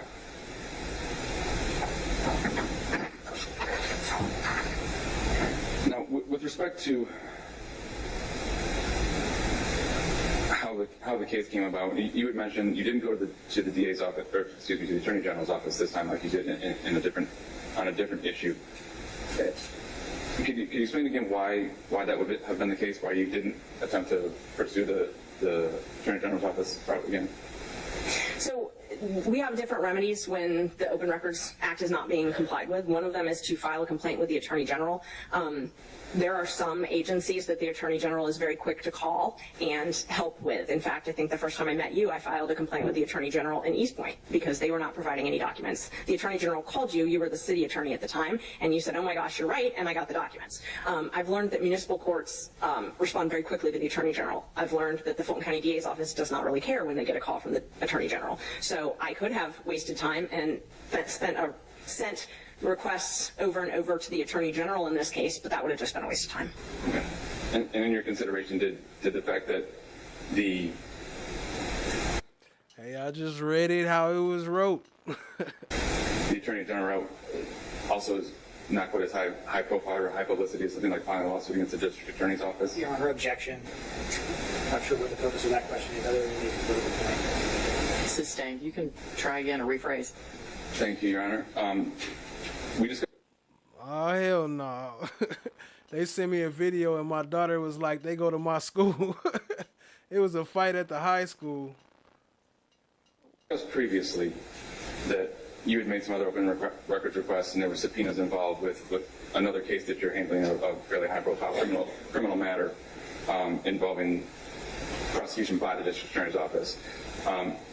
Was it your intent to include some of these documents in that litigation as well if they showed what you wanted or what you thought they might? Yeah, well, I think the only way to answer that question is to look at the timeline. So I did a series of open records requests in September of 2023. It's fair to say that most of those were related to that criminal litigation. At the same time, though, I actually I became the president of the Georgia Association of Criminal Counselors in January. We were actually working with some other public interest organizations prior to my taking over as president. We were doing some investigation on the jail conditions and on the backlog funding for the jail.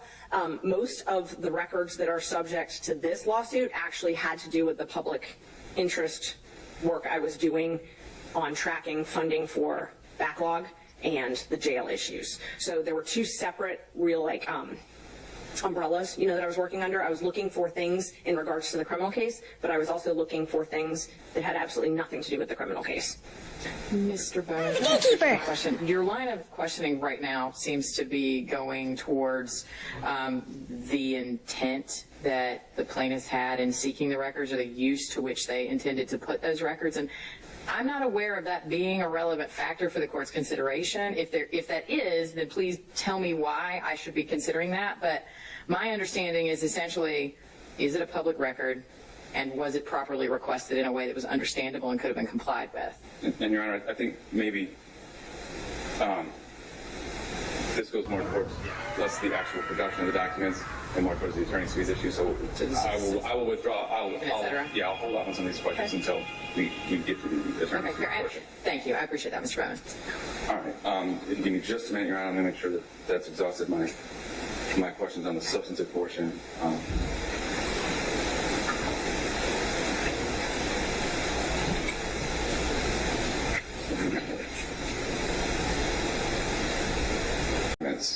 You said you received them from IT, correct?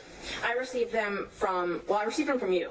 So you all, actually Ms. Monroe, I received them from Ms. Monroe. They did not send them to me directly. Ms. Monroe sent them to me. She sent them to me from IT, Fonnie Willis, Dexter Bond, Kevin Armstrong, I'm trying to remember, everybody. There were 4 or 5 different people. She sent them to me as the certified records in response to our subpoenas for all of those folks. And there was someone else, maybe Jeremy Murray. And was that certification I thought she was about to say as a certified gangster.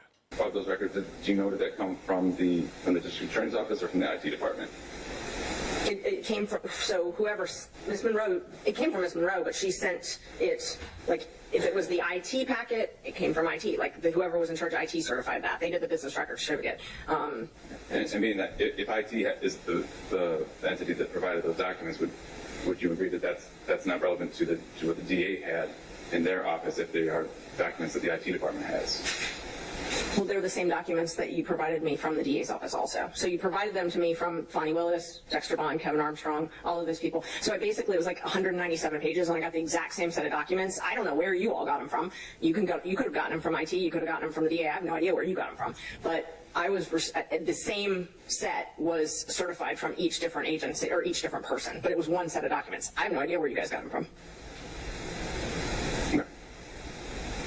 All right. In your archive, could we have just a moment? Sure. All right, thank you.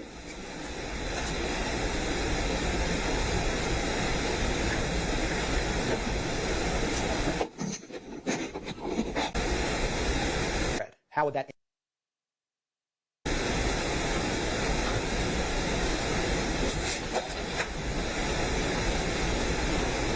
a thread? How would that impact the thread ID? So if a new thread, let's say there's a new thread started that adds a third party onto here, so there's 3 people now involved in this messaging thread. So for those who were saying they missed today, this was another part of today when they was going through these phone records, and it's very suspicious.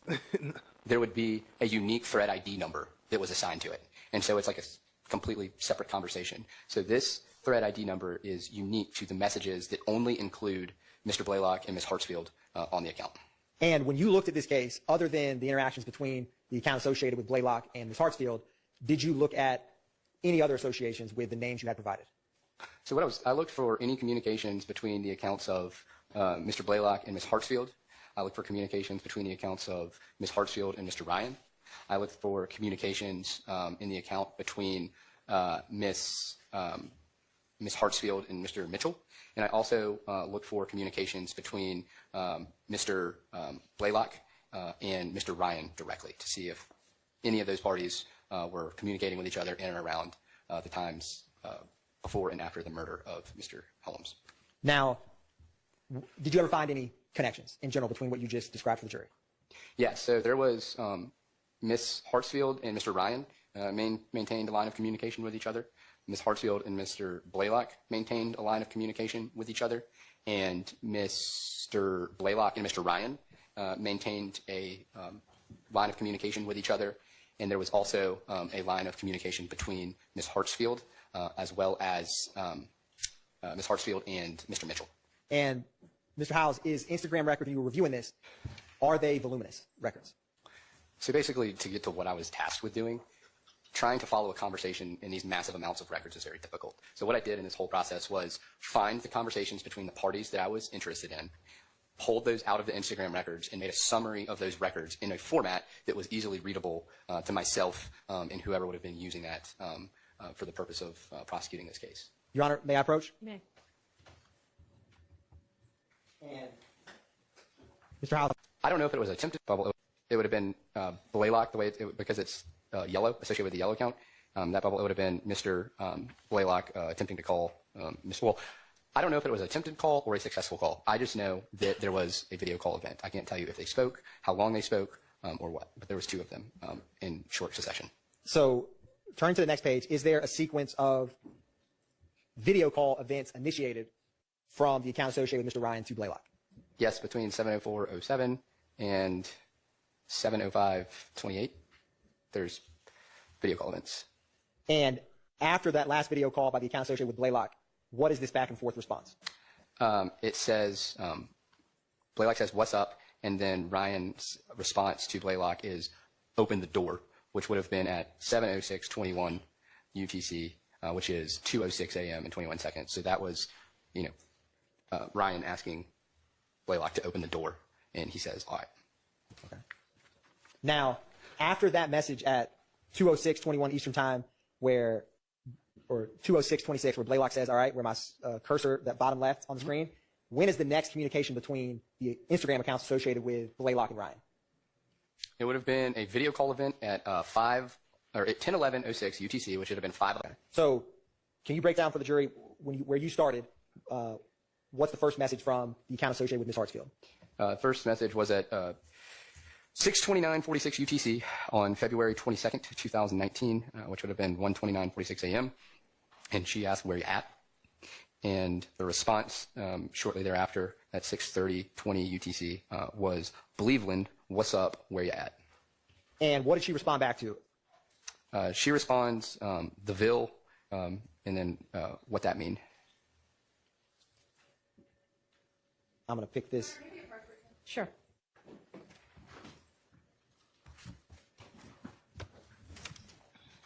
Time frame for this on the 22nd of February. The original messaging started at 6:29:46 UTC, which is 1:29 a.m. Eastern Standard Time. Okay. And then going to February 22nd, 2019, is this the early morning hours of the day before? No, that would have been the early morning hours of February 22nd, 2019. Yeah. Okay. And how does this start here with the message associated with Ryan? This message that you have highlighted says, for what? And the response from Ms. Hartsfield is, Bali said, come, take him to the store, and Ms. Hartsfield has replaced the C and come with a K. And one of the vanity names for the account associated with Blaylock was Little Bali 1, is that right? That is correct. And then what is the next sequence of responses between the account associated with Ms. Hartsfield and the account associated with Mr. Ryan? Will you highlight where you want me to? I mean, yes, starting right here. So it says, in what you mean, question mark, and then the response from Mr. Ryan. Appreciate y'all rocking and rolling, family. We still going. We got about a good 15 to 20 more minutes, somewhere in between. Appreciate the love and y'all being here the whole time and showing love in the chat, using the chat points and all that, being respectful and all that, showing love and all that. Appreciate the fam. Ryan is Bali in the bill, and the response from Ms. Hartsfield is no, he at home, and there is a laughing emoji sent by Mr. Ryan, and then during this exchange at 6:41:07 UTC, there is a video call event, and then a message from Ms. Hartsfield that states, why that face, and the C again has been replaced with an X. And going a little bit further, is there a series of video calls from the account associated with Ryan to the account associated with Ms. Hartsfield? Yes, there are. And can you describe for the jury, so you have this message at 7:55:08. Is that still February 22nd? That is. And Ryan says, what's the address? That's correct. And then on this summary, is this now in Eastern Standard Time switching over to February 23rd? Yes. Okay. So what is the first message on February 23rd between the account associated with Blaylock and Hartsfield? So Blaylock says to Hartsfield at 5:41:19, which would be 12:40, or that's UTC, the 5:41. It's going to be 12:41 a.m. He says, yo, where you at?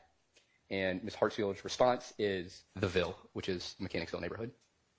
And then is there a series of 2 video calls initiated from the account associated with Hartsfield to the account associated with Blaylock? I mean with Ryan. Shout out to the mod. Shout out to Cha Diggy. Appreciate you, family, showing love. I believe it's actually a series of 4 video calls. If you continue scrolling to the next page, you'll see 2 more. Shout out to what's Steph the time of this last JK, video call initiated between? a.k.a. Ice Cream. Shout out to Loa. Appreciate y'all with the moderation, family. Hartsfield and So Ryan. at 5:51:57 UTC, which is 12:51 a.m., Ms. Hartsfield initiates a video call Have a good night, Michelle Warden. event, and then about 5 minutes later, at 5:56:07 UTC, or 12:56 a.m. Eastern Standard Time, Mr. Ryan initiates 2 video call events in short succession. And then there are 2 more video call events initiated by Ms. Hartsfield. And then at 6:01, Ms. Hartsfield initiates a video call. That's going to be 1 a.m. Eastern Standard Time is the last video call event. And then at 1:01:28 a.m. Eastern Standard Time, Ms. Hartsfield sends an address to Mr. Ryan that says 709 Windsor Street, which is actually an address inside the Mechanicsville community. Now, she sends that address at 1:01:28 Eastern Standard Time? Yes. And then what is this next message from with Ryan? So it says it says open the door, which would have been at 1:34 a.m. and 45 seconds, or 6:34:45. And so when I was reviewing these text messages, trying to get a timeline of events, that's when I realized that at the same time, Rodelius Ryan is telling Ms. Hartsfield to open the door. Rodelius Ryan was simultaneously texting Damone Blaylock saying, call the girls or tell them to open the door. When Mr. House, so leaving 1:34 p.m., open the door text, I'm going to... AM. I'm going to go back to 7 November, and go to... Ice cream. I see you, family. There you go. See? This 1:40:34. Yeah. And can you describe to the jury how these two...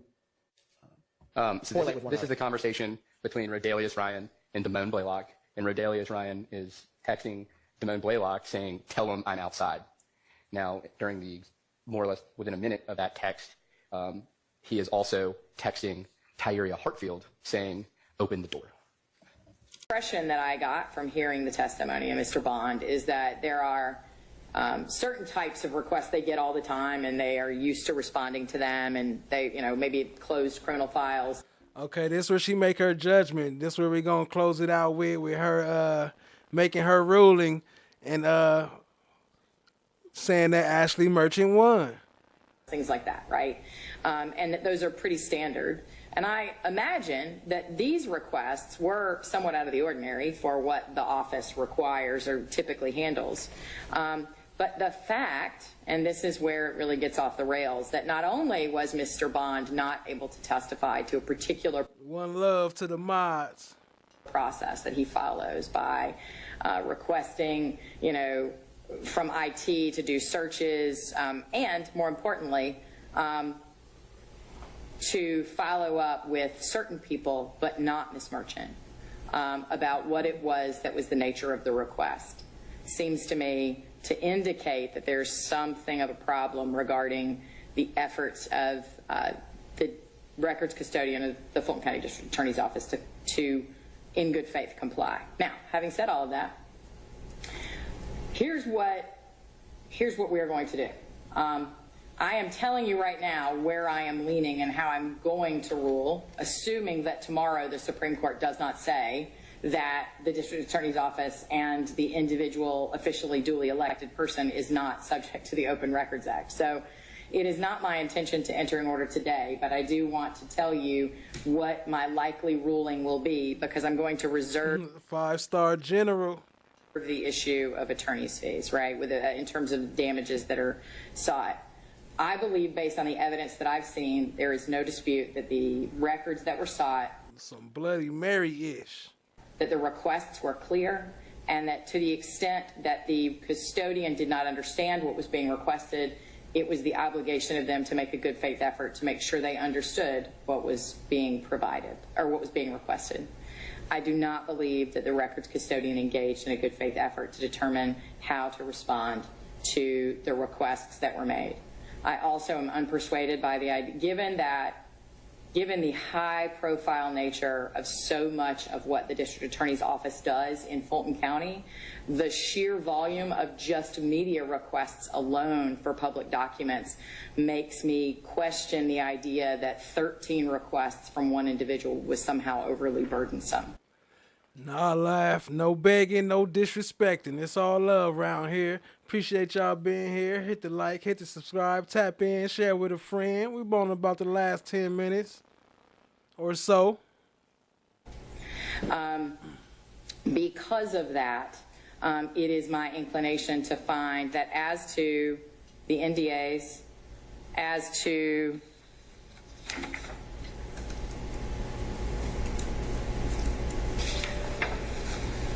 certain of the open matters, and that's the part I'm reserving, right? I have materials here from the merchants to make sure I understand what they believe, what matters are still open. It appears to me quite clear that the NDA issue is still open, right? And it may be that y'all can resolve that, but my issue really is that while I appreciate, Ms. Monroe, your assertion that the subpoenas, right, were the resolution of this problem and that they're not, that they asked for different things.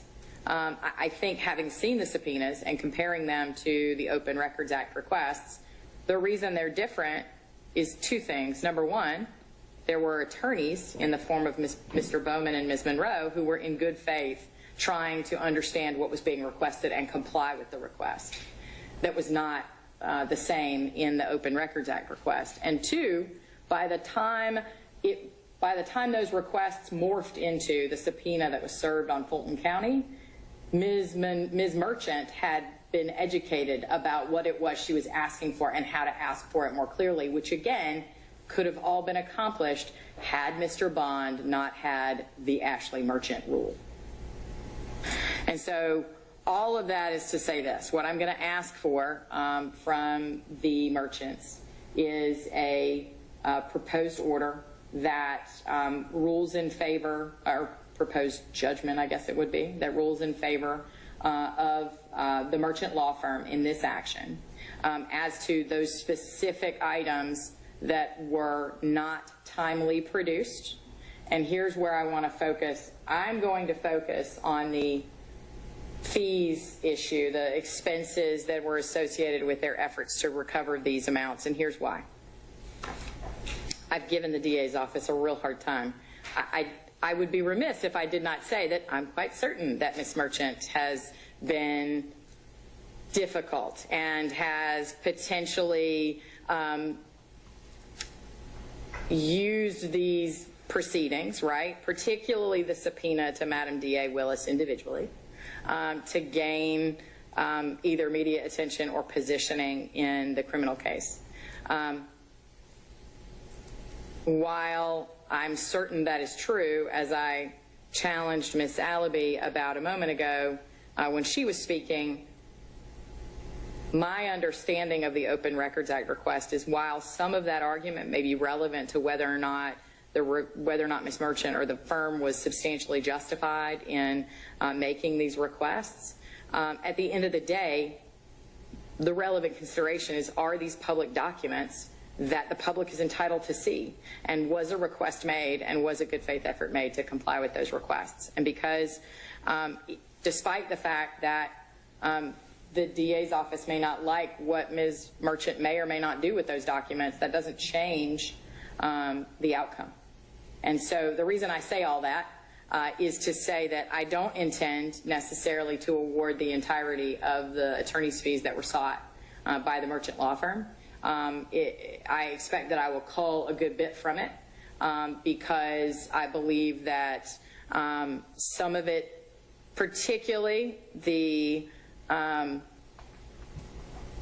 subpoenas to all the various parties, when it took me 10 minutes into that first hearing to point out that I wasn't going to hear from any of those witnesses until it became absolutely necessary, because those witnesses were in possession of specific information that no one else was in possession of.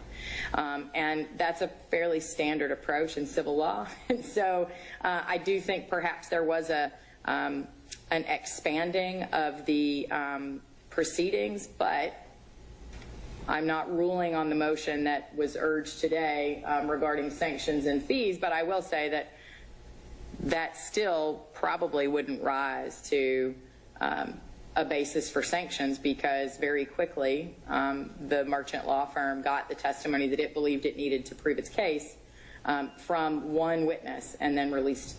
What up, Fuzzy Math? Appreciate you being here.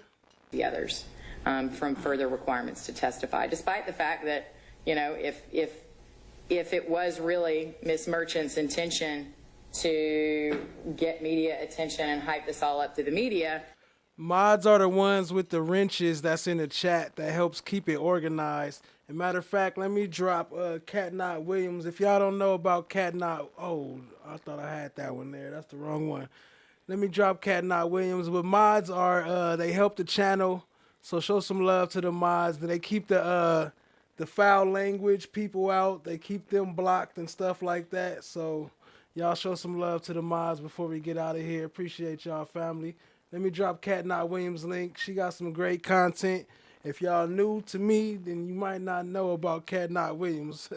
But if you don't, then go check her out. She got some great content. Appreciate y'all, family. There go her link in the chat. Show some love to Cat, run it up, and then I'm going to drop my cousins, but let's go. She could have continued to insist and get into an argument with the court and brief, et cetera, on this entitlement to examine Madam D.A. Willis. I will also say that I take exception to this argument that this entire characterization of Ms. Merchant, who again, I don't doubt that she has been, I'll stick with the word difficult because that's what I said before, right? That she is someone who is aggressive and difficult, can be difficult to deal with in litigation, whether it be civil or criminal. I understand that. But the district attorney's motion and the effort to characterize it as being in bad faith by hyping up all this media attention to harass the DA's office could have all been cut. All of that could have been cut away if Dexter Bond had picked up the phone and called John Merchant or Ashleigh Merchant and said, what are you trying to get? And then given the documents.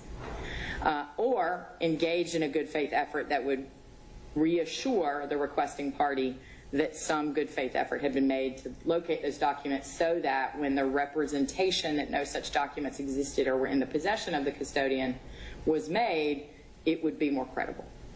So all of that is what I'm going to do, assuming again that the Supreme Court doesn't wipe this all away tomorrow, is enter a judgment in favor of the Merchant Law Firm regarding the failure to timely provide the documents that were requested, the ones that are still listed, the ones that are still outstanding, if there are any. It sounds like we've abandoned most of them except for perhaps the NDA in terms of injunctive relief. Mostly this is about failure to timely provide, and that will occasion an award of attorney's fees in favor of the Merchant Law Firm associated with the efforts they undertook to secure these documents. But I don't yet know what the dollar amount of that is going to be. I will say that I believe that Ms. Merchant's choice of $300 an hour and tying that to the Attorney General's office is a reasonable dollar amount, and that what I will really be focused on is trying to see if, it may be that I'm wrong, right, but to see if expenses or time spent was on something that unnecessarily expanded the scope of the litigation, or was, as Mr. Merchant and Ms. Monroe also pointed out, as to a dismissed party, perhaps not be recoverable. So that's what I'm going to be looking at and determining the nature and extent of any fee award that I make. Questions about what I've just said? Ms. Monroe. Thank you, Your Honor, for your breakdown. I'm just wondering if the court will be considering any fees that have commenced that were incurred prior to this litigation. So that's one of the reasons that I want to look at this issue, because my best recollection as I sit here right now of the standard is that certainly attorney's fees incurred in the litigation. Double meaning, love the love here. The one here with the squeaky voice and the dragon ears, or the love here in the chat.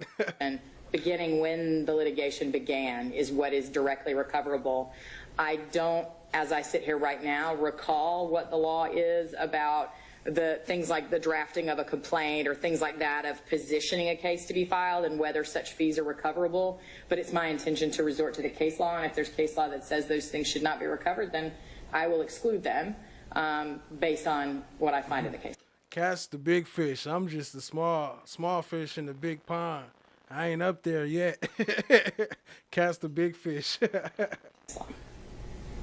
Anything else, Ms. Monroe? That's it. Okay. Mr. Merchant? Go Ash. Okay. Go Last Ash. thing is Go Ash. if the I just wanted to say, Go Ash. Go Ash. Go Ash. She won that shit. Shout out to Chad, my black is golden. I promised you exhibit. Yes, thank you. If the Gonzalez versus Miller opinion comes out tomorrow and it does in fact say that the district attorney's office and or the elected district attorney in their official capacity are not subject to open records, then I assume I will be receiving a motion to dismiss the case from the county attorney, which will likely be granted, but we might have to mull through it a little bit more than that. I just don't know what it will say. I will be surprised, given Justice LaGrua's decision in the Milleron case and how expansively they were applying the statute there, if they were to very narrowly read it here. But we'll see, because I'm not on that court and I'm not in charge of that. So, anything else that anybody needs from me? Nothing from the plaintiff, Your Honor. No, Your Honor. Thank you all. Have a good day. I started YSL, nigga. I'm the founder of this shit, nigga. There go your boy Mondo. He started YSL. He the founder of this shit. Y'all nigga want screaming YSL. Have a good day. I started YSL, nigga. I'm the founder of this shit, nigga. Y'all nigga want screaming YSL till I started screaming this shit first, nigga. I'm the founder, nigga. I made these young niggas want to be slime, nigga. These young niggas looked up to me, nigga. They weren't looking up to y'all goof ass niggas. I been dripping since my baby picture, nigga. The shit y'all nigga doing, nigga, I been did, nigga, without the money, nigga, without this rap shit, nigga. Y'all niggas stop playing, nigga. I been throwing sticks and 30s on me, nigga. Y'all niggas just started doing this shit, man. Nigga, I made this shit boo to be slime, nigga. I'm the founder, nigga.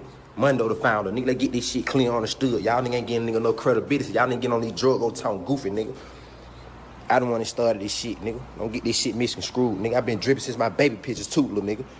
Y'all goof ass rap niggas, man. Y'all nigga funny, nigga. I'm the founder of this shit for real, nigga. Y'all nigga went screaming why I said I started this shit, nigga. Mondo, nigga. Fuck wrong, child. Stop the madness! Orders the security guard is here. Peace. Everything okay over there? Sorry. Yeah. Okay, your family was concerned that something was going on. You're fine, right? Yes, I'm great. Okay, cool.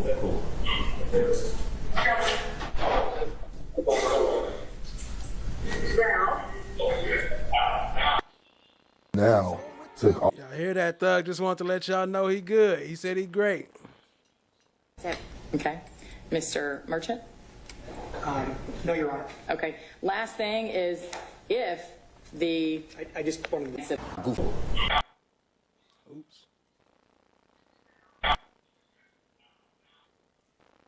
My bad. Okay. Mr. Trying to get that in. Y'all nigga want to scream. I don't want to start. Your family was concerned that something was going on. Oh, nigga. Fuck wrong, child. Stop the madness! Orders the security guard is here. Peace. Everything okay over there? Sorry. Yeah. Okay, your family was concerned that something was going on. You're fine, right? Yes, I'm great. Okay, cool.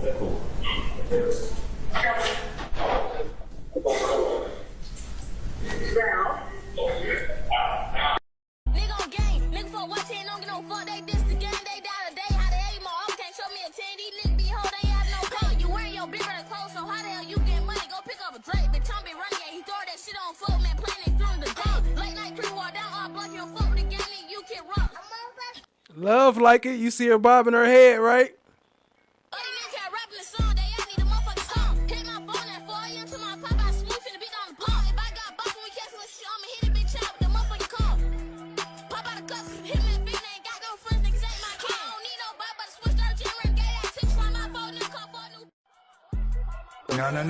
No.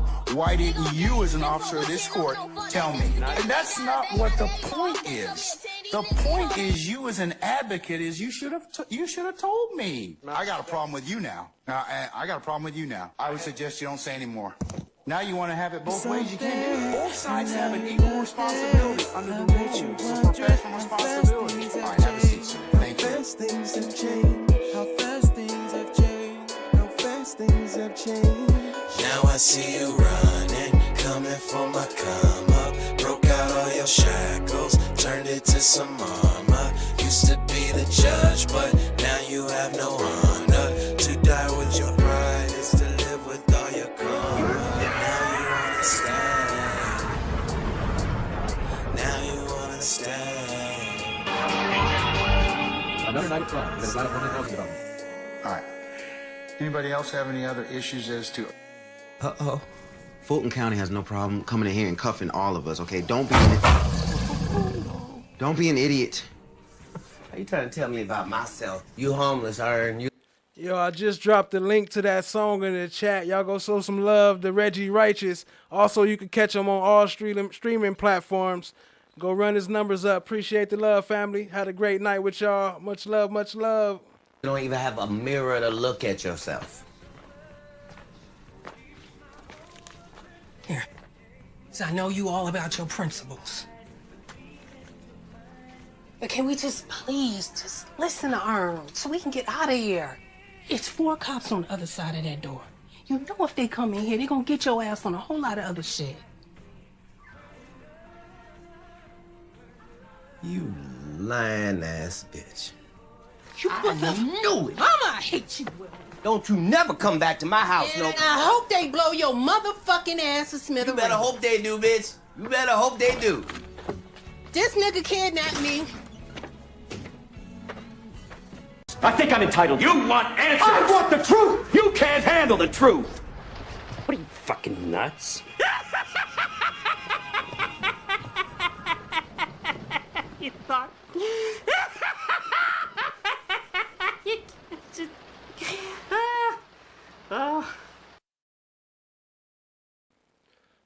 All right, family. Till next time. Appreciate y'all. Appreciate the love. Shout out to Loa. Shout out to Steph JK. Shout out to Chan My Black is Golden. Shout out to Cha Diggy. Shout out to Laugh Always Have Fun. Shout out to everybody that's been here showing love. Shout out to FFS. Shout out to Cat Knott Williams. Shout out to Julie Horn. Shout out to The World's End. Shout out to Miss Mama. Chloe Albert's Revenge. Fuzzy Math. Appreciate all the love, family. Who else we got up in here? I don't see no more names. Let's see. The World's End. I said that. Appreciate it, fam. Y'all have a great night. See y'all in these YouTube streets in the morning. Probably be floating around Cat's Chat. And then I'll see y'all again on Thursday. Till then, family, I'm out. Let me see. I'm gonna play the outro so I can read some more of your chats before I go. But appreciate everybody who came. Appreciate all the love for everybody who been here, family.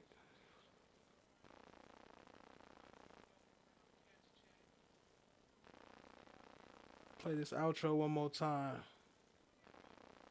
No. Why didn't you, as an officer of this court, tell me? And that's not what the point is. The point is, you as an advocate, is you should have told me. I got a problem with you now. I got a problem with you now. I would suggest you don't say any more.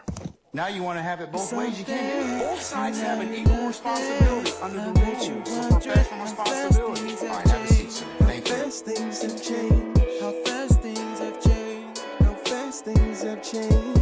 Now I see you running, coming for my come up. Broke out all your shackles, turned it to some armor. Used to be the judge, but now you have no honor. To die with your pride is to live with all your karma. Now you understand. Now you understand. Another night of fun. There's a lot of fun talking about. All right. Anybody else have any other issues as to... Uh-oh. Fulton County has no problem coming in here and cuffing all of us, okay? Don't be an idiot.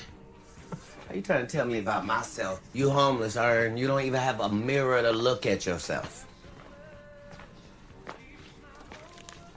Here. So I know you all about your principles. But can we just please just listen to Ern so we can get out of here? It's 4 cops on the other side of that door. You know if they come in here, they're gonna get your ass on a whole lot of other shit. You lying ass bitch. I knew it. Mama, I hate you, Will. Don't you never come back to my house, no. And I hope they blow your motherfucking ass to smithereens. You better hope they do, bitch. You better hope they do. This nigga kidnapped me. I think I'm entitled. You want answers? I want the truth! You can't handle the truth! What are you, fucking nuts?